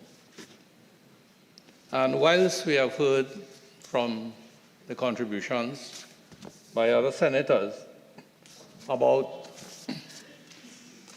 the extent of development in the respective areas, that's Diego Martin and Siparia, and what projects have been done, what has been accomplished. The extent of reform, not necessarily developmental projects, construction projects, but the extent of reform as captured in the Municipal Reform Act. There is no tying as to where we are with the actual reform.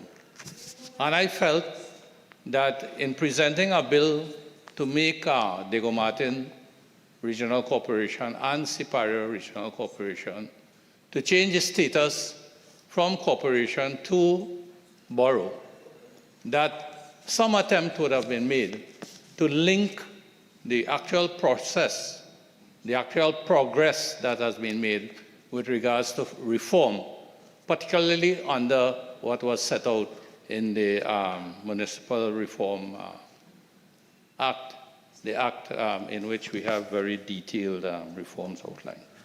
So at the beginning of my contribution, Mr. Vice President, I just want to revisit some of those things based on what I have said just now. And local government is really about communities, and insurance services are delivered in an efficient, timely, cost-effective, and equitable manner, despite size, nature, and geographic location. In addition, the reform envisaged that local government should not be seen as an arm or appendage of central government, but as an organization in its own right, fully conscious of the needs of citizens within their communities and having the ability and resources to address the needs of citizens through service-driven strategy, goals, and objectives. And I'm sure that the intent of the bill before us is along these directions. But at the same time, we have to bear in mind that the reform has been predicated on certain studies that were done previously, certain experiences, and certain consultations that were carried out. And yes, local government reform is indeed a complex matter, and any step to enhance the status of any one of the corporations would also be lodged in some degree of complexity due to lack of definitive criteria regarding changing from a corporation to a borough and changing from a borough to a city. The reform is seeking to address several things. Political and administrative arms, having parallel arms that only relate to each other at the highest level, informal systems, processes and relationships that are used to get around formal systems that do not work. Parts of the service operate in a dual capacity. For instance, municipal corporations manage both the delivery of services and also deliver services themselves. Now, if this is a integral part of reform, in the presentations here today, moving from corporations to borough status, this has not really, I have not heard this aspect being specifically mentioned with regards to Diego Martin and Siparia, where both the delivery of services and the corporation delivering services themselves would be adequately addressed by the change in status from corporation to borough.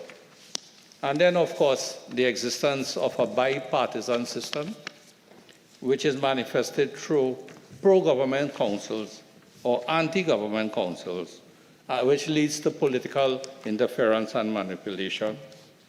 There's also inadequate funding, inadequacy of current legislation. Although we had this monumental reform bill, we are still realizing that there are areas of legislation that needs to be looked at through amendments, and of course, the whole issue of the lack of productivity.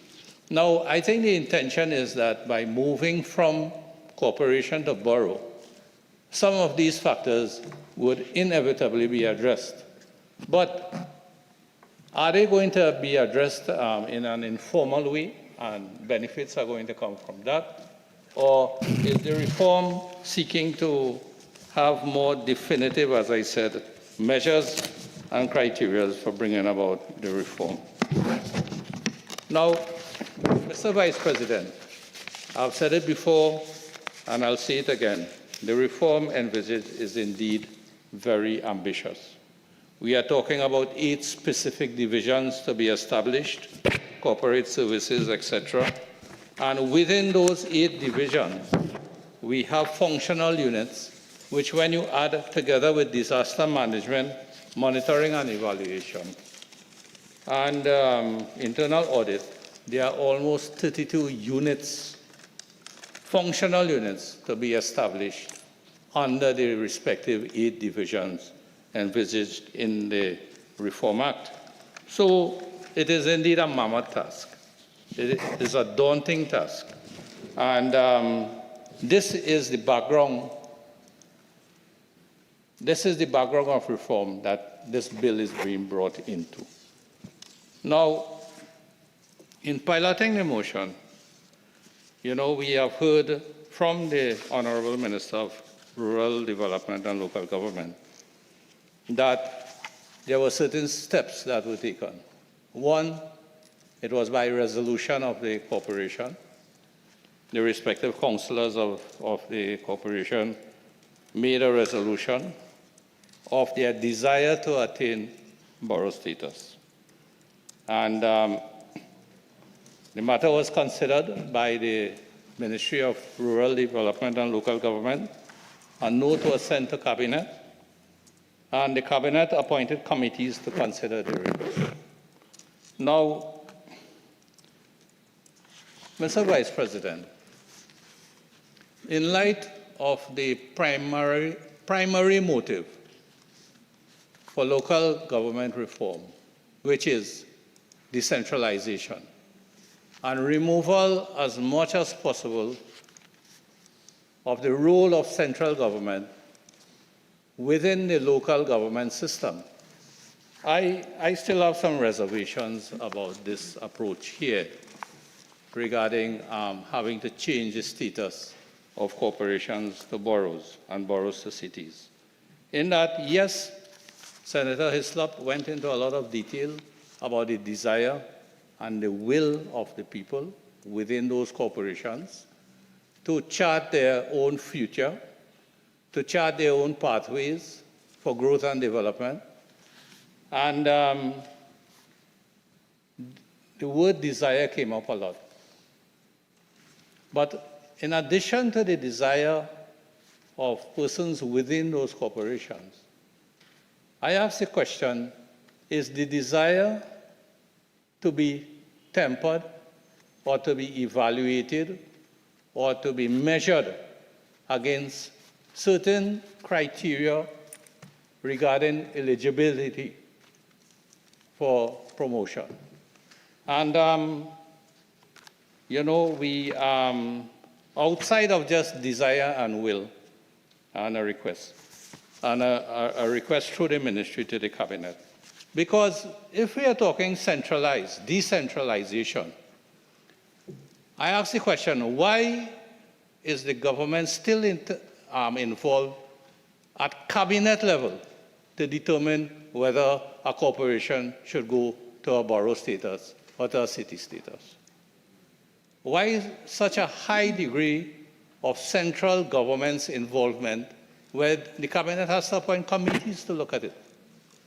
And why not have some other mechanism that takes away this centralization from government to look at it?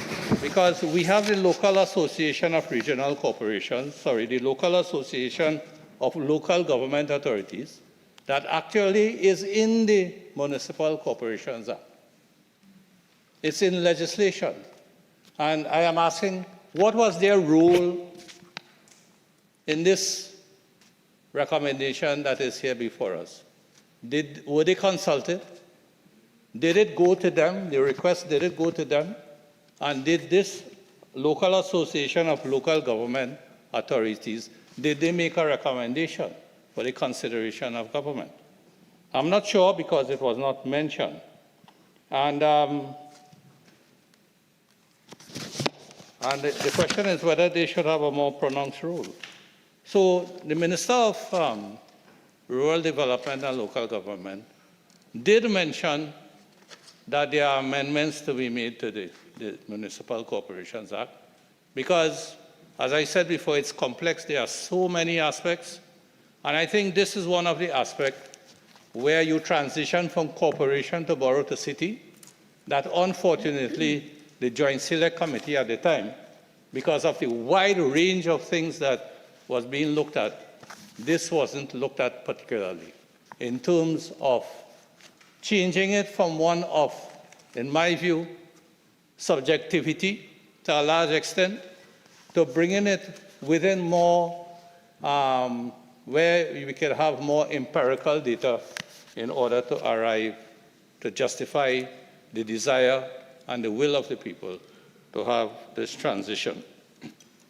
So I see this as an area where we have to come with amendments that would lay out in a more definitive way how corporations transition to boroughs and to cities, and maybe a more pronounced role for the local association of local government authorities, and minimizing the role of central government in this process, in keeping with the objectives of the reforms for local government that we are looking at. Now, the current Minister of Agriculture, Land and Fisheries, Honorable Senator Kazim Hussain, by his contribution, did preempt some of what I was going to question. But he did mention about the benefits that will be gained from the attainment of borough status by Diego Martin and Siparia, such as twinning and all of these things.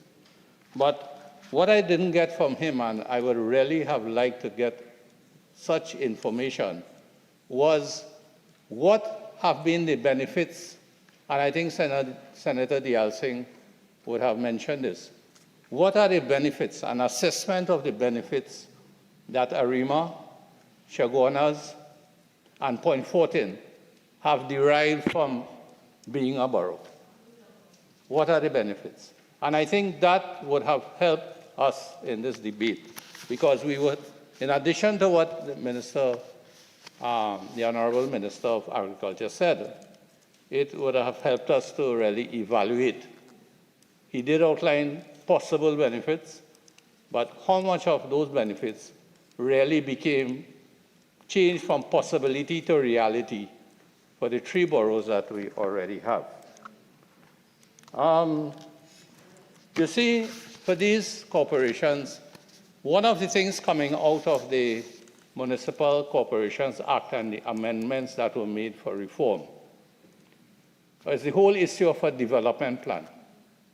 That is one of the foremost things in the reform, a development plan.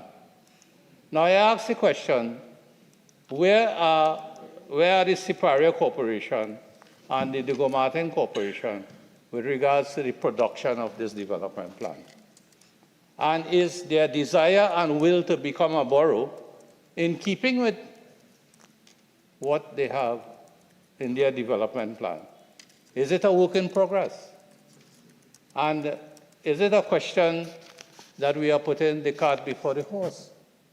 Because in the midst of all of this reform, you know, we have this move to upgrade, but at the same time, where are we on the pathway to reform, as envisaged in the reform? Now, Mr. Vice President,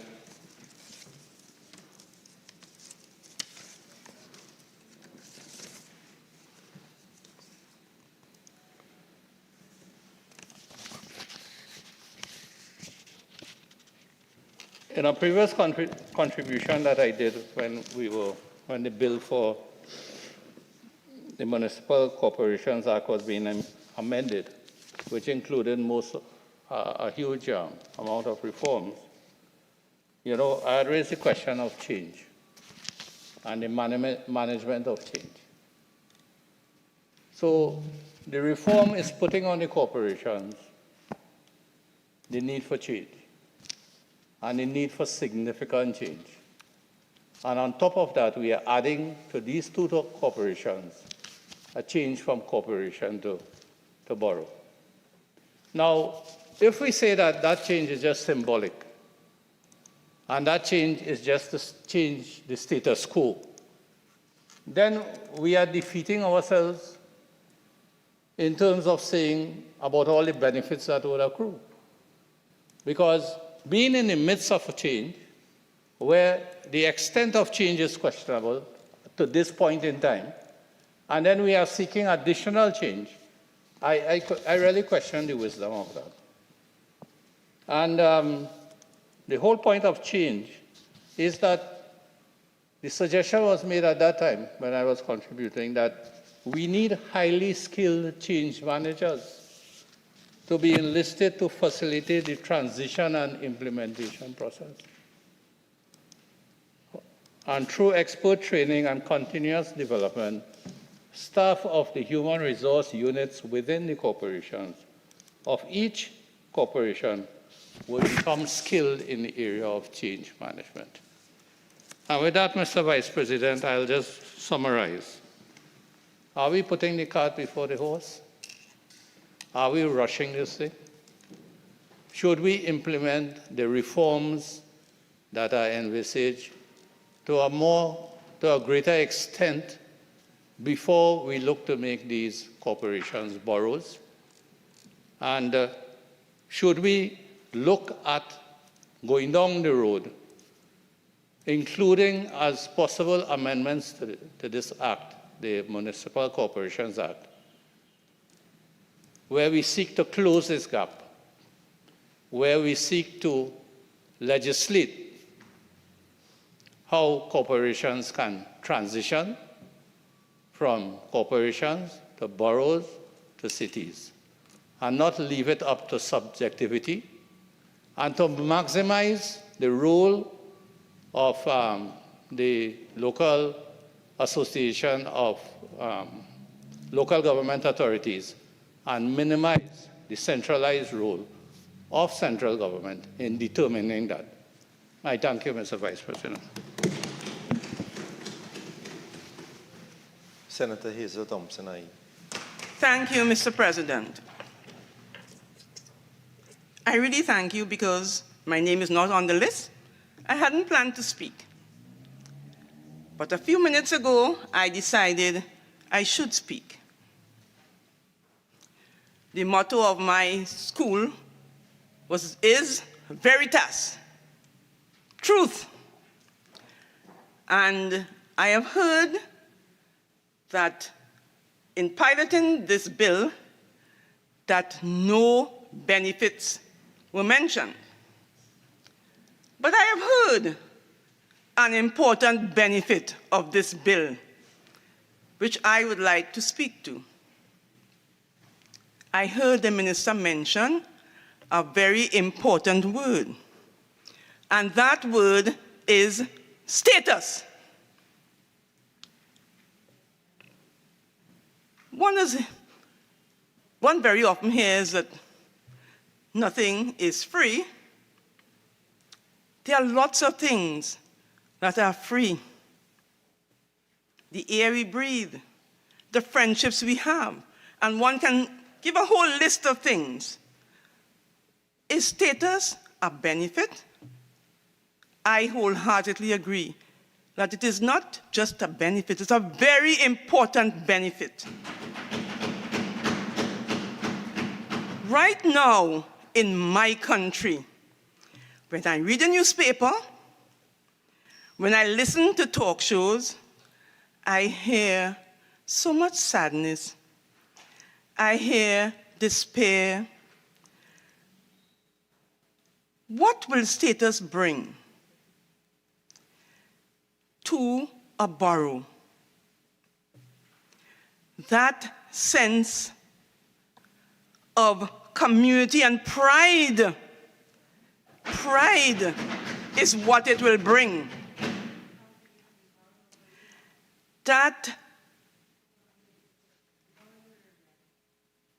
Oh, I thought I heard a bee buzzing around, you know. Thank you very much. Yes, so we hear about, as it was being mentioned there, about the Borough of Arima. You know, you hear, I've never been, you know, but I've heard my friends talking about Borough Day and South, and they go in here and they go in. It's a sense of pride, and people are going there. They are going there and they're having fun. I have not gone as yet, but I have heard a lot of what is happening there. I've seen the photos in the newspaper. And therefore, you see that people from all about are going to these places and having fun and spending money. So you're not only getting this intangible thing that you call status, you know, you're also bringing something into the economy of that particular borough. Now, that collective pride that comes from a new status is something that we don't really think about, but it is very real. When you get a national award, you don't get any money with it, you know, Mr. President. You don't get any money, but you get a status. You are a member of the Distinguished Society of Trinidad and Tobago. So that question, that status of being a borough, to me, will bring to a community not only the pride, but a sense of hope that there is something good happening in this place where there is so much crime, where there is, you know, every day we be reading about home invasion. Perhaps it will bring together people who are bonded together in this new status and who will look out more for one another. So that question of the new status of being a borough, I can see helping to bring together a community where we have more of a relationship, one Burgess to another. And we right now have a lot of alienation in society. So if there is something that we can bring people together, where they could feel this mutual satisfaction that we are something more special than we were before, I say, bring it on. Bring it on. And let us have something to look forward to, that we are now, you know, you raise your shoulder a little higher. We're a borough, you know. And maybe you could bring the borough up to the Piarco people as well, the Piarco Regional Corporation. So I would say there is, in fact, some benefit to be derived from being a borough. It may not only be something that is monetary, but it is something, sometimes something in the soul, because the soul of the nation needs to be restored. And whatever can be done, I would say, let us do it. So I have been recently, not too long ago, for the first time, I visited Siparia. And well, I mean, they used to call it Siparia in the days when they used to beat us in Best Village. Nobody mentioned that today, you know. But we feared Siparia because they were winning all the time. So that I have seen a lot of development there. I didn't know it, but the person with me, my family member, saying, you know, I grew up around there as a child for some time, and my father was in charge of some business there. And there's been a lot of development. So I understand the population has increased exponentially, so that bring on the borough, and it's not maybe the things that can happen when people put their collective heads together. They can see how they can raise money to offset the money that you're going to have to spend. Maybe you can have competitions for the signs for the borough. There are many things that can be done on the computer that you won't have to change all these letterheads by spending a lot of money. There are many things that can be done if people would get together and think creatively of what could happen. It's not just about the money. It's also about the soul. Thank you.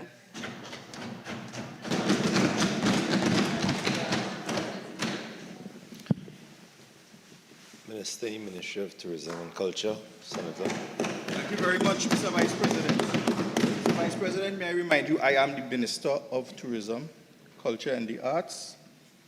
Mr. Vice President, I want to thank Senator Hazel Thompson-Ahi for her presentation.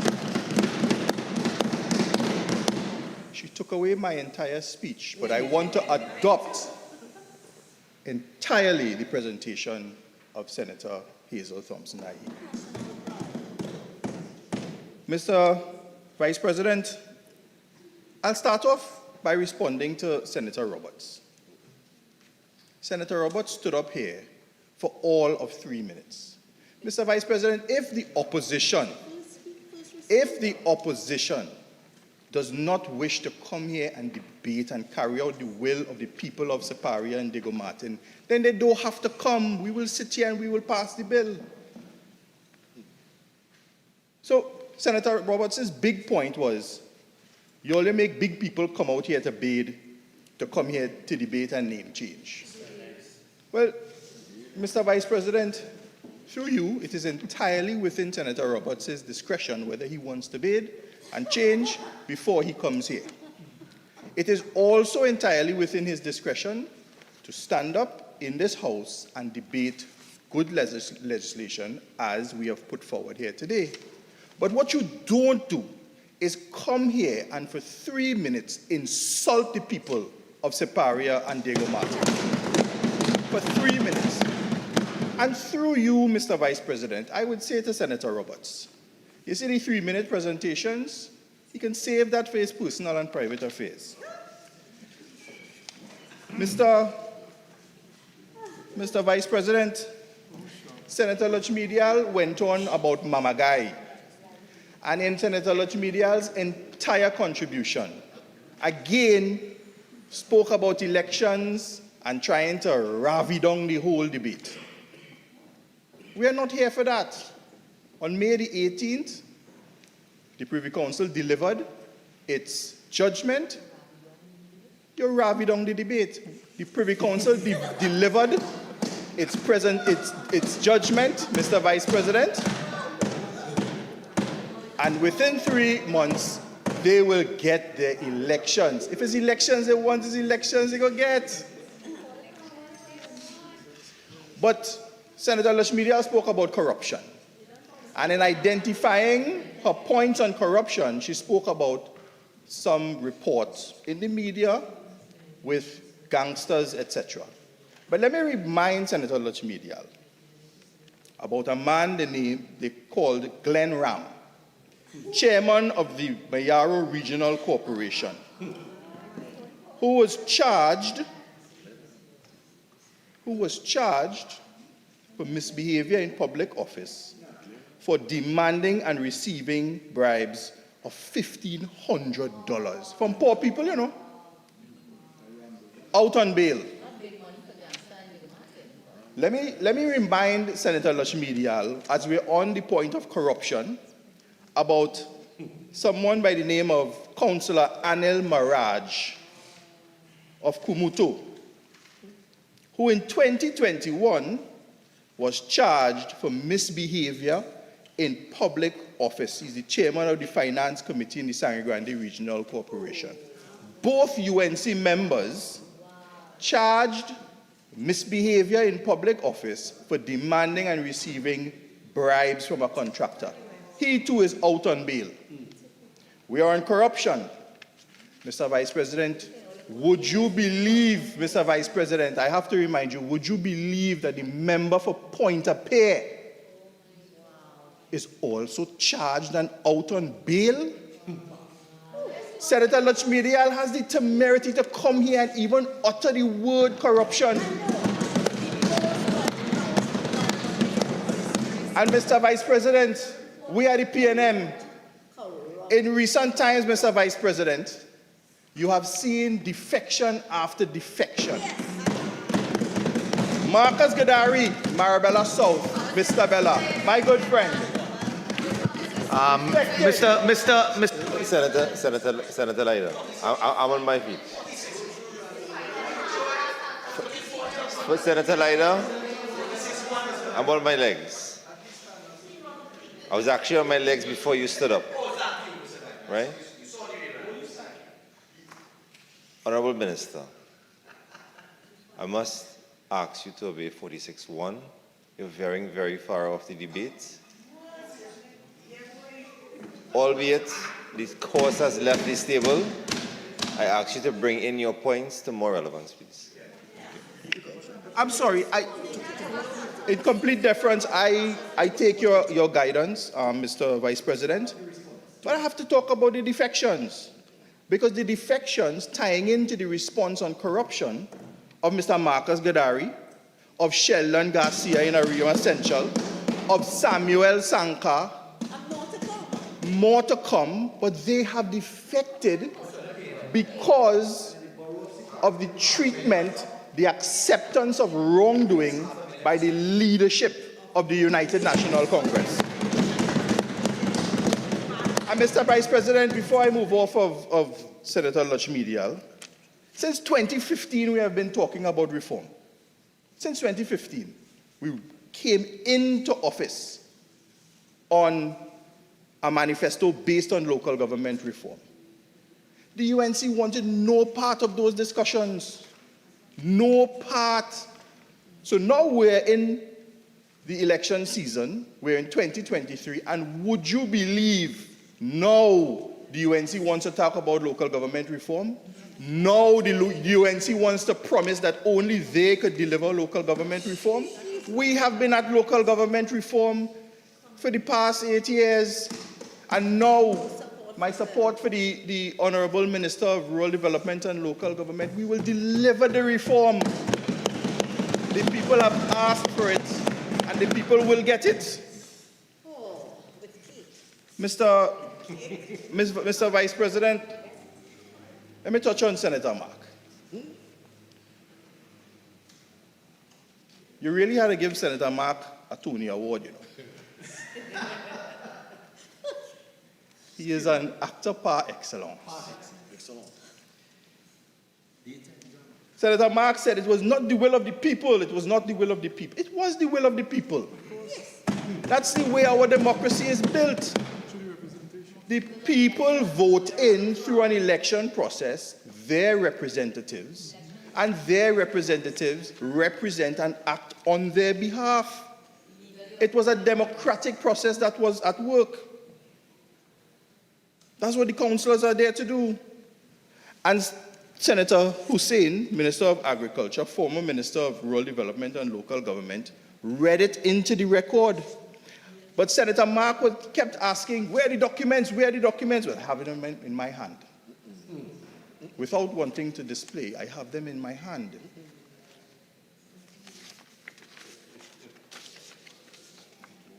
Mr. Vice President, I have in my hand the motion. I have in my hand the motion. Motion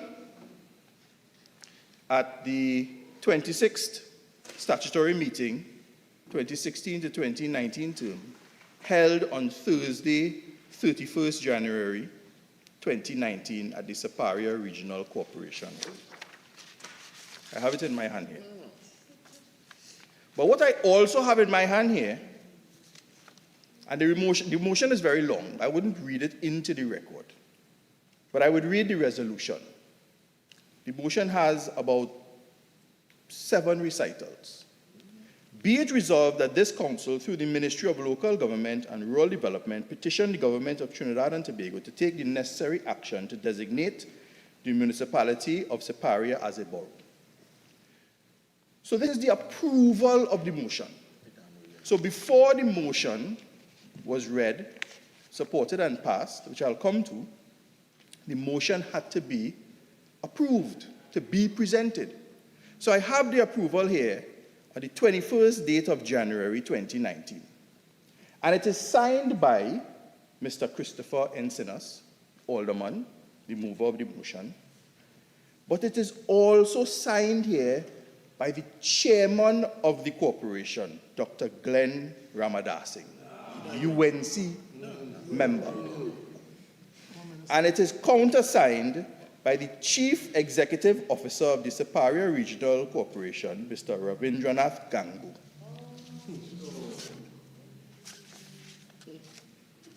Mr. Vice President,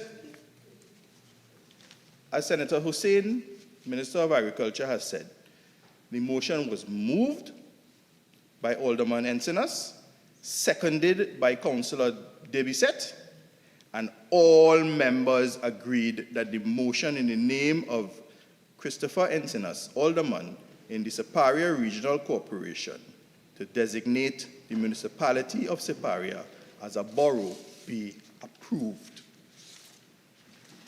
And then further, the corporate secretary the corporate secretary of that corporation, because present, along with Minister Hussein, were 7 members, the servants, the civil servants within the corporation. They were present at the meeting.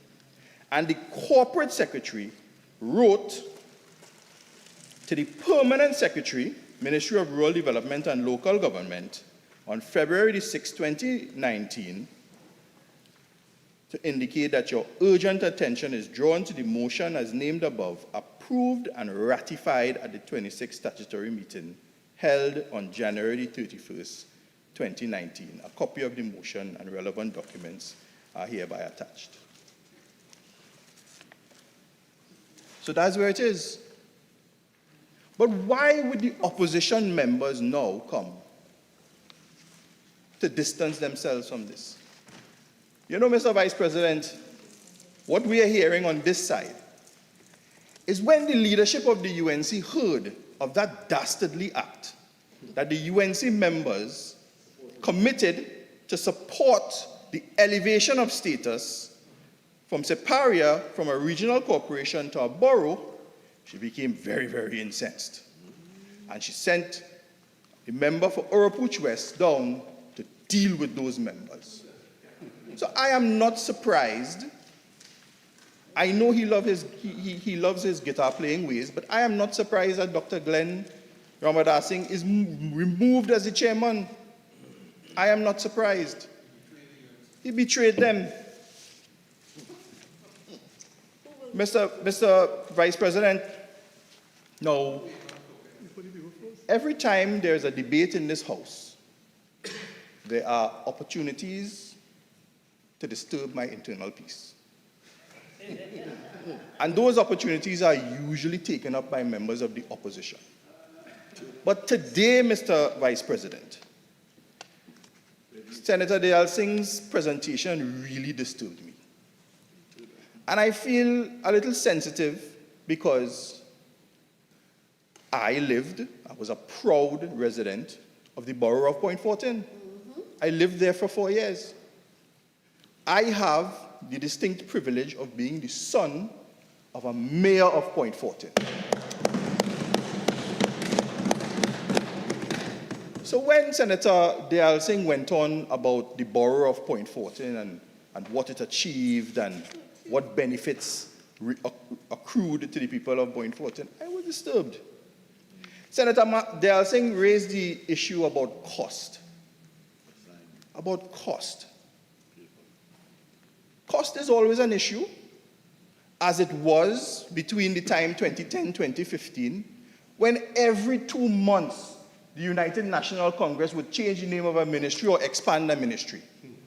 And you would have to change 33 ministers, you would have to change stationery, you would have to change signs, you would have to change signs on vehicles, all of that. I understand that. But this is one change. The change from regional corporation to the change of borough. Now, I speak here on behalf of the Minister of Trade, proud former Member of Parliament to the great people of Point Fortin. But I also speak on behalf of all the communities in Point Fortin. I lived in Clifton Hill. But the people of Tiche, Harriman Park, Mahaika, Cap de Ville, Gonzales, Egypt, I speak on all of their behalf. One of the proudest festivals, one of the proudest gatherings, second only to our national carnival celebrations, is the Point Fortin Borough. The Point Fortin Borough Day is a festival. If Senator Dayal Singh knows anything about Point Fortin, Point Fortin has a large diaspora. A lot of people from Point Fortin, they go abroad to New York to live their lives, and they come back. Every year, it is like a pilgrimage to the borough of Point Fortin.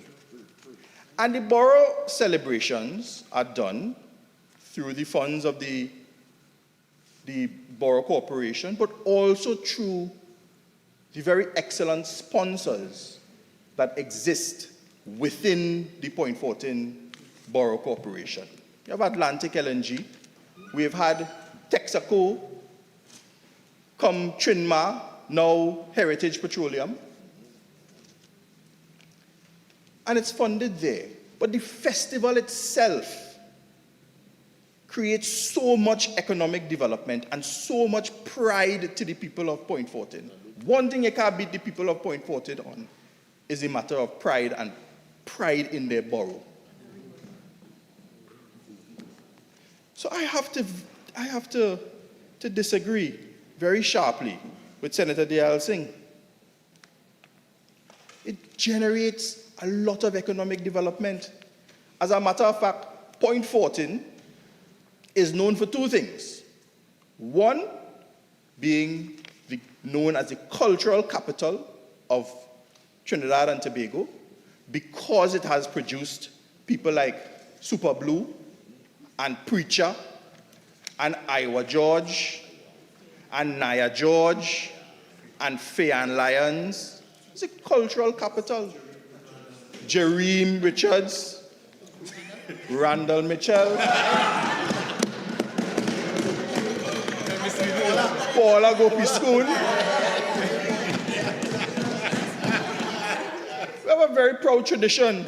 But the second thing it is known for, it is known for being the cleanest borough municipal corporation in Trinidad.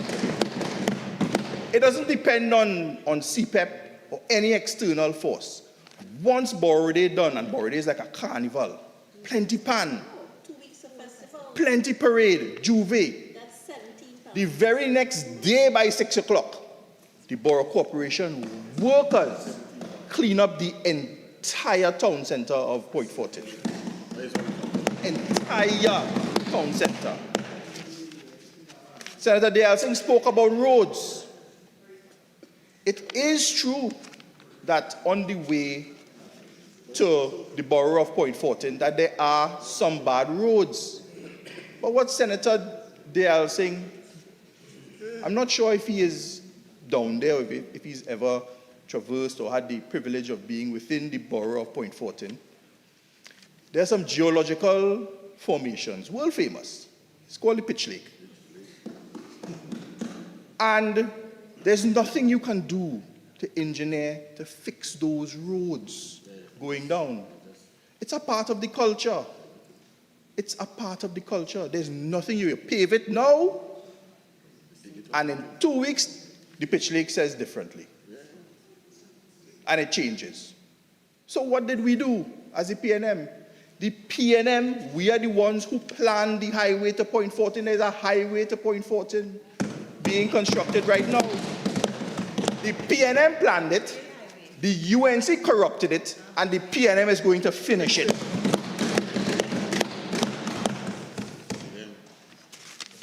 So, Mr. Vice President, on Senator Timal, I would say this about putting the cart before the horse. We've been here before.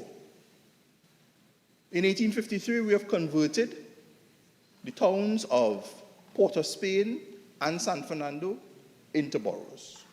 And then subsequently, we've elevated them to cities. In 1888, by Royal Charter, Arima became a borough through the approval of Queen Victoria.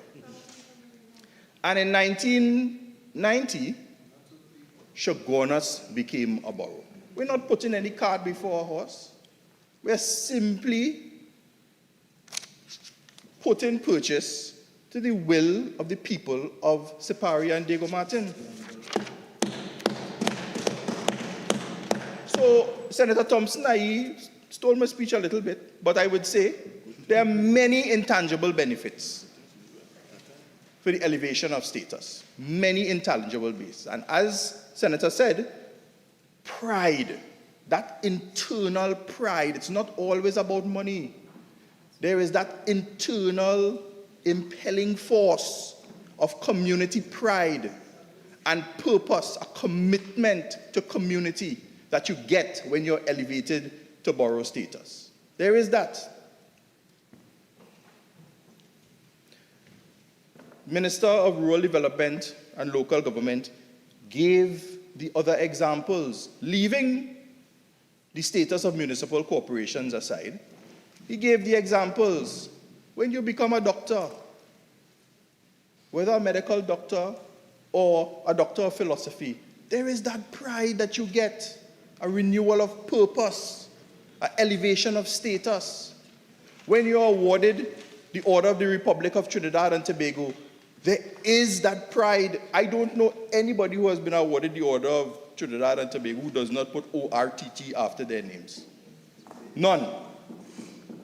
And senior counsel. When you reach the criteria to become senior counsel or king's counsel,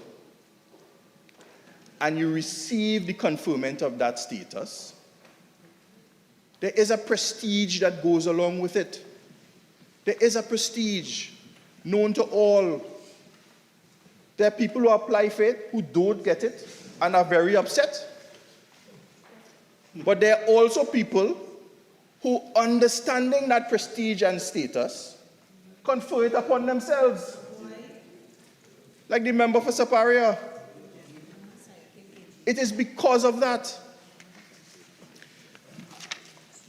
Mr. President, as I welcome you to the chair, I recall, and I will just give a personal story here, in understanding the internal pride that you feel. I remember being a Standard 2 pupil of San Fernando Boys RC School on the San Fernando Promenade in 1988, when San Fernando, under the leadership of Dr. Ramesh Mutu, we were conferred upon city status. I remember as a Standard 2, we walked outside the school, we lined up on the promenade on the pavement, and we were a part of all the pomp and ceremony, and as a child, understanding that we were now becoming a city. Pride. Like Los Angeles, or like New York. We were becoming a city. And back then, you know, Senator Lachmidial is talking about San Fernando is full of, you know, Senator Lachmidial, my very good friend, has lived all over Trinidad, but you know, she came right back to San Fernando to live. Right back to San Fernando to live. She is a proud San Fernandian. Don't bad talk San Fernando. Don't bad talk San Fernando. All right. First and foremost, we are getting a little ahead of ourselves. Two, as far as I understand, the bill is about Siparia and Diego Martin. So as much as we are using San Fernando, Senator Leida, I'm speaking. As much as we are using San Fernando to create context, can we remember that we're coming back to what is in front of us? Continue. Guidance, Mr. President. I'm speaking about the elevation in status. I'm speaking about the internal pride that one gets when your status of community is elevated from either a regional corporation to a borough, or from a borough to a city corporation. And I stood there, Mr. President. I was very proud. Back then, we were taught, all the schools in San Fernando was given material, and we were taught the new logo, this blue and yellow logo. We were taught the new Latin watchwords, Sanitas Fortis. We were taught all of these things, and it gave everyone ownership, uplifting, pride. Up to now, Mr. President, when I talk to people from my friends from Princestown or Penal Bay, I have friends there as well. When I talk to them, we get into a banter. And I always win the banter on, listen, I live in a city. I live in a city. I said, live within the city limits. That's a source of the banter. I'm proud to be a part of San Fernando. I still live in San Fernando. San Fernando has its own unique culture.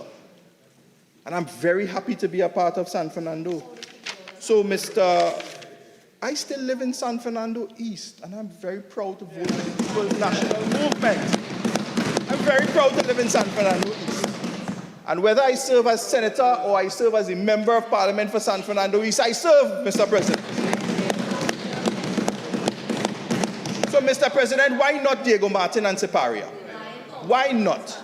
Mr. Vice President, over the last 33 years, both regions have expanded in terms of their population and in terms of their commercial development, economic development. In the case of Siparia, you have the central business district town of Siparia with banks and government offices and magistrates court, etc. The usual things you find in a central business district.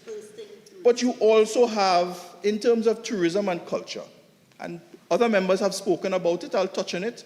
Of course, you have the Siparia Fete, you have the legendary Deltones. Siparia has produced Marshall Montano, one of the greatest cultural icons of Trinidad and Tobago.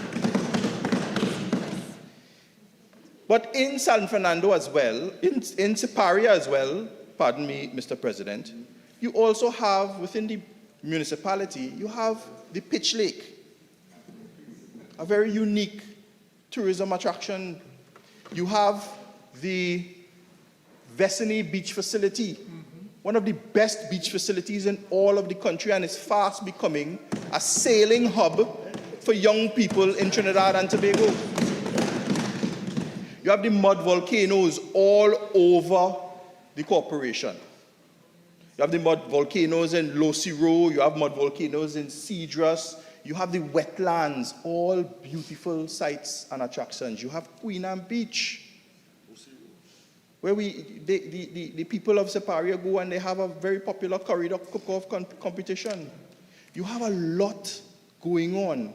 And the elevation of borough status, along with the reform, I don't want to stay too long on the reform, but all of those things give the people of Siparia that renewed purpose for economic development, for the development of all of these sites, to bring people into Siparia to enjoy what Siparia has to offer. In terms of industry, the corporation of Siparia boasts proudly, and it's all tied to PNM development, you know. It's all tied to PNM development. You had the Trintopec, it is now heritage land operations. And by the way, those operations, the heritage land operations, along with that in Point Fortin, that is the energy that powered Trinidad and Tobago. That is the energy that powered Trinidad and Tobago.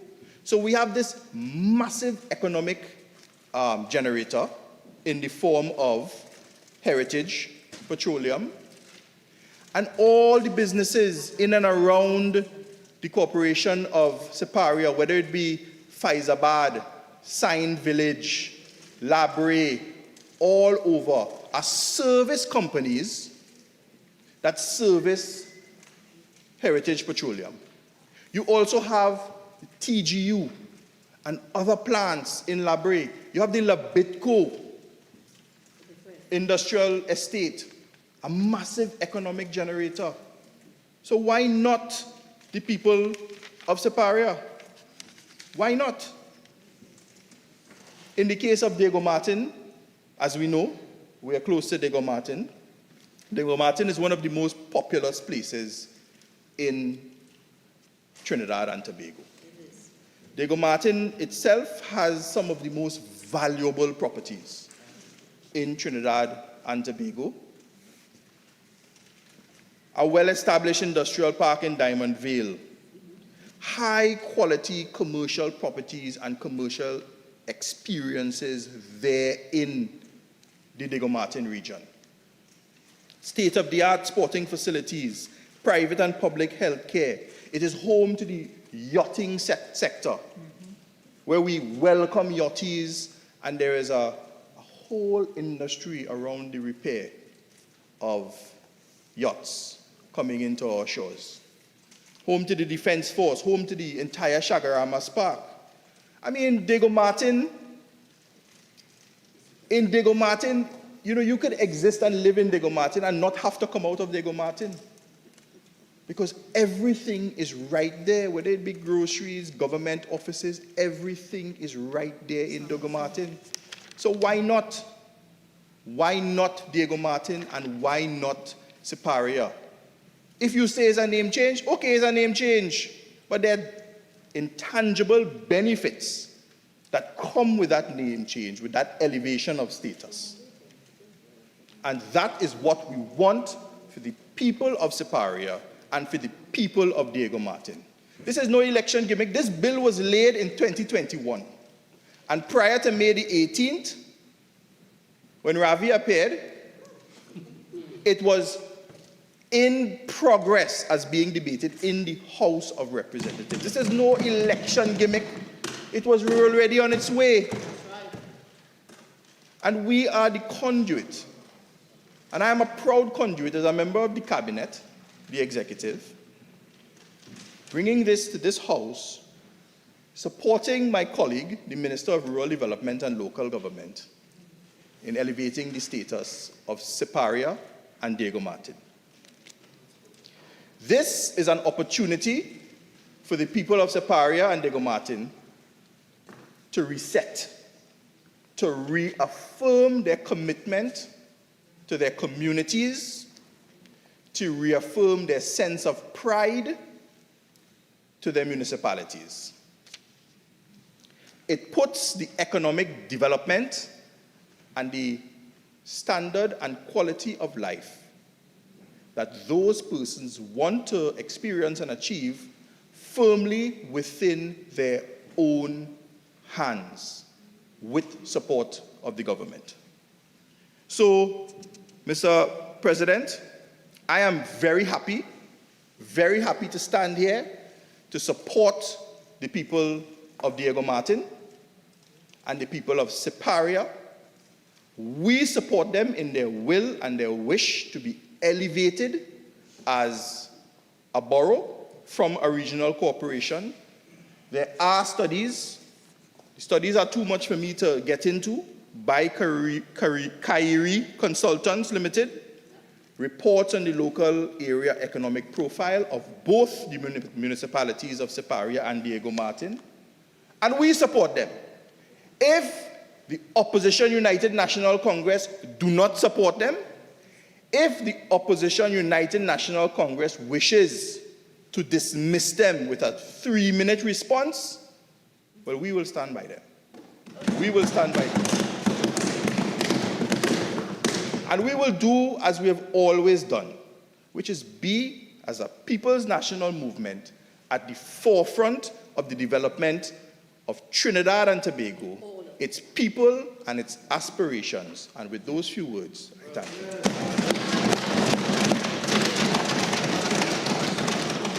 Senator Leida.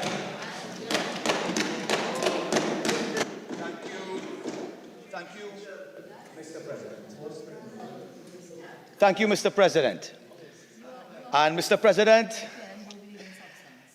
as I stand up here to make a very short contribution on the miscellaneous provisions established of the Borough of Diego Martin and the Borough of Siparia Bill 2021, Mr. President, I had no intentions of standing here today to contribute. I really did not.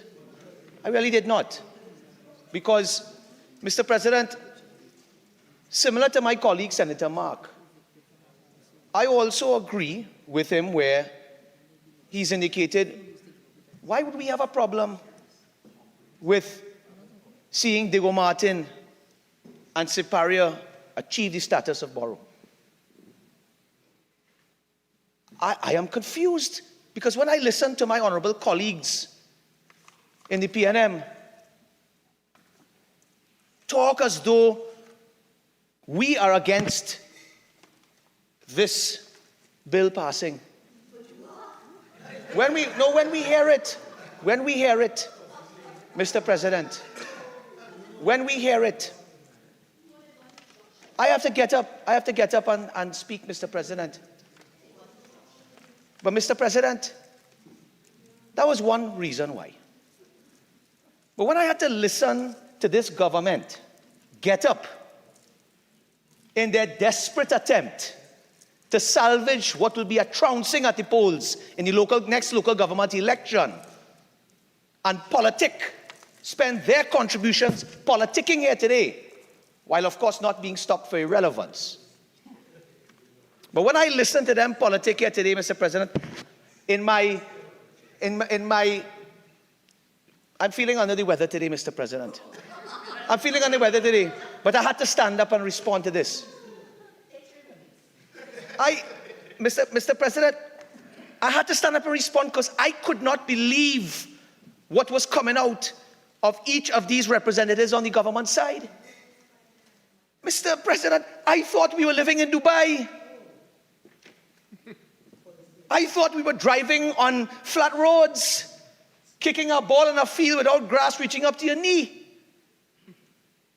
Mr. President, I thought all of the facilities, whether it be sporting facilities, whether it be health facilities, I thought they were all in excellent condition. I didn't think a single resident in Diego Martin or in Siparia had any problems with flooding.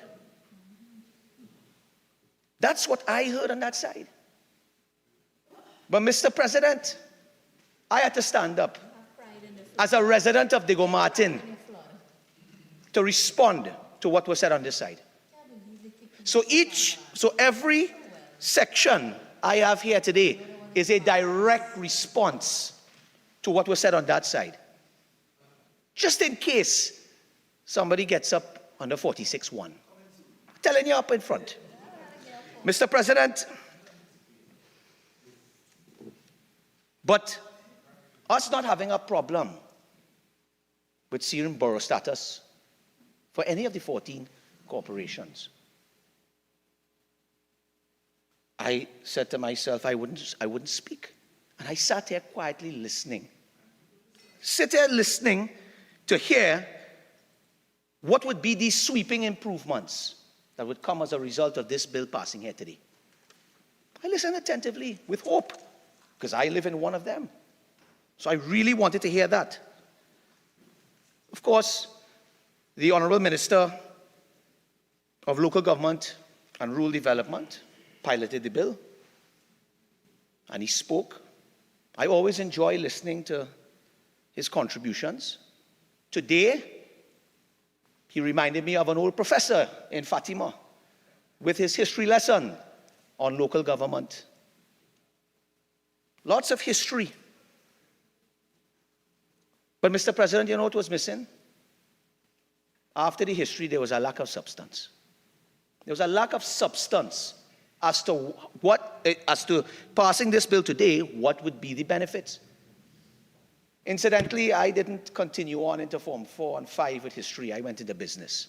So I am less interested in hearing history today and more interested in what will be the benefits to the people living in Diego Martin and Siparia. That is what I wanted to hear today. But I heard an honorable independent senator speak about pride. Yes. Why not? Of course I would have pride in Diego Martin. I listened to the Honorable Minister of Tourism speak about pride as well, Mr. President. But when you are standing up in knee-deep water, in a flood in Victoria Gardens, how much pride do you have in your house at that point in time? When you drop your car and your axle brake and you have to go to change your tire and your rim, standing up with pride in the tire shop when I dig in my pocket deep. Where's the pride in that? Where's the pride in that, Mr. President? When citizens through the Diego Martin, all through the valley of Diego Martin, Petit Valley and Diego Martin can't get a proper supply of water, where's the pride? Oh yes, there's a beautiful big building built, hundreds of millions of dollars spent. But what pride do you have when the goods and services coming out of these corporations are not delivered to the citizens and the burgesses? Where's the pride? That's what I want to know. I hear a lot about pride. But Mr. President, I don't blame the Honourable Minister of Local Government and Rural Development. I don't blame him today for not having much substance. I don't blame him today. You see, this is the same minister, with all due respect, my friend, this is the same minister who came here in a local government reform bill to say that he was legislating himself out of a job. He admitted it. So, I have sympathy today for the Honourable Minister, because I know the amount of licks he's getting internally. So I am not going to go any further with that. Let me get back to the bill, Mr. President. I have sympathy. I know he's enduring a lot of licks. But Mr. President, but then I had to listen to Senator Hislop, my dear friend from Tobago, oh God, who started off by criticizing my honorable colleague, Anna Roberts, criticizing him, my honorable colleague, Anna Roberts, saying that he trivialized the bill and that reform was a bad word in the opposition. Reform is not a bad word in the opposition. Reform wasn't a bad word. Let me tell you, it was a bad word from the opposition. Sufferation of the people. Sufferation is a bad word. Fear of the people is a bad word. Fear, sufferation, fear. And you know what's a bad words? The PNM is a bad words, Mr. President. The PNM, words. The People National Movement. Mr. President, you know Senator Hislop, many times, it was like a stock record. Many times I had to hear him talk about, he stated that today expresses the will of the people through their representatives. Several times he said this. They want greater powers. That's what he said. They want these greater powers for the benefit of the people. Yet this government, this PNM government, one of their first acts for the benefit of the people, for the benefit of local government, is to come here in a finance bill and to remove $100 million and to remove a company. This company here, the Road Rehabilitation and Improvement Company Limited. Senator Leiter, I have given you quite a bit of leeway with the introduction and the... Take a seat. So I've given you quite a bit of leeway for your introduction to create context and tie it into what is before us. And you're attempting to respond to what has been said before. So there's two things I want you to take note of. First and foremost, at this late stage in the debate, if you are responding, it cannot be a rehash of what has been said before. It cannot be a rehash of what has been said before. It then runs into tedious repetition. And two, the line that you're going down right now is not really relevant to what is before us. So I would ask you to skip over that and bring in any new perspective that you have to enter into the debate right now. Continue. Thank you, Mr. President. You see, Mr. President, knowing that you're a very fair president, again I say this, I'm responding directly to what Senator Hislop said when he called for greater powers. This is going to bring greater powers. Powers would be for the ability for this borough and those that represent the burgesses in this borough to have the resources to fix the ills in the corporation. That is power. So if the Honourable Senator is saying that he wants this to pass today to give them more power, I'm saying to you, Mr. President, power is being removed from them by the removal of this company. You know why I said that? Because it wasn't me alone. I didn't just sit down here and think about that. I looked at the Guardian newspaper. I looked at the Guardian newspaper on the 15th of March 2023, which indicated that $200 million was being removed from the local government. That was the headline, from the secondary roads rehabilitation improvement. But then, on the 16th of March, it said, regional corporations concerned about the change to the road company being removed from this ministry and under the Ministry of Works. So this was regional corporations screaming out. I wouldn't go through the article, I read it. But there was a number of regional corporations screaming out about the loss of power that they now had by losing this funding that they were expecting. So I'm responding directly. That's why I understood when the Honourable Minister indicated he was legislating himself out of a job and handing it to the Minister of Works and Transport. Senator Hislop, Mr. President, went on. He said that Diego Martin and Siparia could rival many other small islands, Antigua and Barbuda, St. Vincent and the Grenadines.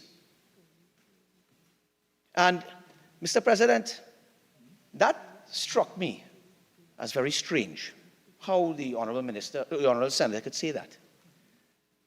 You see, I travel quite often to Antigua and Barbuda, to St. Vincent and Grenadines. In fact, I spent the last 20 years traversing these islands. Mr. President, you should see the infrastructure there.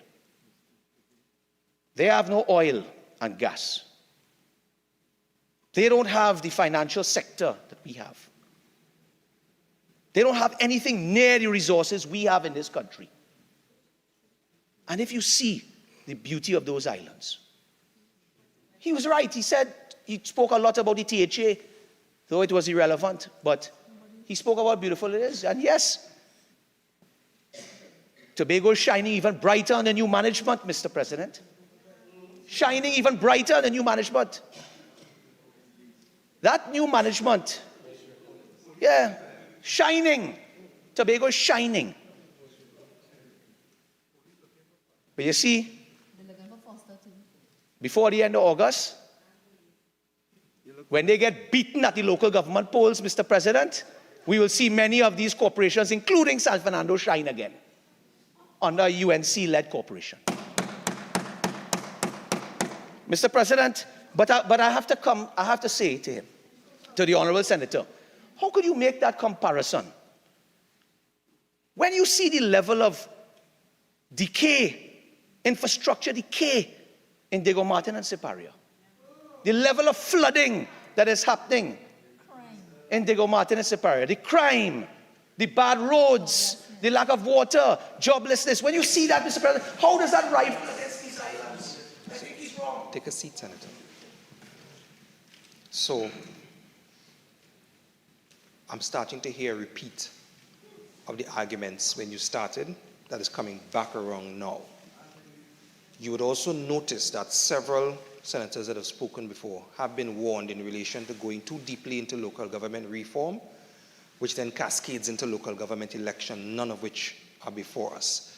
As much as they are there for context in relation to what is before us, to go too deeply into them is to rehash something that has already been dealt with. So I'm going to give you a warning as well, as I gave to all other senators that went down that road. Please do not go there, because you would breach relevance. So I would ask you now, new points only at this point, Senator Leiter. Mr. President, I started off by telling you, when I listened to Senator Hislop, he repeated himself. I'm surprised he didn't get stopped on repetition for the amount of time. Again, have a seat, Senator Leiter. It is not for you to tell me that you are surprised. Because if you were listening carefully, all senators got stopped. So again, be extremely careful in the words that you are using towards the chair. I have given guidance. Continue. Kind guidance, and of course I will always obey by your guidance. Mr. President, Senator Hislop, further in his contribution, came back again, speaking about why not give Siparia what they deserve. Those are the words he used. This is what he said, Mr. President. Give Diego Martin what they deserve.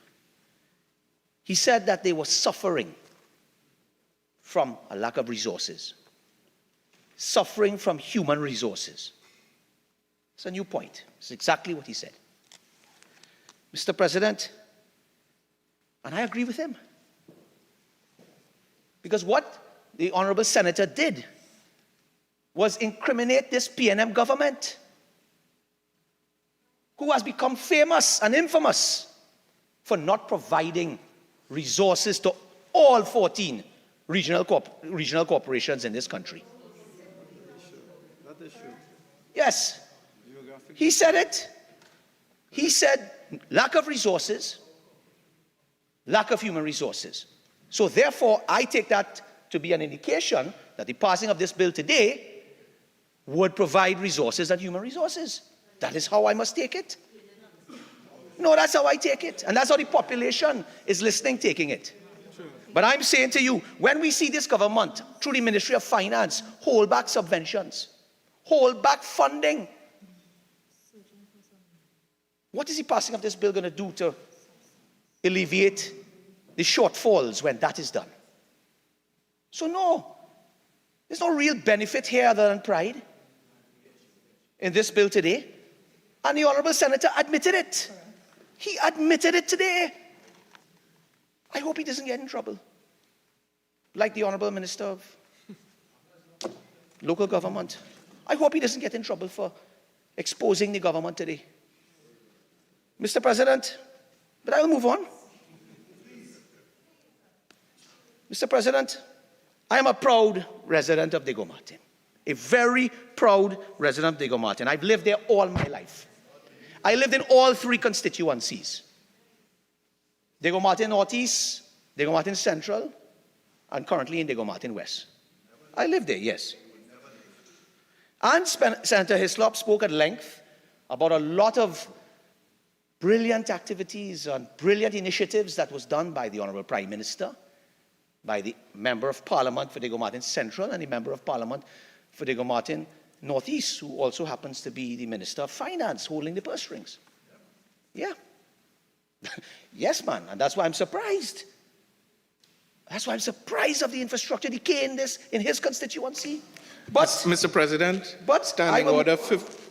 point of order, Mr. President. Standing Order 53(1)B. So the standing order being raised is one of tedious repetition, Senator Leiter.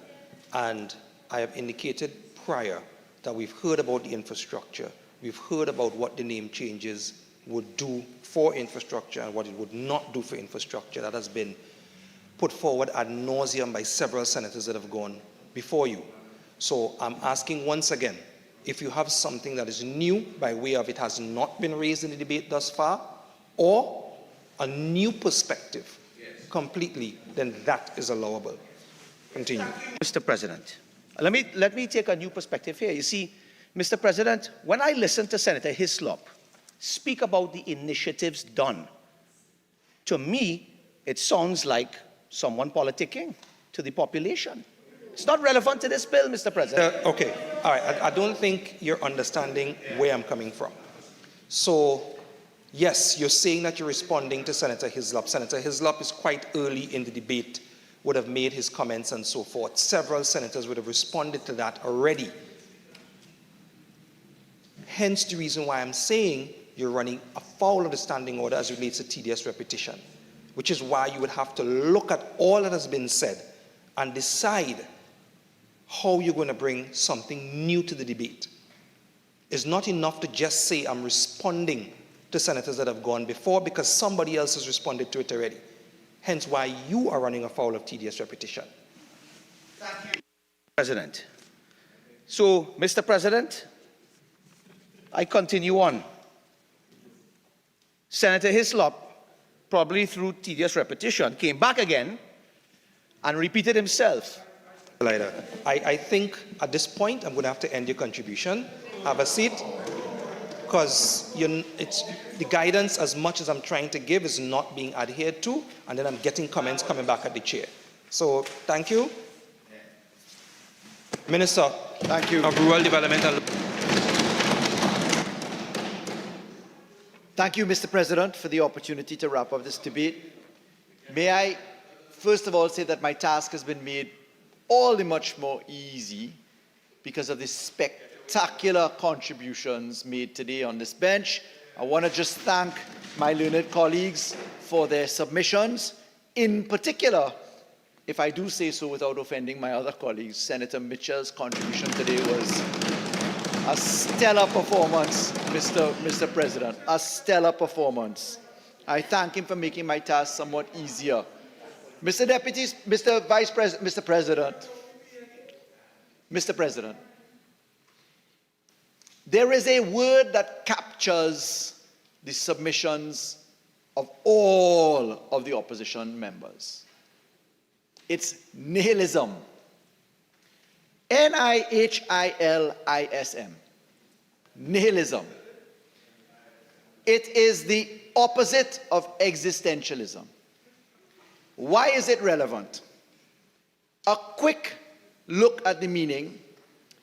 As a noun, it's the rejection of all religious and moral principles in the belief that life is meaningless.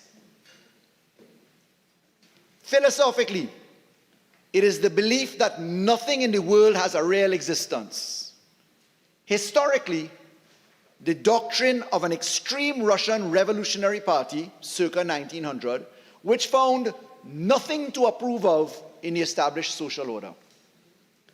I could not think of a more apt phrase, by way of noun, philosophical capture, or otherwise, than that to characterize the submissions coming from my friends opposite.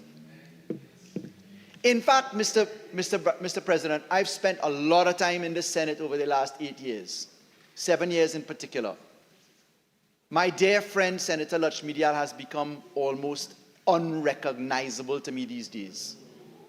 The contribution today was a reflection of other contributions coming. It's not reflective of the charm and intellect of my dear colleague, and I do hope to see that person return to the Senate, Mr. President, where the contributions grind into progress. I'll just simply say it that way. Mr. President, let me deal with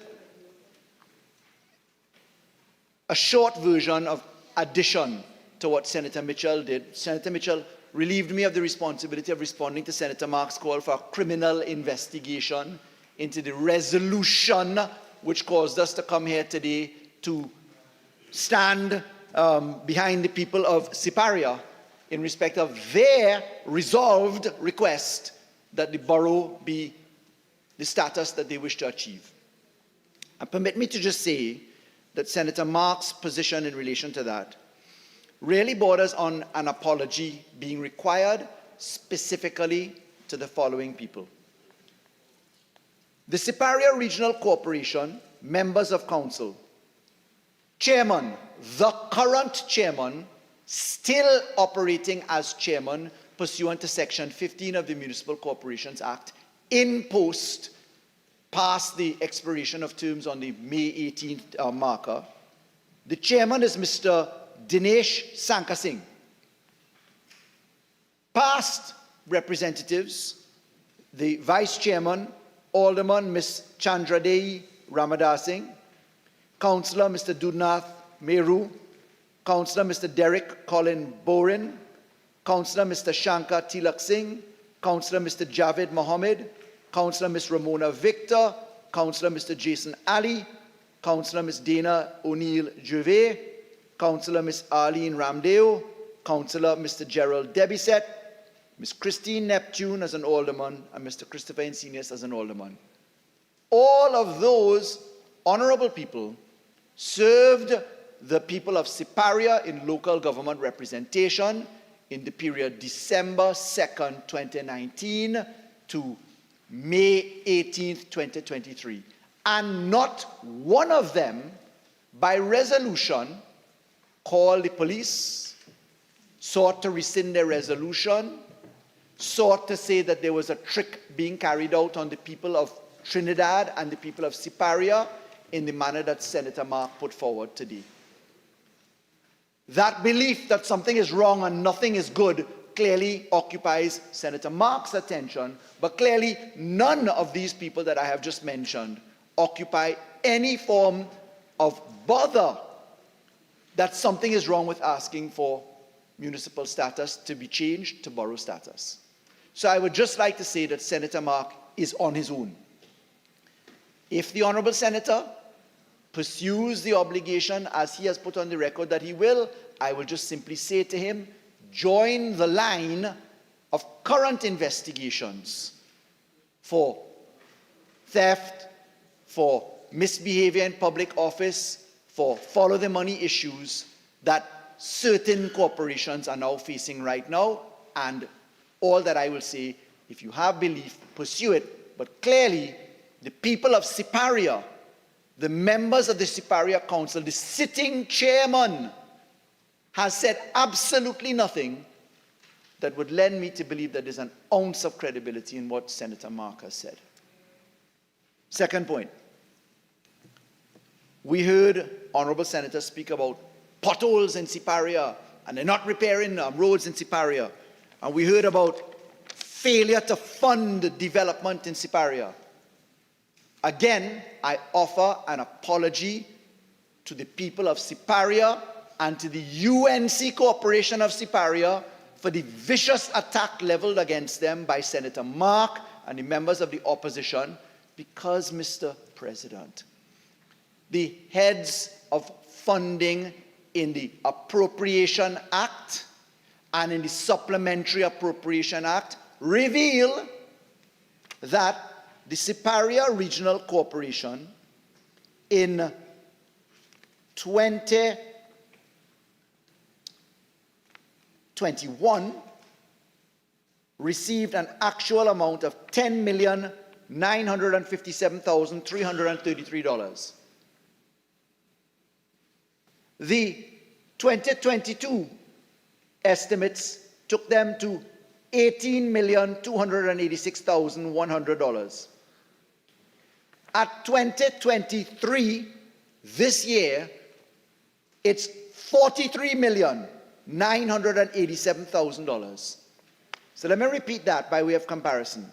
In 2021, which was higher than the UNC allocations, it was $10 million. Siparia this year, after supplementary appropriation, is receiving close to $44 million. That represents a 114% increase over last year.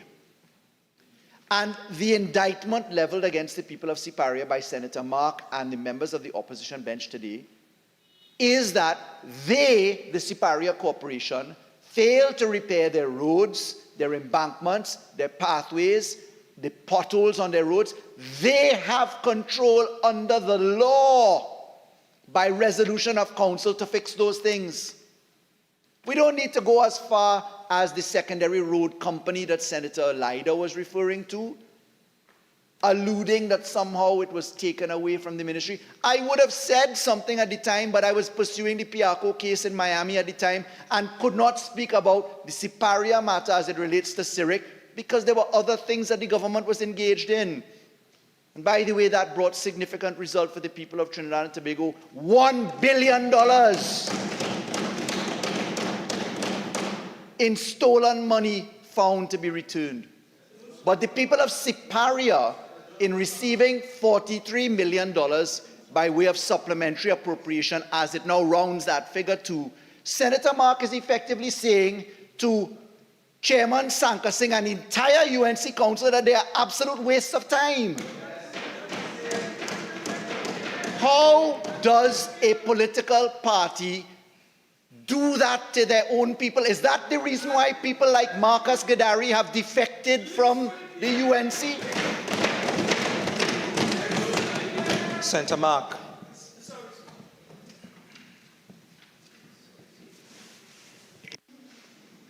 don't really hear the blurtings from my learned friends opposite. Let me repeat that. When we look at $43 million, $44 million for Siparia, Senator Mark is condemning Chairman Sankar Singh and the entire Siparia Corporation in relation to Senator their Mark, work. Senator Mark.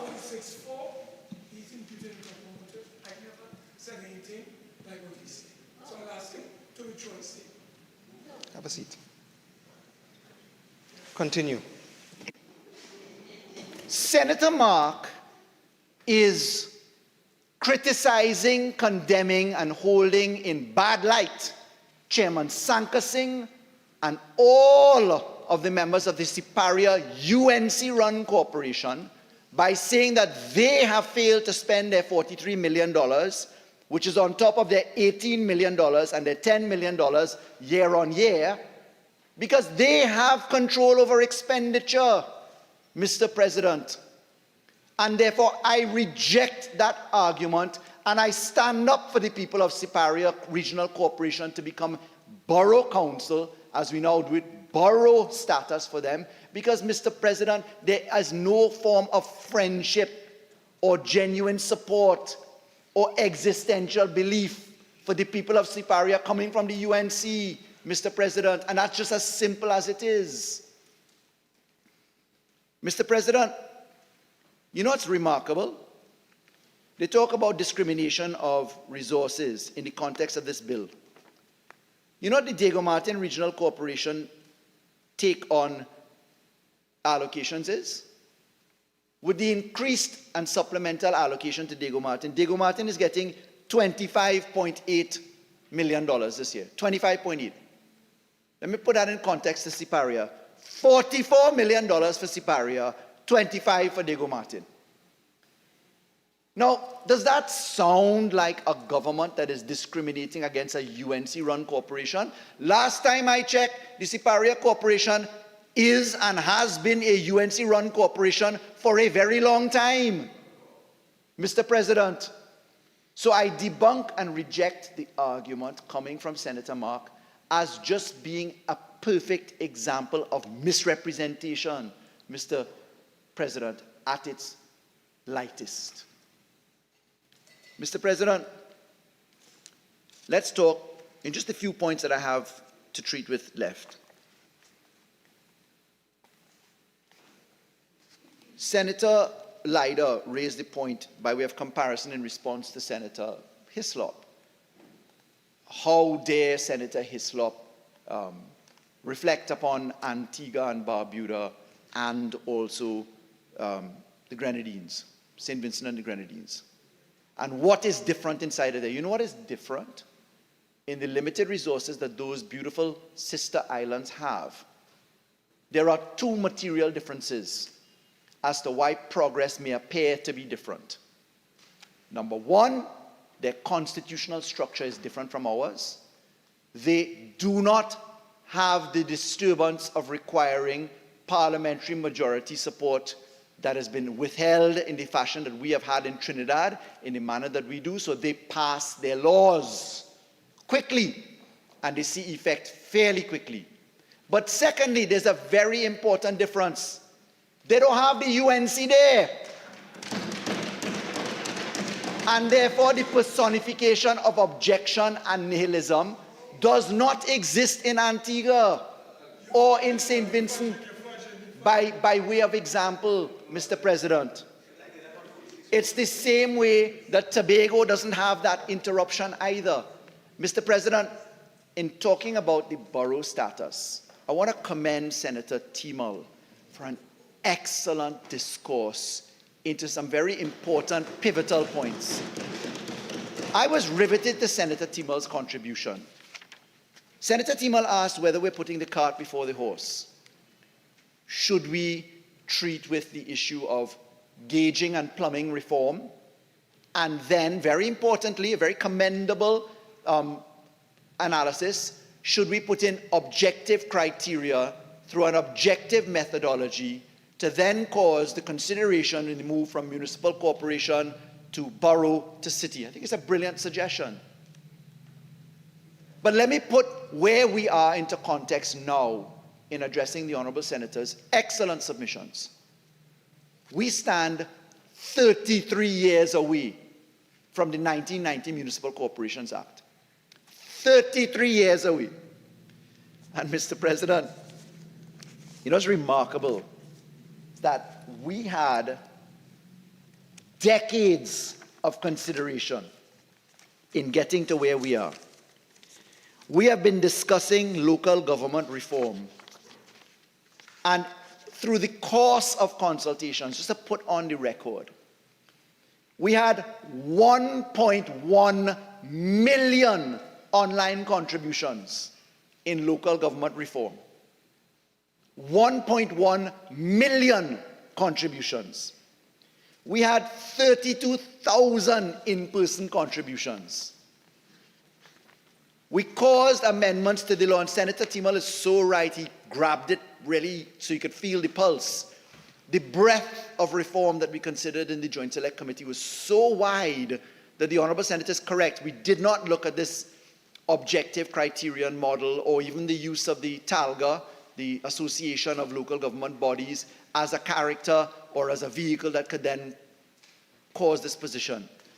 Because we were focused on delivering the reform 33 years later. But Mr. President, you know what is remarkable, which comes to the nihilism, which comes to the position of why Antigua and St. Vincent and the Grenadines looks different. When we look at the minority report of the opposition, the loyal opposition that says we need to do better, the loyal opposition that says they didn't do enough, they didn't put local government reform in the Constitution. Well, the last time I checked, Section 54 of the Constitution says if you're going to interfere with certain entrenched rights like service commissions, and there are service commissions that operate in local government, etc., you require more than a supermajority at 3/5, sometimes 2/3, and sometimes 3/4 level. But here is what the summary, the 4 points from the opposition's minority report in answer to the cart before the horse submission. The opposition said it disagreed with property tax being implemented. 2, creation of an executive council, they say, excludes the minority. 3, no provision for equity in population size. 4, insufficient consultation with stakeholders. As the people say, wheel and come again. So left up to the opposition, we're going to talk and talk and talk and talk and talk for another 33 years. We'll pass through a special majority that they enjoyed of 29 seats. Never get it done.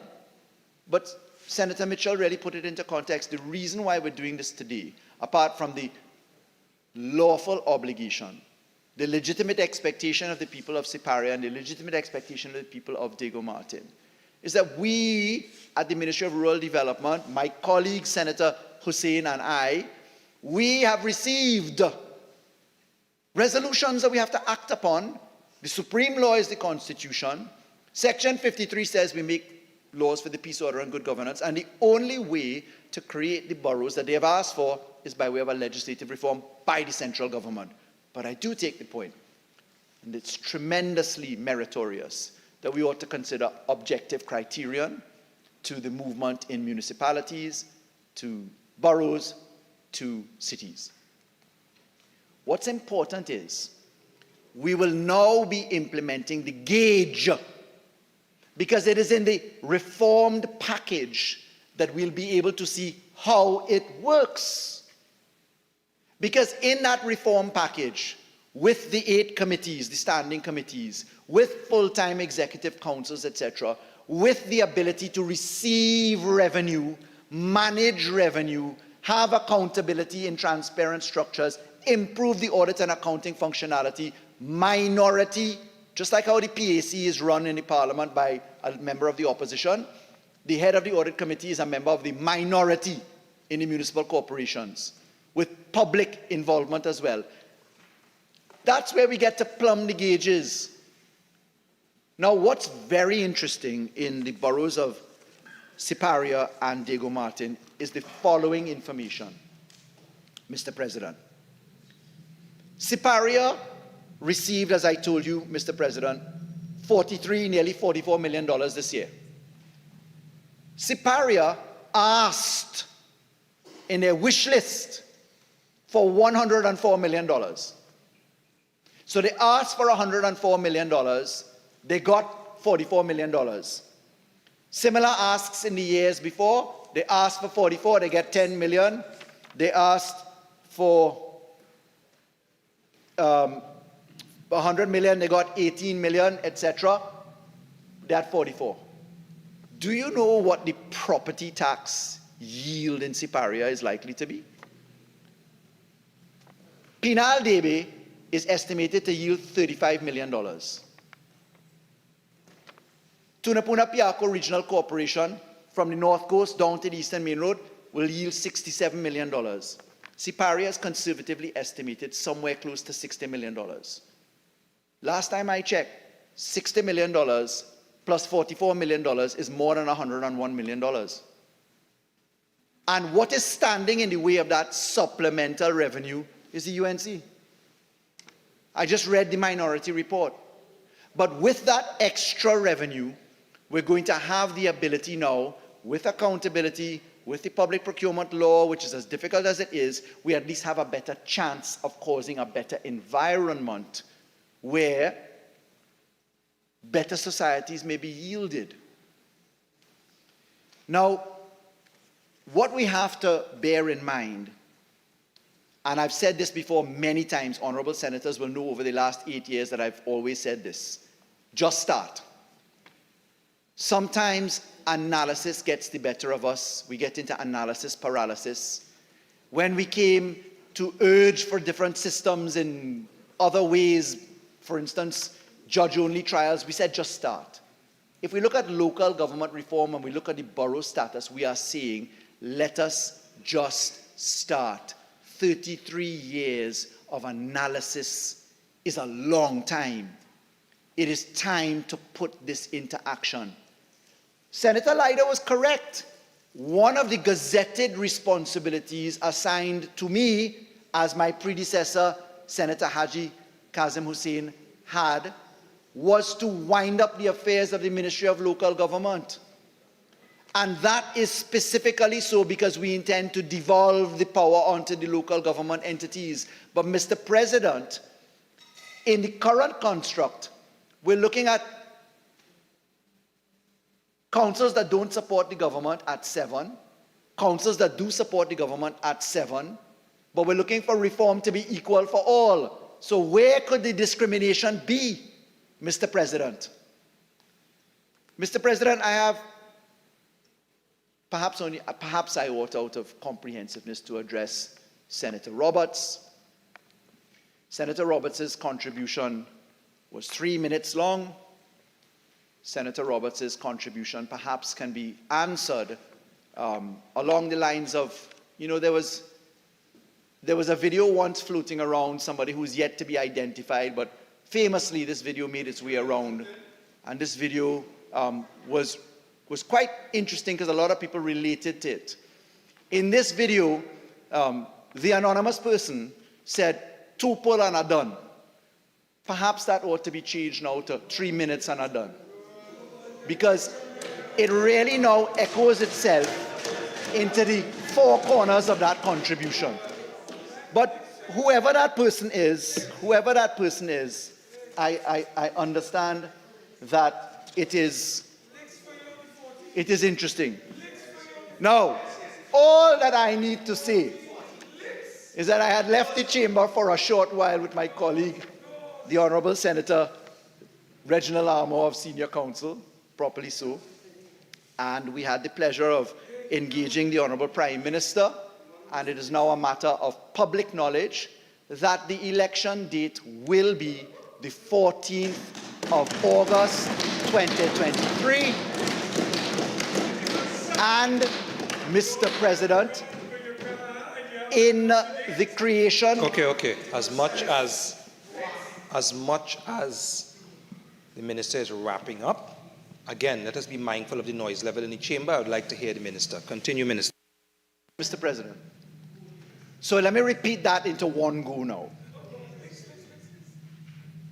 It is now a matter of public record that not only was there always going to be an election, not only is local government reform the centerpiece of that, but Mr. President, the fact is that the Honorable Prime Minister has publicly informed that Her Excellency has, by writ of election, fixed the date by the Prime Minister's direction for the holding of local government elections at the 14th of August 2023. In the context of this bill, Mr. President, in the context of this bill, what I can tell you is that local government reform is the genuine issue. Are you for or are you against it? Is the borough status of the law for or against it? Mr. President, I know that some people are in the winter of their years. Mr. President, I know that some people are in the winter of their years. I know Senator Mark is tired. Senator Mark, you're getting Senator Mark. If I have to raise again, I'll be asking members to take a walk until they could calm down. Continue, Minister. I know that Senator Mark is tired. He has labored in the fields. Senator Mark, I'm raising to my legs over and over again.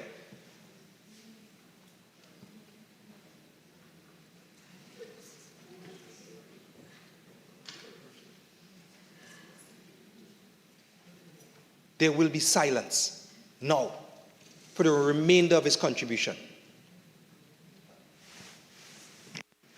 Let me begin again. I know that Senator Mark is tired. Take a walk, please. Thank you.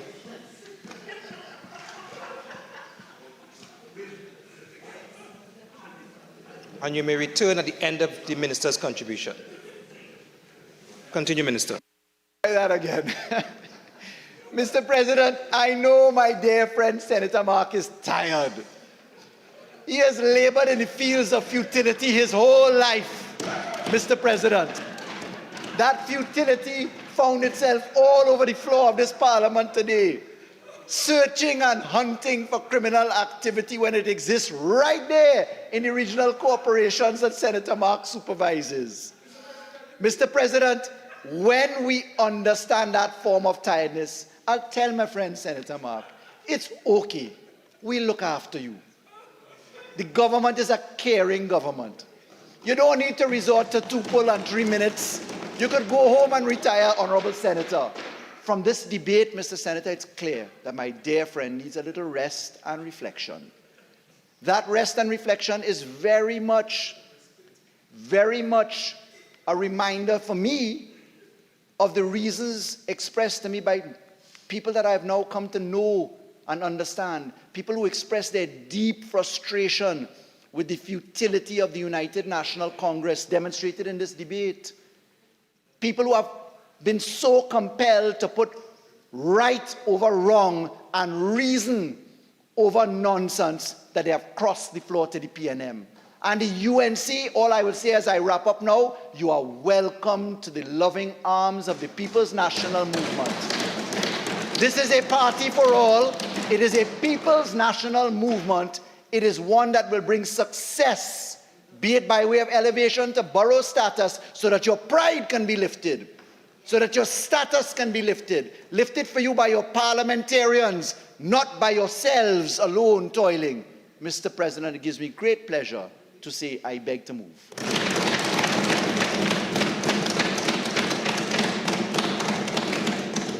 Honourable Senators, the question is that a bill entitled An Act to Amend the Municipal Corporations Act, Chapter 2504, to establish the Borough of Diego Martin and the Borough of Siparia, and to make consequential amendments to the Representation of the People Act, Chapter 201, the Interpretation Act, Chapter 301, the Election and Boundaries Commission, Local Government and Tobago House of Assembly Act, Chapter 2550, the Motor Vehicles and Road Traffic Regulations, Chapter 4850, the Central Tenders Board Act, Chapter 7191, and other written laws be now read a second time. Those in favor say aye. Aye. Those against say no. I think the ayes have it. A bill entitled An Act to Amend the Municipal Corporations Act, Chapter 2504, to establish the Borough of Diego Martin and the Borough of Siparia, and to make consequential amendments to the Representation of the People Act, Chapter 201, the Interpretation Act, Chapter 301, the Elections and Boundaries Commission, Local Government and Tobago House of Assembly Act, Chapter 2550, the Motor Vehicles and Road Traffic Regulations, Chapter 4850, the Central Tenders Board Act, Chapter 7191, and other written laws. Minister of Rural Development and Local Government. Mr. President, in accordance with Standing Order 66-1, I beg to move that the miscellaneous provisions establishment of the Borough of Diego Martin and Borough of Siparia Bill 2021 be committed to a committee of the whole Senate forthwith to be considered clause by clause. Honourable Senators, the question is that the miscellaneous provisions establishment of the Borough of Diego Martin and the Borough of Siparia Bill 2021 be committed to a committee of the whole Senate forthwith to be considered clause by clause. Those in favour say aye. Aye. Those against say no. I think the ayes have it. The Senate shall now go into committee of the whole to consider the bill clause by clause.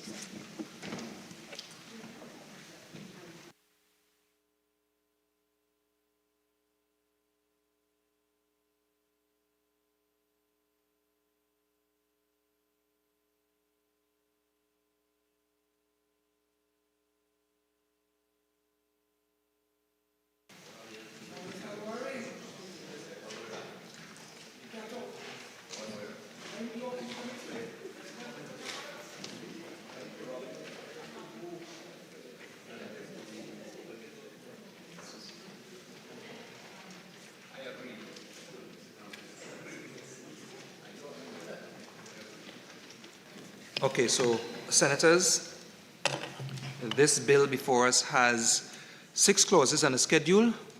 There have been no amendments circulated. I'm assuming that holds true as we continue to move forward. So I now invite the clerk to start the proceedings. Clerk. Clauses 1 to 6. The question is that clauses 1 to 6 stand part of the bill. Honourable Senators, the question is that clauses 1 to 6 now stand part of the bill. Those in favour say aye. Aye. Those against say no. I think the ayes have it. Clauses 1 to 6 now stands part of the bill. The schedule. Honourable Senators, the question is that the schedule now stand part of the bill. Those in favour say aye. Aye. Those against say no. I think the ayes have it. The schedule now stands part of the bill.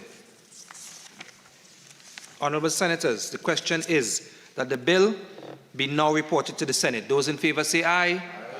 Those against say no. I think the ayes have it. The bill will now be reported to the Senate.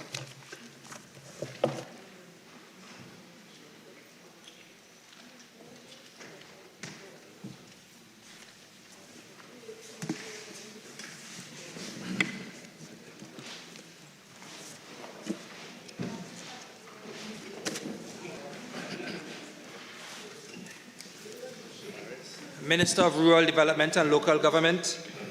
Mr. President, I wish to report that the miscellaneous provisions establishment of the Borough of Diego Martin and the Borough of Siparia Bill 2021 was considered in Committee of the Whole and approved without amendments. I now beg to move that the Senate agree with the committee's report. Honourable Senators, the question is that this Senate agree with the committee's report on the miscellaneous provisions establishment of the Borough of Diego Martin and the Borough of Siparia Bill 2021. Those in favour say aye. Aye. Those against say no. I think the ayes have it. Minister of Rural Development and Local Government. Mr. President, I beg to move that a bill entitled An Act to Amend the Municipal Corporations Act, Chapter 2504, to establish the Borough of Diego Martin and the Borough of Siparia, and to make consequential amendments to the Representation of the People's Act, Chapter 201, the Interpretation Act, Chapter 301, the Elections and Boundaries Commission, Local Government and Tobago House of Assembly Act, Chapter 2550, the Motor Vehicles and Road Traffic Regulations, Chapter 4850, the Central Tenders Board Act, Chapter 7191, and other written laws be now read a third time and passed. Honourable Senators, the question is that a bill entitled An Act to Amend the Municipal Corporations Act, Chapter 2504, to establish the Borough of Diego Martin and the Borough of Siparia, and to make consequential amendments to the Representation of the People Act, Chapter 201, the Interpretation Act, Chapter 301, the Election and Boundaries Commission, Local Government and Tobago House of Assembly Act, Chapter 2550, the Motor Vehicles and Road Traffic Regulations, Chapter 4850, the Central Tenders Board Act, Chapter 7191, and other written laws be now read a third time and passed. Those in favour say aye. Aye. Those against say no. I think the ayes have it. A bill entitled An Act to Amend the Municipal Corporations Act, Chapter 2504, to establish the Borough of Diego Martin and the Borough of Siparia, and to make consequential amendments to the Representation of the People Act, Chapter 201, the Interpretation Act, Chapter 301, the Elections and Boundaries Commission, Local Government and Tobago House of Assembly Act, Chapter 2550, the Motor Vehicles and Road Traffic Regulations, Chapter 4850, and the Central Tenders Board Act, Chapter 7191, and other written laws. Leader of Government Business. Mr. President, I beg to move that this Senate do now adjourn to Tuesday, June 13th, 2023 at 10 a.m. And I give due notice of the government's intention to debate Bill number 2 on the order paper, the arbitration bill. Thank you, Mr. President.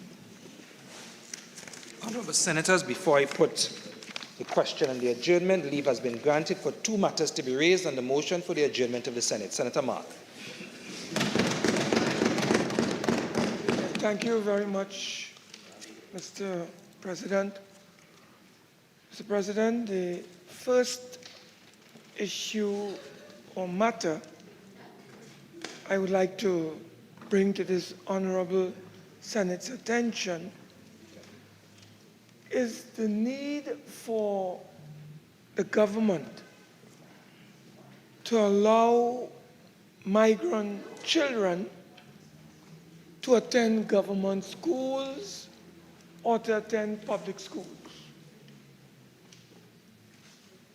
The United Nations Convention on the Rights of the Child was signed off by this country and the government some time ago. And Mr. President, one of the provisions or articles of this particular convention is the right of each child to enjoy an education. It's a right of the child. It doesn't matter, Mr. President, if that child is from Venezuela, from Africa, from India, or from China. And it is abominable for us to have agreed to provide licenses through registration to some 20,000 Venezuelans to live here legally and to work here legally, Mr. President. And having given those persons the rights to work, to live, and to play here, Mr. President, it is heart-wrenching to see young children, even, Mr. President, where our own citizens, male or female, are the parents of these young children. But because they have a mixture between Venezuelan and Trinidad and Tobago citizens in terms of whatever occurred, a child emerges. But even that child, Mr. President, is being denied access to education. So I have raised this matter today to get from the government a definitive policy as it relates to education for young children. Migrant, as I mentioned. And Mr. President, it doesn't have to be Venezuelans. It could be any migrant. They could be from Africa, because there are many citizens, persons from Africa who are here and they are married and their children cannot, from what I have been advised, and the minister can tell me if I'm wrong, that these children are not being given the right to attend our public schools.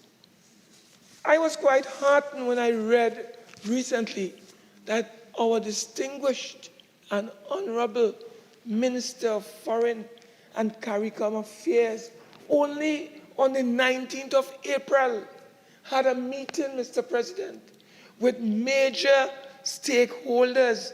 They call themselves the Trinidad and Tobago Education Working Group. And they met with the Minister of Foreign and CARICOM Affairs. I have a picture which I can't display, but the minister is in a picture with these people.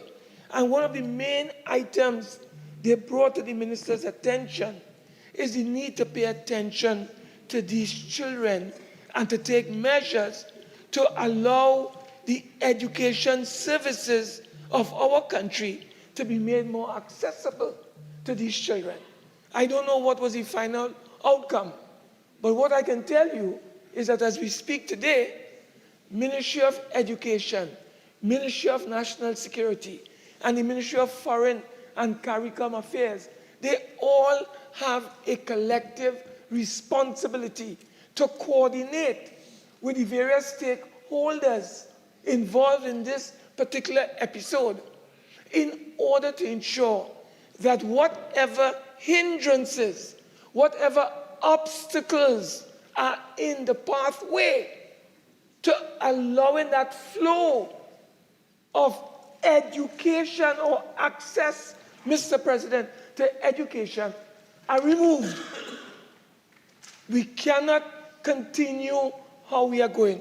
Mr. President, it is unconscionable to have this kind of arrangement being allowed to continue.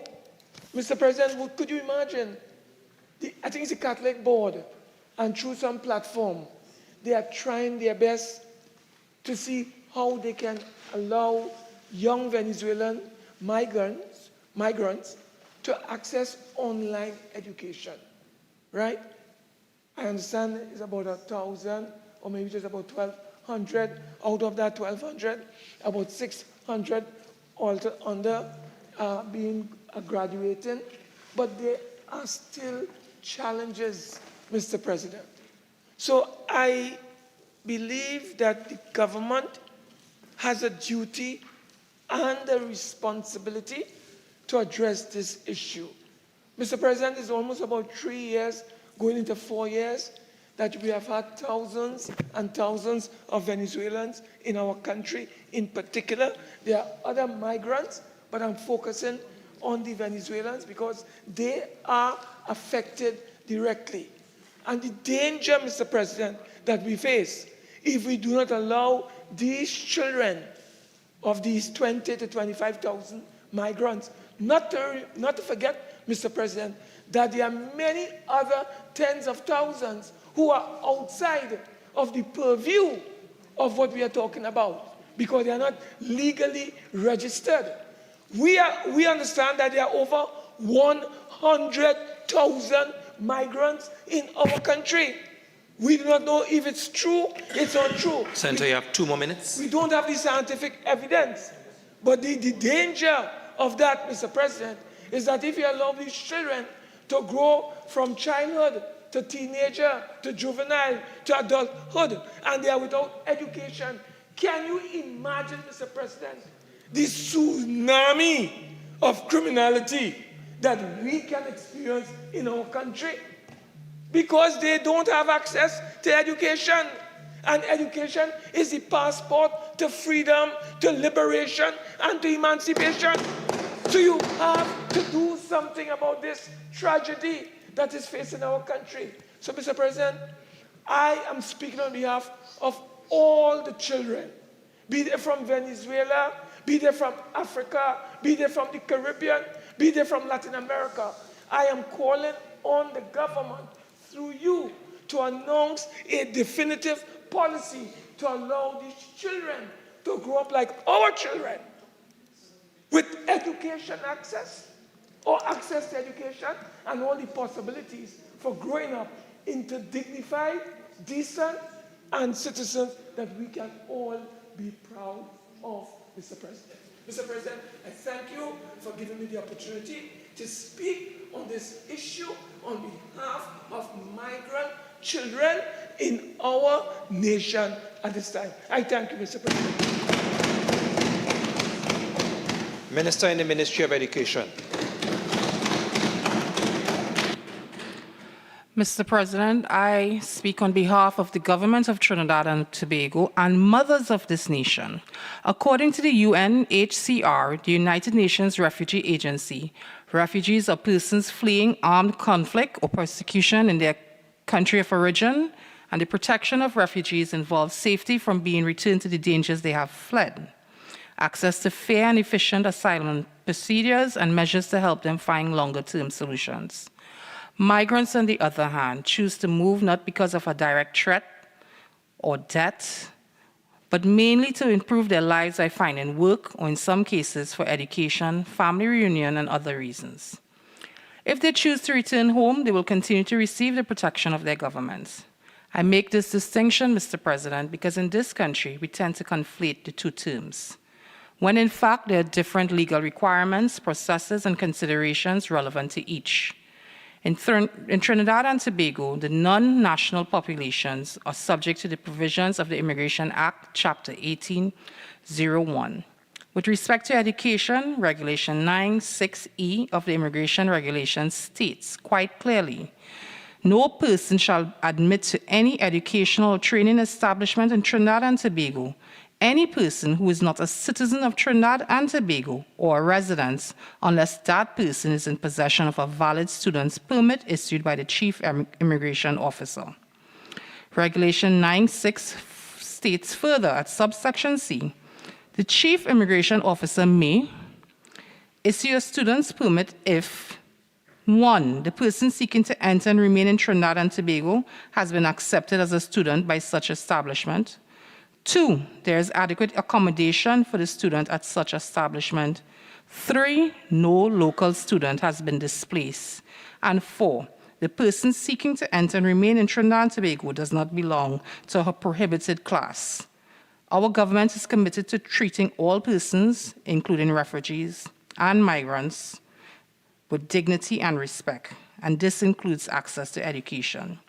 The Ministry of Education is well aware there are school-age migrant children in this country who are not in school. The ministry is also aware of the risks this situation poses to the children in terms of social isolation, exploitation, and vulnerability to criminal behavior, as well as loss of opportunities to advance their education and achieve gainful employment in the future.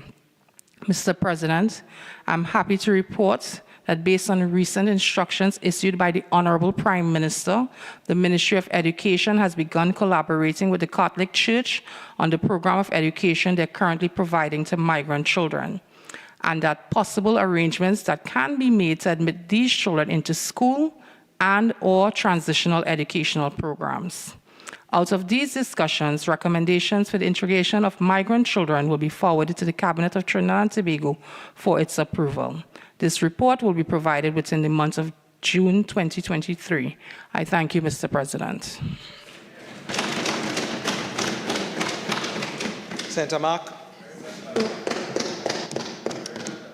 Mr. President, the final matter on the motion for the adjournment I wish to draw to your attention, and through you to this Honorable Senate, is the need for the government to explain its decision to construct 3 HDC towers on 3rd Street in San Fernando in the face of objections by Town and Country Planning Division of the Ministry of Planning and Development and other stakeholders.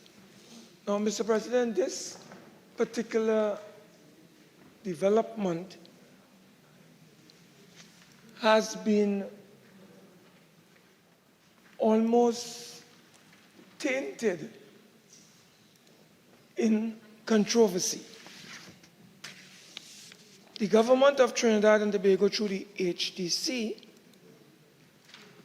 and as I said, contrary to planning policy, has embarked or has attempted to embark on the construction of these 3 towers on 3rd Street, which is supposed to house at least 100 or just under 100 multi-family housing units. Now, you know the PNM has a habit of house padding.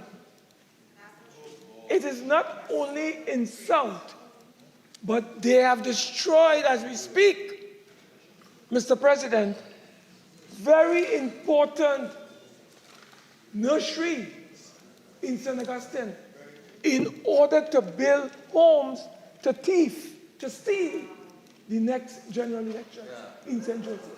Senator Mark, no. That again, that line and statement that you just made is not allowed. It's imputing improper motives. All right. So, Mr. President, I am saying, and I am guided by you, the government, in the wake of 100 stakeholders, that is why they're going to get wallop in San Fernando. Wallop in San Fernando, Mr. President, because over 100 stakeholders, including principals, including residents, including teachers, including non-governmental organization, business organization, and many others, they have told the government, hands off 3rd Street, hands off our green space. Do not construct monstrosities in that area of the country. But, Mr. President, as you would know, and I don't bring you to the debate, as my colleague would tell me, Senator Hislop, stick, break in PNMS. So even though, Mr. President, 100 stakeholders have told the PNM, do not construct any housing, any towers on this green space. It is almost 1 hectare of land, Mr. President, that is involved. So the government has been told, back off. Well, you know this government doesn't listen to anybody. The only person they listen to are 2 institutions. We and the Privy Council. Nobody else. They don't listen to nobody else. So what has happened? The we is the United National Congress that will give you a wallop when the local elections are called. Mr. President, so much so that the people of San Fernando have now taken legal action against Dr. Keith Christopher Rowley and his entire cabinet.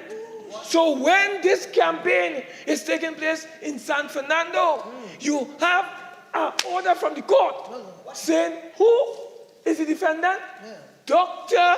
Keith Christopher Rowley and his entire cabinet. That is the campaign in San Fernando. So, Mr. President, in the High Court, there is a matter that has not started. My information, Mr. President, I may be wrong, but my information is that sometime by the end of this year, maybe around October of 2023, the matter is scheduled for hearing in the High Court. But in the meantime, I think wisdom and a certain degree of sensitivity. Mr. President, Mr. President, respectfully, I rise on sub judice. Second, Senator Mark, there's a point of order. Have a seat.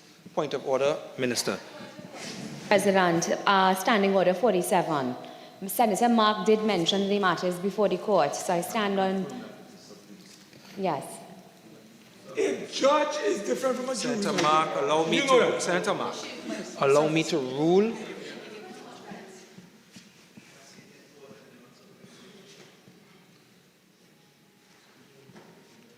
Okay, so Senator Mark, as you've indicated, the matter is in front of the High Court right now, and No, Mr. President, I have evidence to show that the matter is going before the High Court on the 23rd of October. so it's not. Hold on.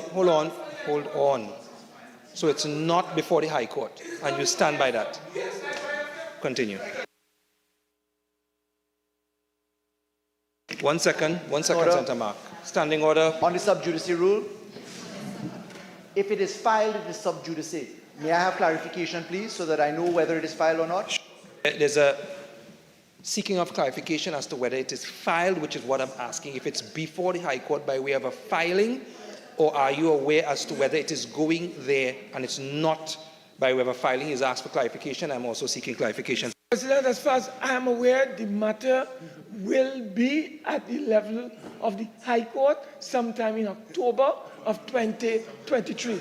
That is what Again, just for absolute clarification, is it filed right now or is it not filed? I am not a member of that team. I am just telling you, based on what I have been advised, that is what is before us. But, Mr. President, may I? Okay, so 1 second. This is not a back and forth, and I'm not engaging in a debate. So you stand by your words. Yes, I stand that you are not aware that it has been filed or it is before the High Court as it is right now. Sir. Okay. On the standing order, and in light of what the Honourable Senator has put on the record, I repeat, the Senator said the matter is going before the judge October 26th. You can't have a date for hearing unless it has been filed, Mr. President. Okay. So, that being said, Senator Mark, again, I am asking, do you stand by your words? There's clarification being sought as to whether this matter is going before a judge, which means that it has to be filed, and it is going before the judge. In other words, it's in the High Court proceedings, and in that procedure right now. Are you saying that it is going before a judge in October, meaning it is filed and it's already part of the court proceedings? Yes or no? Mr. President, may I? Mr. President, before I even answer this question. No. I need the question. I'm just seeking clarification from you. 1 second. Have a seat. 1 second.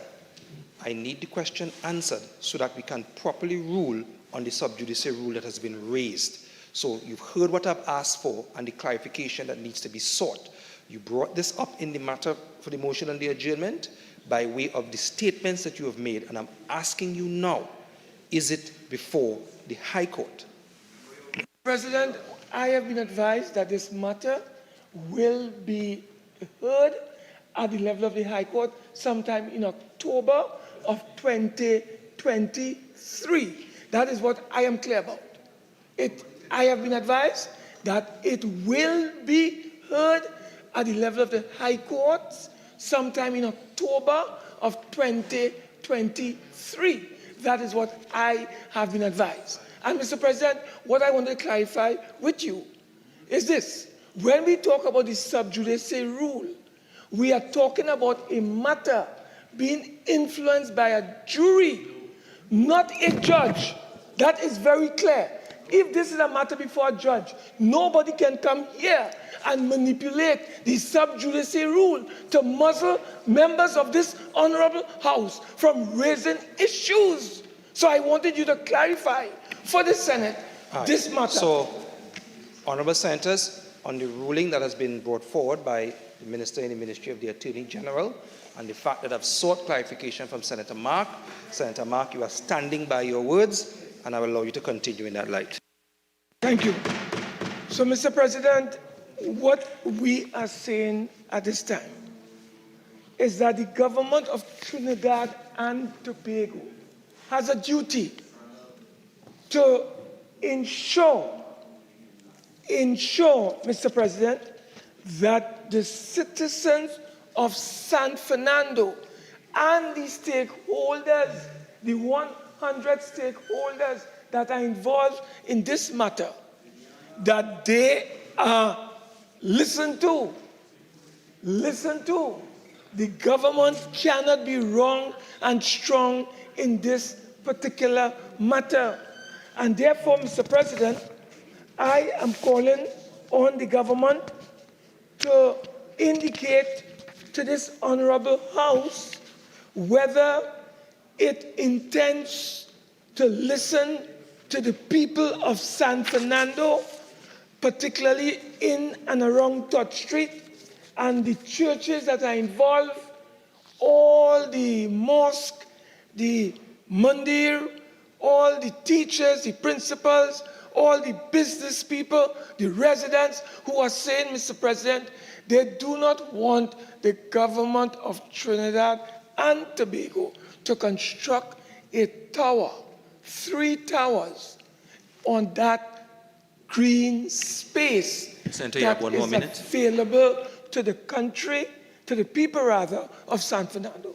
So the reason why I have brought this matter is for the government to give an unambiguous, unequivocal undertaking that they will listen to the residents as we head towards local government Mr. President, on a point of order, please. To ensure, Mr. President, that this matter is not addressed. Senator Mark, so you're ending your contribution there? Yes, I'm sorry. What was the point of order? Mr. President, I just want to go on record. I understand the exchange that occurred earlier with respect to Standing Order 47 and the comments made by Senator Mark in this matter on the adjournment appear to a reasonable observer to represent a violation of this particular standing order. It is a matter, according to Senator Mark's own words, that is awaiting adjudication, and he gave the date for that. And the senator's comments in this matter create a real and substantial danger of prejudice. I just want to go on the record, but thank you, So, Mr. President. as I've indicated on rule, in the exchange that has occurred, Senator Mark stands by his words in relation to understanding that standing order, and that is what has happened, and so we now move on. Minister in the Ministry of Housing and Urban Development. Thank you very much, Mr. President. First of all, I'd like to indicate that the Housing Development Corporation Agency has not initiated construction of 3 towers at Tudge Street, San Fernando. Just want to put some facts out there. By letter dated March 10th, 2022, the Housing Development Corporation engaged the Director of Town and Country Planning Division, requesting feedback on the excision of a 1-hectare parcel and a proposed use for multi-family residential development. In fulfilling the government's housing mandate, the agency undertook an exercise to identify available and suitable lands throughout Trinidad and Tobago, and in particular within the urban areas for which there is a high, and I would say the highest demand for housing. In so doing, the agency searched the greater San Fernando area to find available and suitable lands that could be acquired to satisfy the record demand of the the 20,524 housing applicants who identified San Fernando as their preferred housing location. And Mr. President, it just reminds me of the Senator Randall Mitchell's contribution and the pride that he would have taken being a San Fernandian. And I'm just saying 20,524 persons put into the application that they wanted to live in San Fernando. So the HGC, in doing their job, looked to the greater city of San Fernando to find suitable lands to satisfy the citizenry of Trinidad and Tobago, which is the job that the HGC is there for. By letter dated March the 23rd, 2022, the Minister of Education provided a non-objection to the utilization of the parcel of land.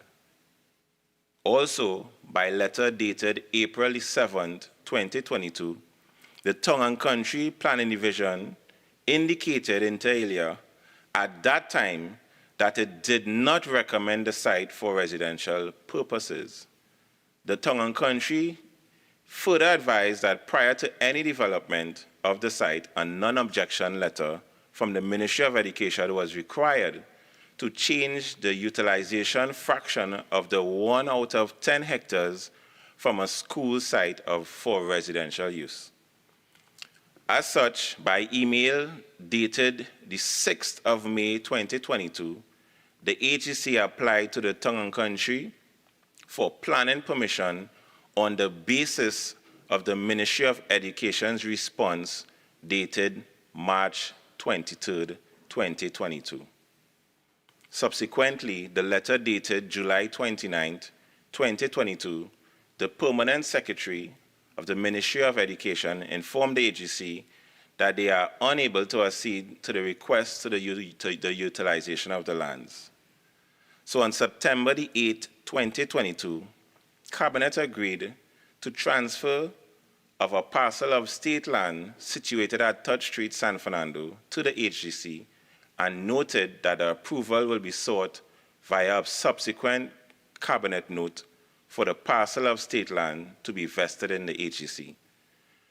What this means simply is that the Cabinet agreed to propose to the proposal of the HGC, and that the HGC could commence exploratory work to determine the suitability of the land for the intended purpose. By letter dated October the 6th, 2022, HGC requested permission from the Ministry of Education to enter the Touch Street site to conduct land surveying and geotechnical surveys.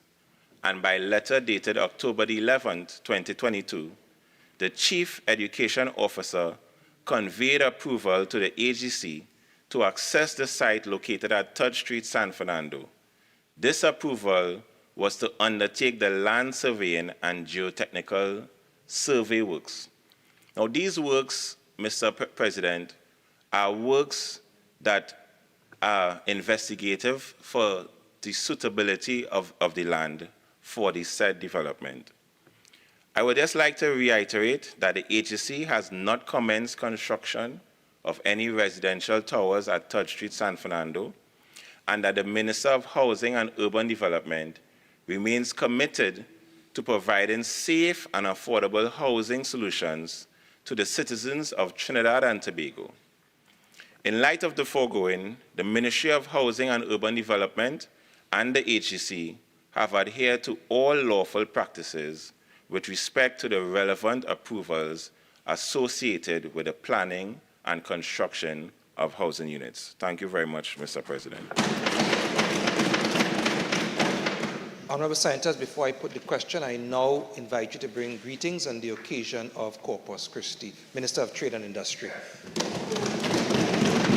Thank you very much, Mr. President.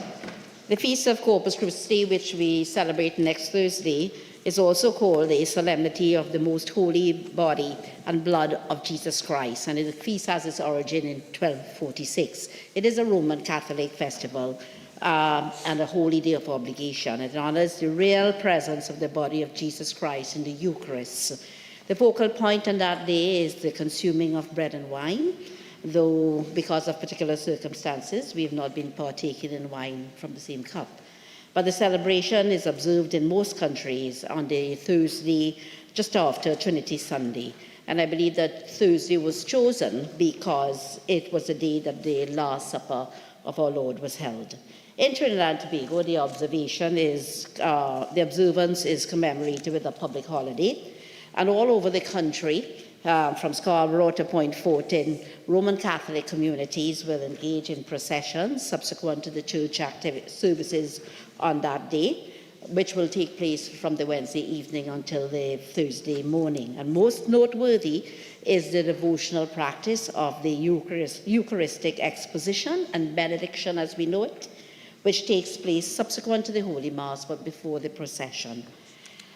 And also, yes, this is a religiously diverse population, and we're not all Catholics, but all are invited to share in this celebration, which is inspired by Christian principles.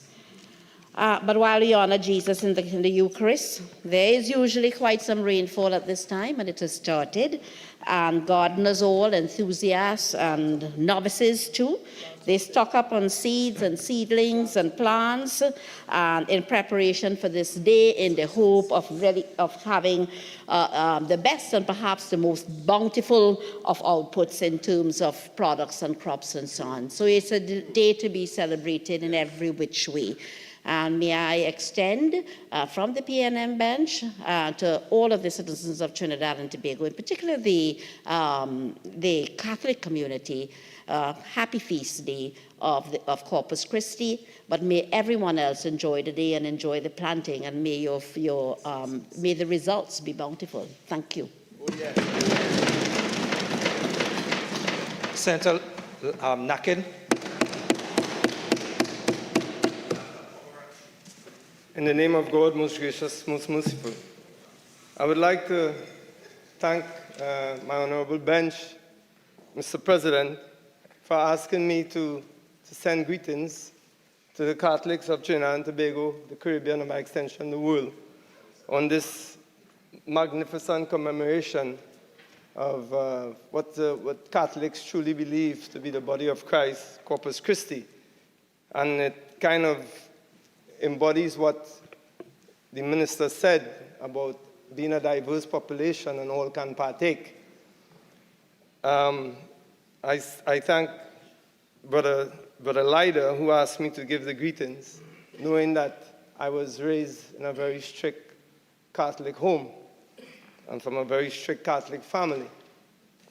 And I understood in my growing up in that family, one of the concepts of Catholicism that appealed to me was the concept of Corpus Christi and the sacrifice that brought forward to me as I went from being in Rosary Boys Roman Catholic School, Legion of Mary in St. Mary's College, Acolyte at St. Joseph Roman Catholic Church.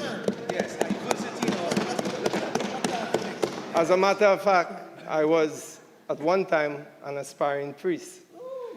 And I really understood. So rather than give an historical account of what Corpus Christi means, I would like to express to the population what it meant to me, having a mother and a father who I saw for over 3 decades give the kind of sacrifice that Jesus Christ himself embodied to the world. I would see every year, around Corpus Christi time, 500 hampers being made by my family. And we all partook in that. We were all part of it, putting together those hampers for the poor in St. Joseph, Tinapuna, into Laventille. And I think rather than just talk about the historical leanings of Corpus Christi, which became mandated by Pope Clement V in, I think, the 14th century catechism classes. I think what it brought forward to us is that the role of the Catholic community in Trinidad and Tobago. I mean, the Catholic community has stood in the gaps. They have been there, and I heard earlier the allusion to the Catholic community, how they have helped the migrants in many situations, how they've helped the poor all across for decades, centuries. So when we hear just the symbolism of Corpus Christi, the unleavened bread and the wine as the blood of Christ, it means much more than that to people who truly practice the Catholic religion. It means a kind of sacrifice where it's martyrdom. And I would like to leave with the saint who really spoke to Corpus Christi as a seminal event for Catholics around the world. That's St. Thomas Aquinas. And his hymn was, which embodied the martyrdom, the sacrifice that Christ made to the world for all of us. And it says, "Sing, my tongue, the mystery of the glorious body and of the precious blood shed to save the world by the King of nations, the fruit of a noble womb." I think nothing else encapsulates what we mean to be sacrificed, knowing that someone born of such nobility could give his life for what we knew for the sake of humanity.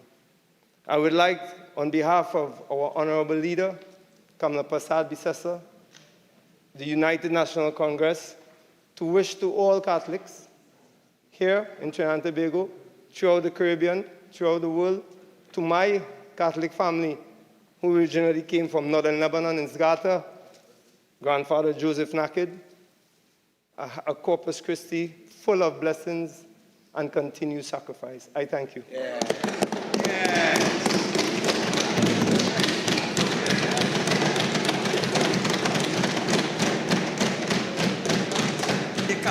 Senator Siparia. Mr. President, on Thursday, Catholics celebrate Corpus Christi. Corpus Christi is a Latin term that translates to body of Christ. It is a demonstration by Roman Catholics of their faith to the entire world on the Thursday following Trinity Sunday, which falls on the first Sunday after Pentecost. The celebration commemorates Jesus' Last Supper with his apostles before his crucifixion. Rather than focusing on the passion and death of Christ, Catholics believe that he is here among us all the time. The consecrated piece of unleavened bread, known as the host, is synonymous with the body of Christ, and the holiday essentially celebrates the Feast of Communion. The feast commemorates the belief in the real presence of the body and blood of Jesus Christ in the Eucharist, which is the central sacrament of the Catholic Church. The Feast of Corpus Christi dates to the 13th century and was established by Pope Urban IV in 1264. Corpus Christi is a time to celebrate and honor the profound mystery of the body and blood of Christ. As we gather in prayer and reflection, let us remember the infinite love and sacrifice that Jesus made for us. May this special occasion deepen our faith, renew our commitment to Christ, and inspire us to live our lives in accordance with his teachings. The Beatitudes or blessings of Christ, also known as the Sermon on the Mount, demonstrates the common theme of compassion. For example, he said, "Blessed are those who hunger and thirst for righteousness, for they will be satisfied." Foremost in his teaching was a message of love for one another. I hope that the grace and peace of the Corpus Christi are with you today and always, and you receive abundant blessings from our Lord. May your journey of faith be strengthened, and you experience the blessings of love, unity, compassion, and spiritual nourishment. It is my honor, on behalf of the independent senators, to wish this honorable House, the Parliament staff, and all of Trinidad and Tobago a joyous and meaningful Corpus Christi filled with love, hope, and the presence of God. Thank you.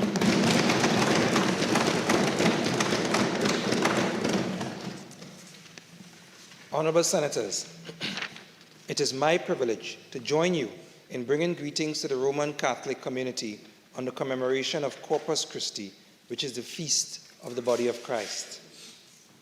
The observance of Corpus Christi honors the body of Jesus Christ in the Eucharist. The feast of Corpus Christi originated in 1246 when Robert de Thorold, Bishop of Liege, ordered the festival celebrated in his diocese. By the mid-14th century, the festival was generally accepted, and in the 15th century, it became, in effect, one of the principal feasts of the Church. Roman Catholics observe this day in the belief of the body and blood of Jesus Christ and the meaning of one community or one body under God. Although of many different religions, citizens hold reverence for the values of love, sacrifice, compassion, and togetherness, which this day signifies. Let us keep these principles in the forefront of our minds as we interact with each other and support one another in our daily lives. Let us find new ways to exemplify these values in every corner of our community. And so, in the spirit of love, unity, and selflessness, please allow me, on behalf of the Parliament of Trinidad and Tobago, my family and myself, to wish the people of Trinidad and Tobago a blessed and happy Corpus Christi.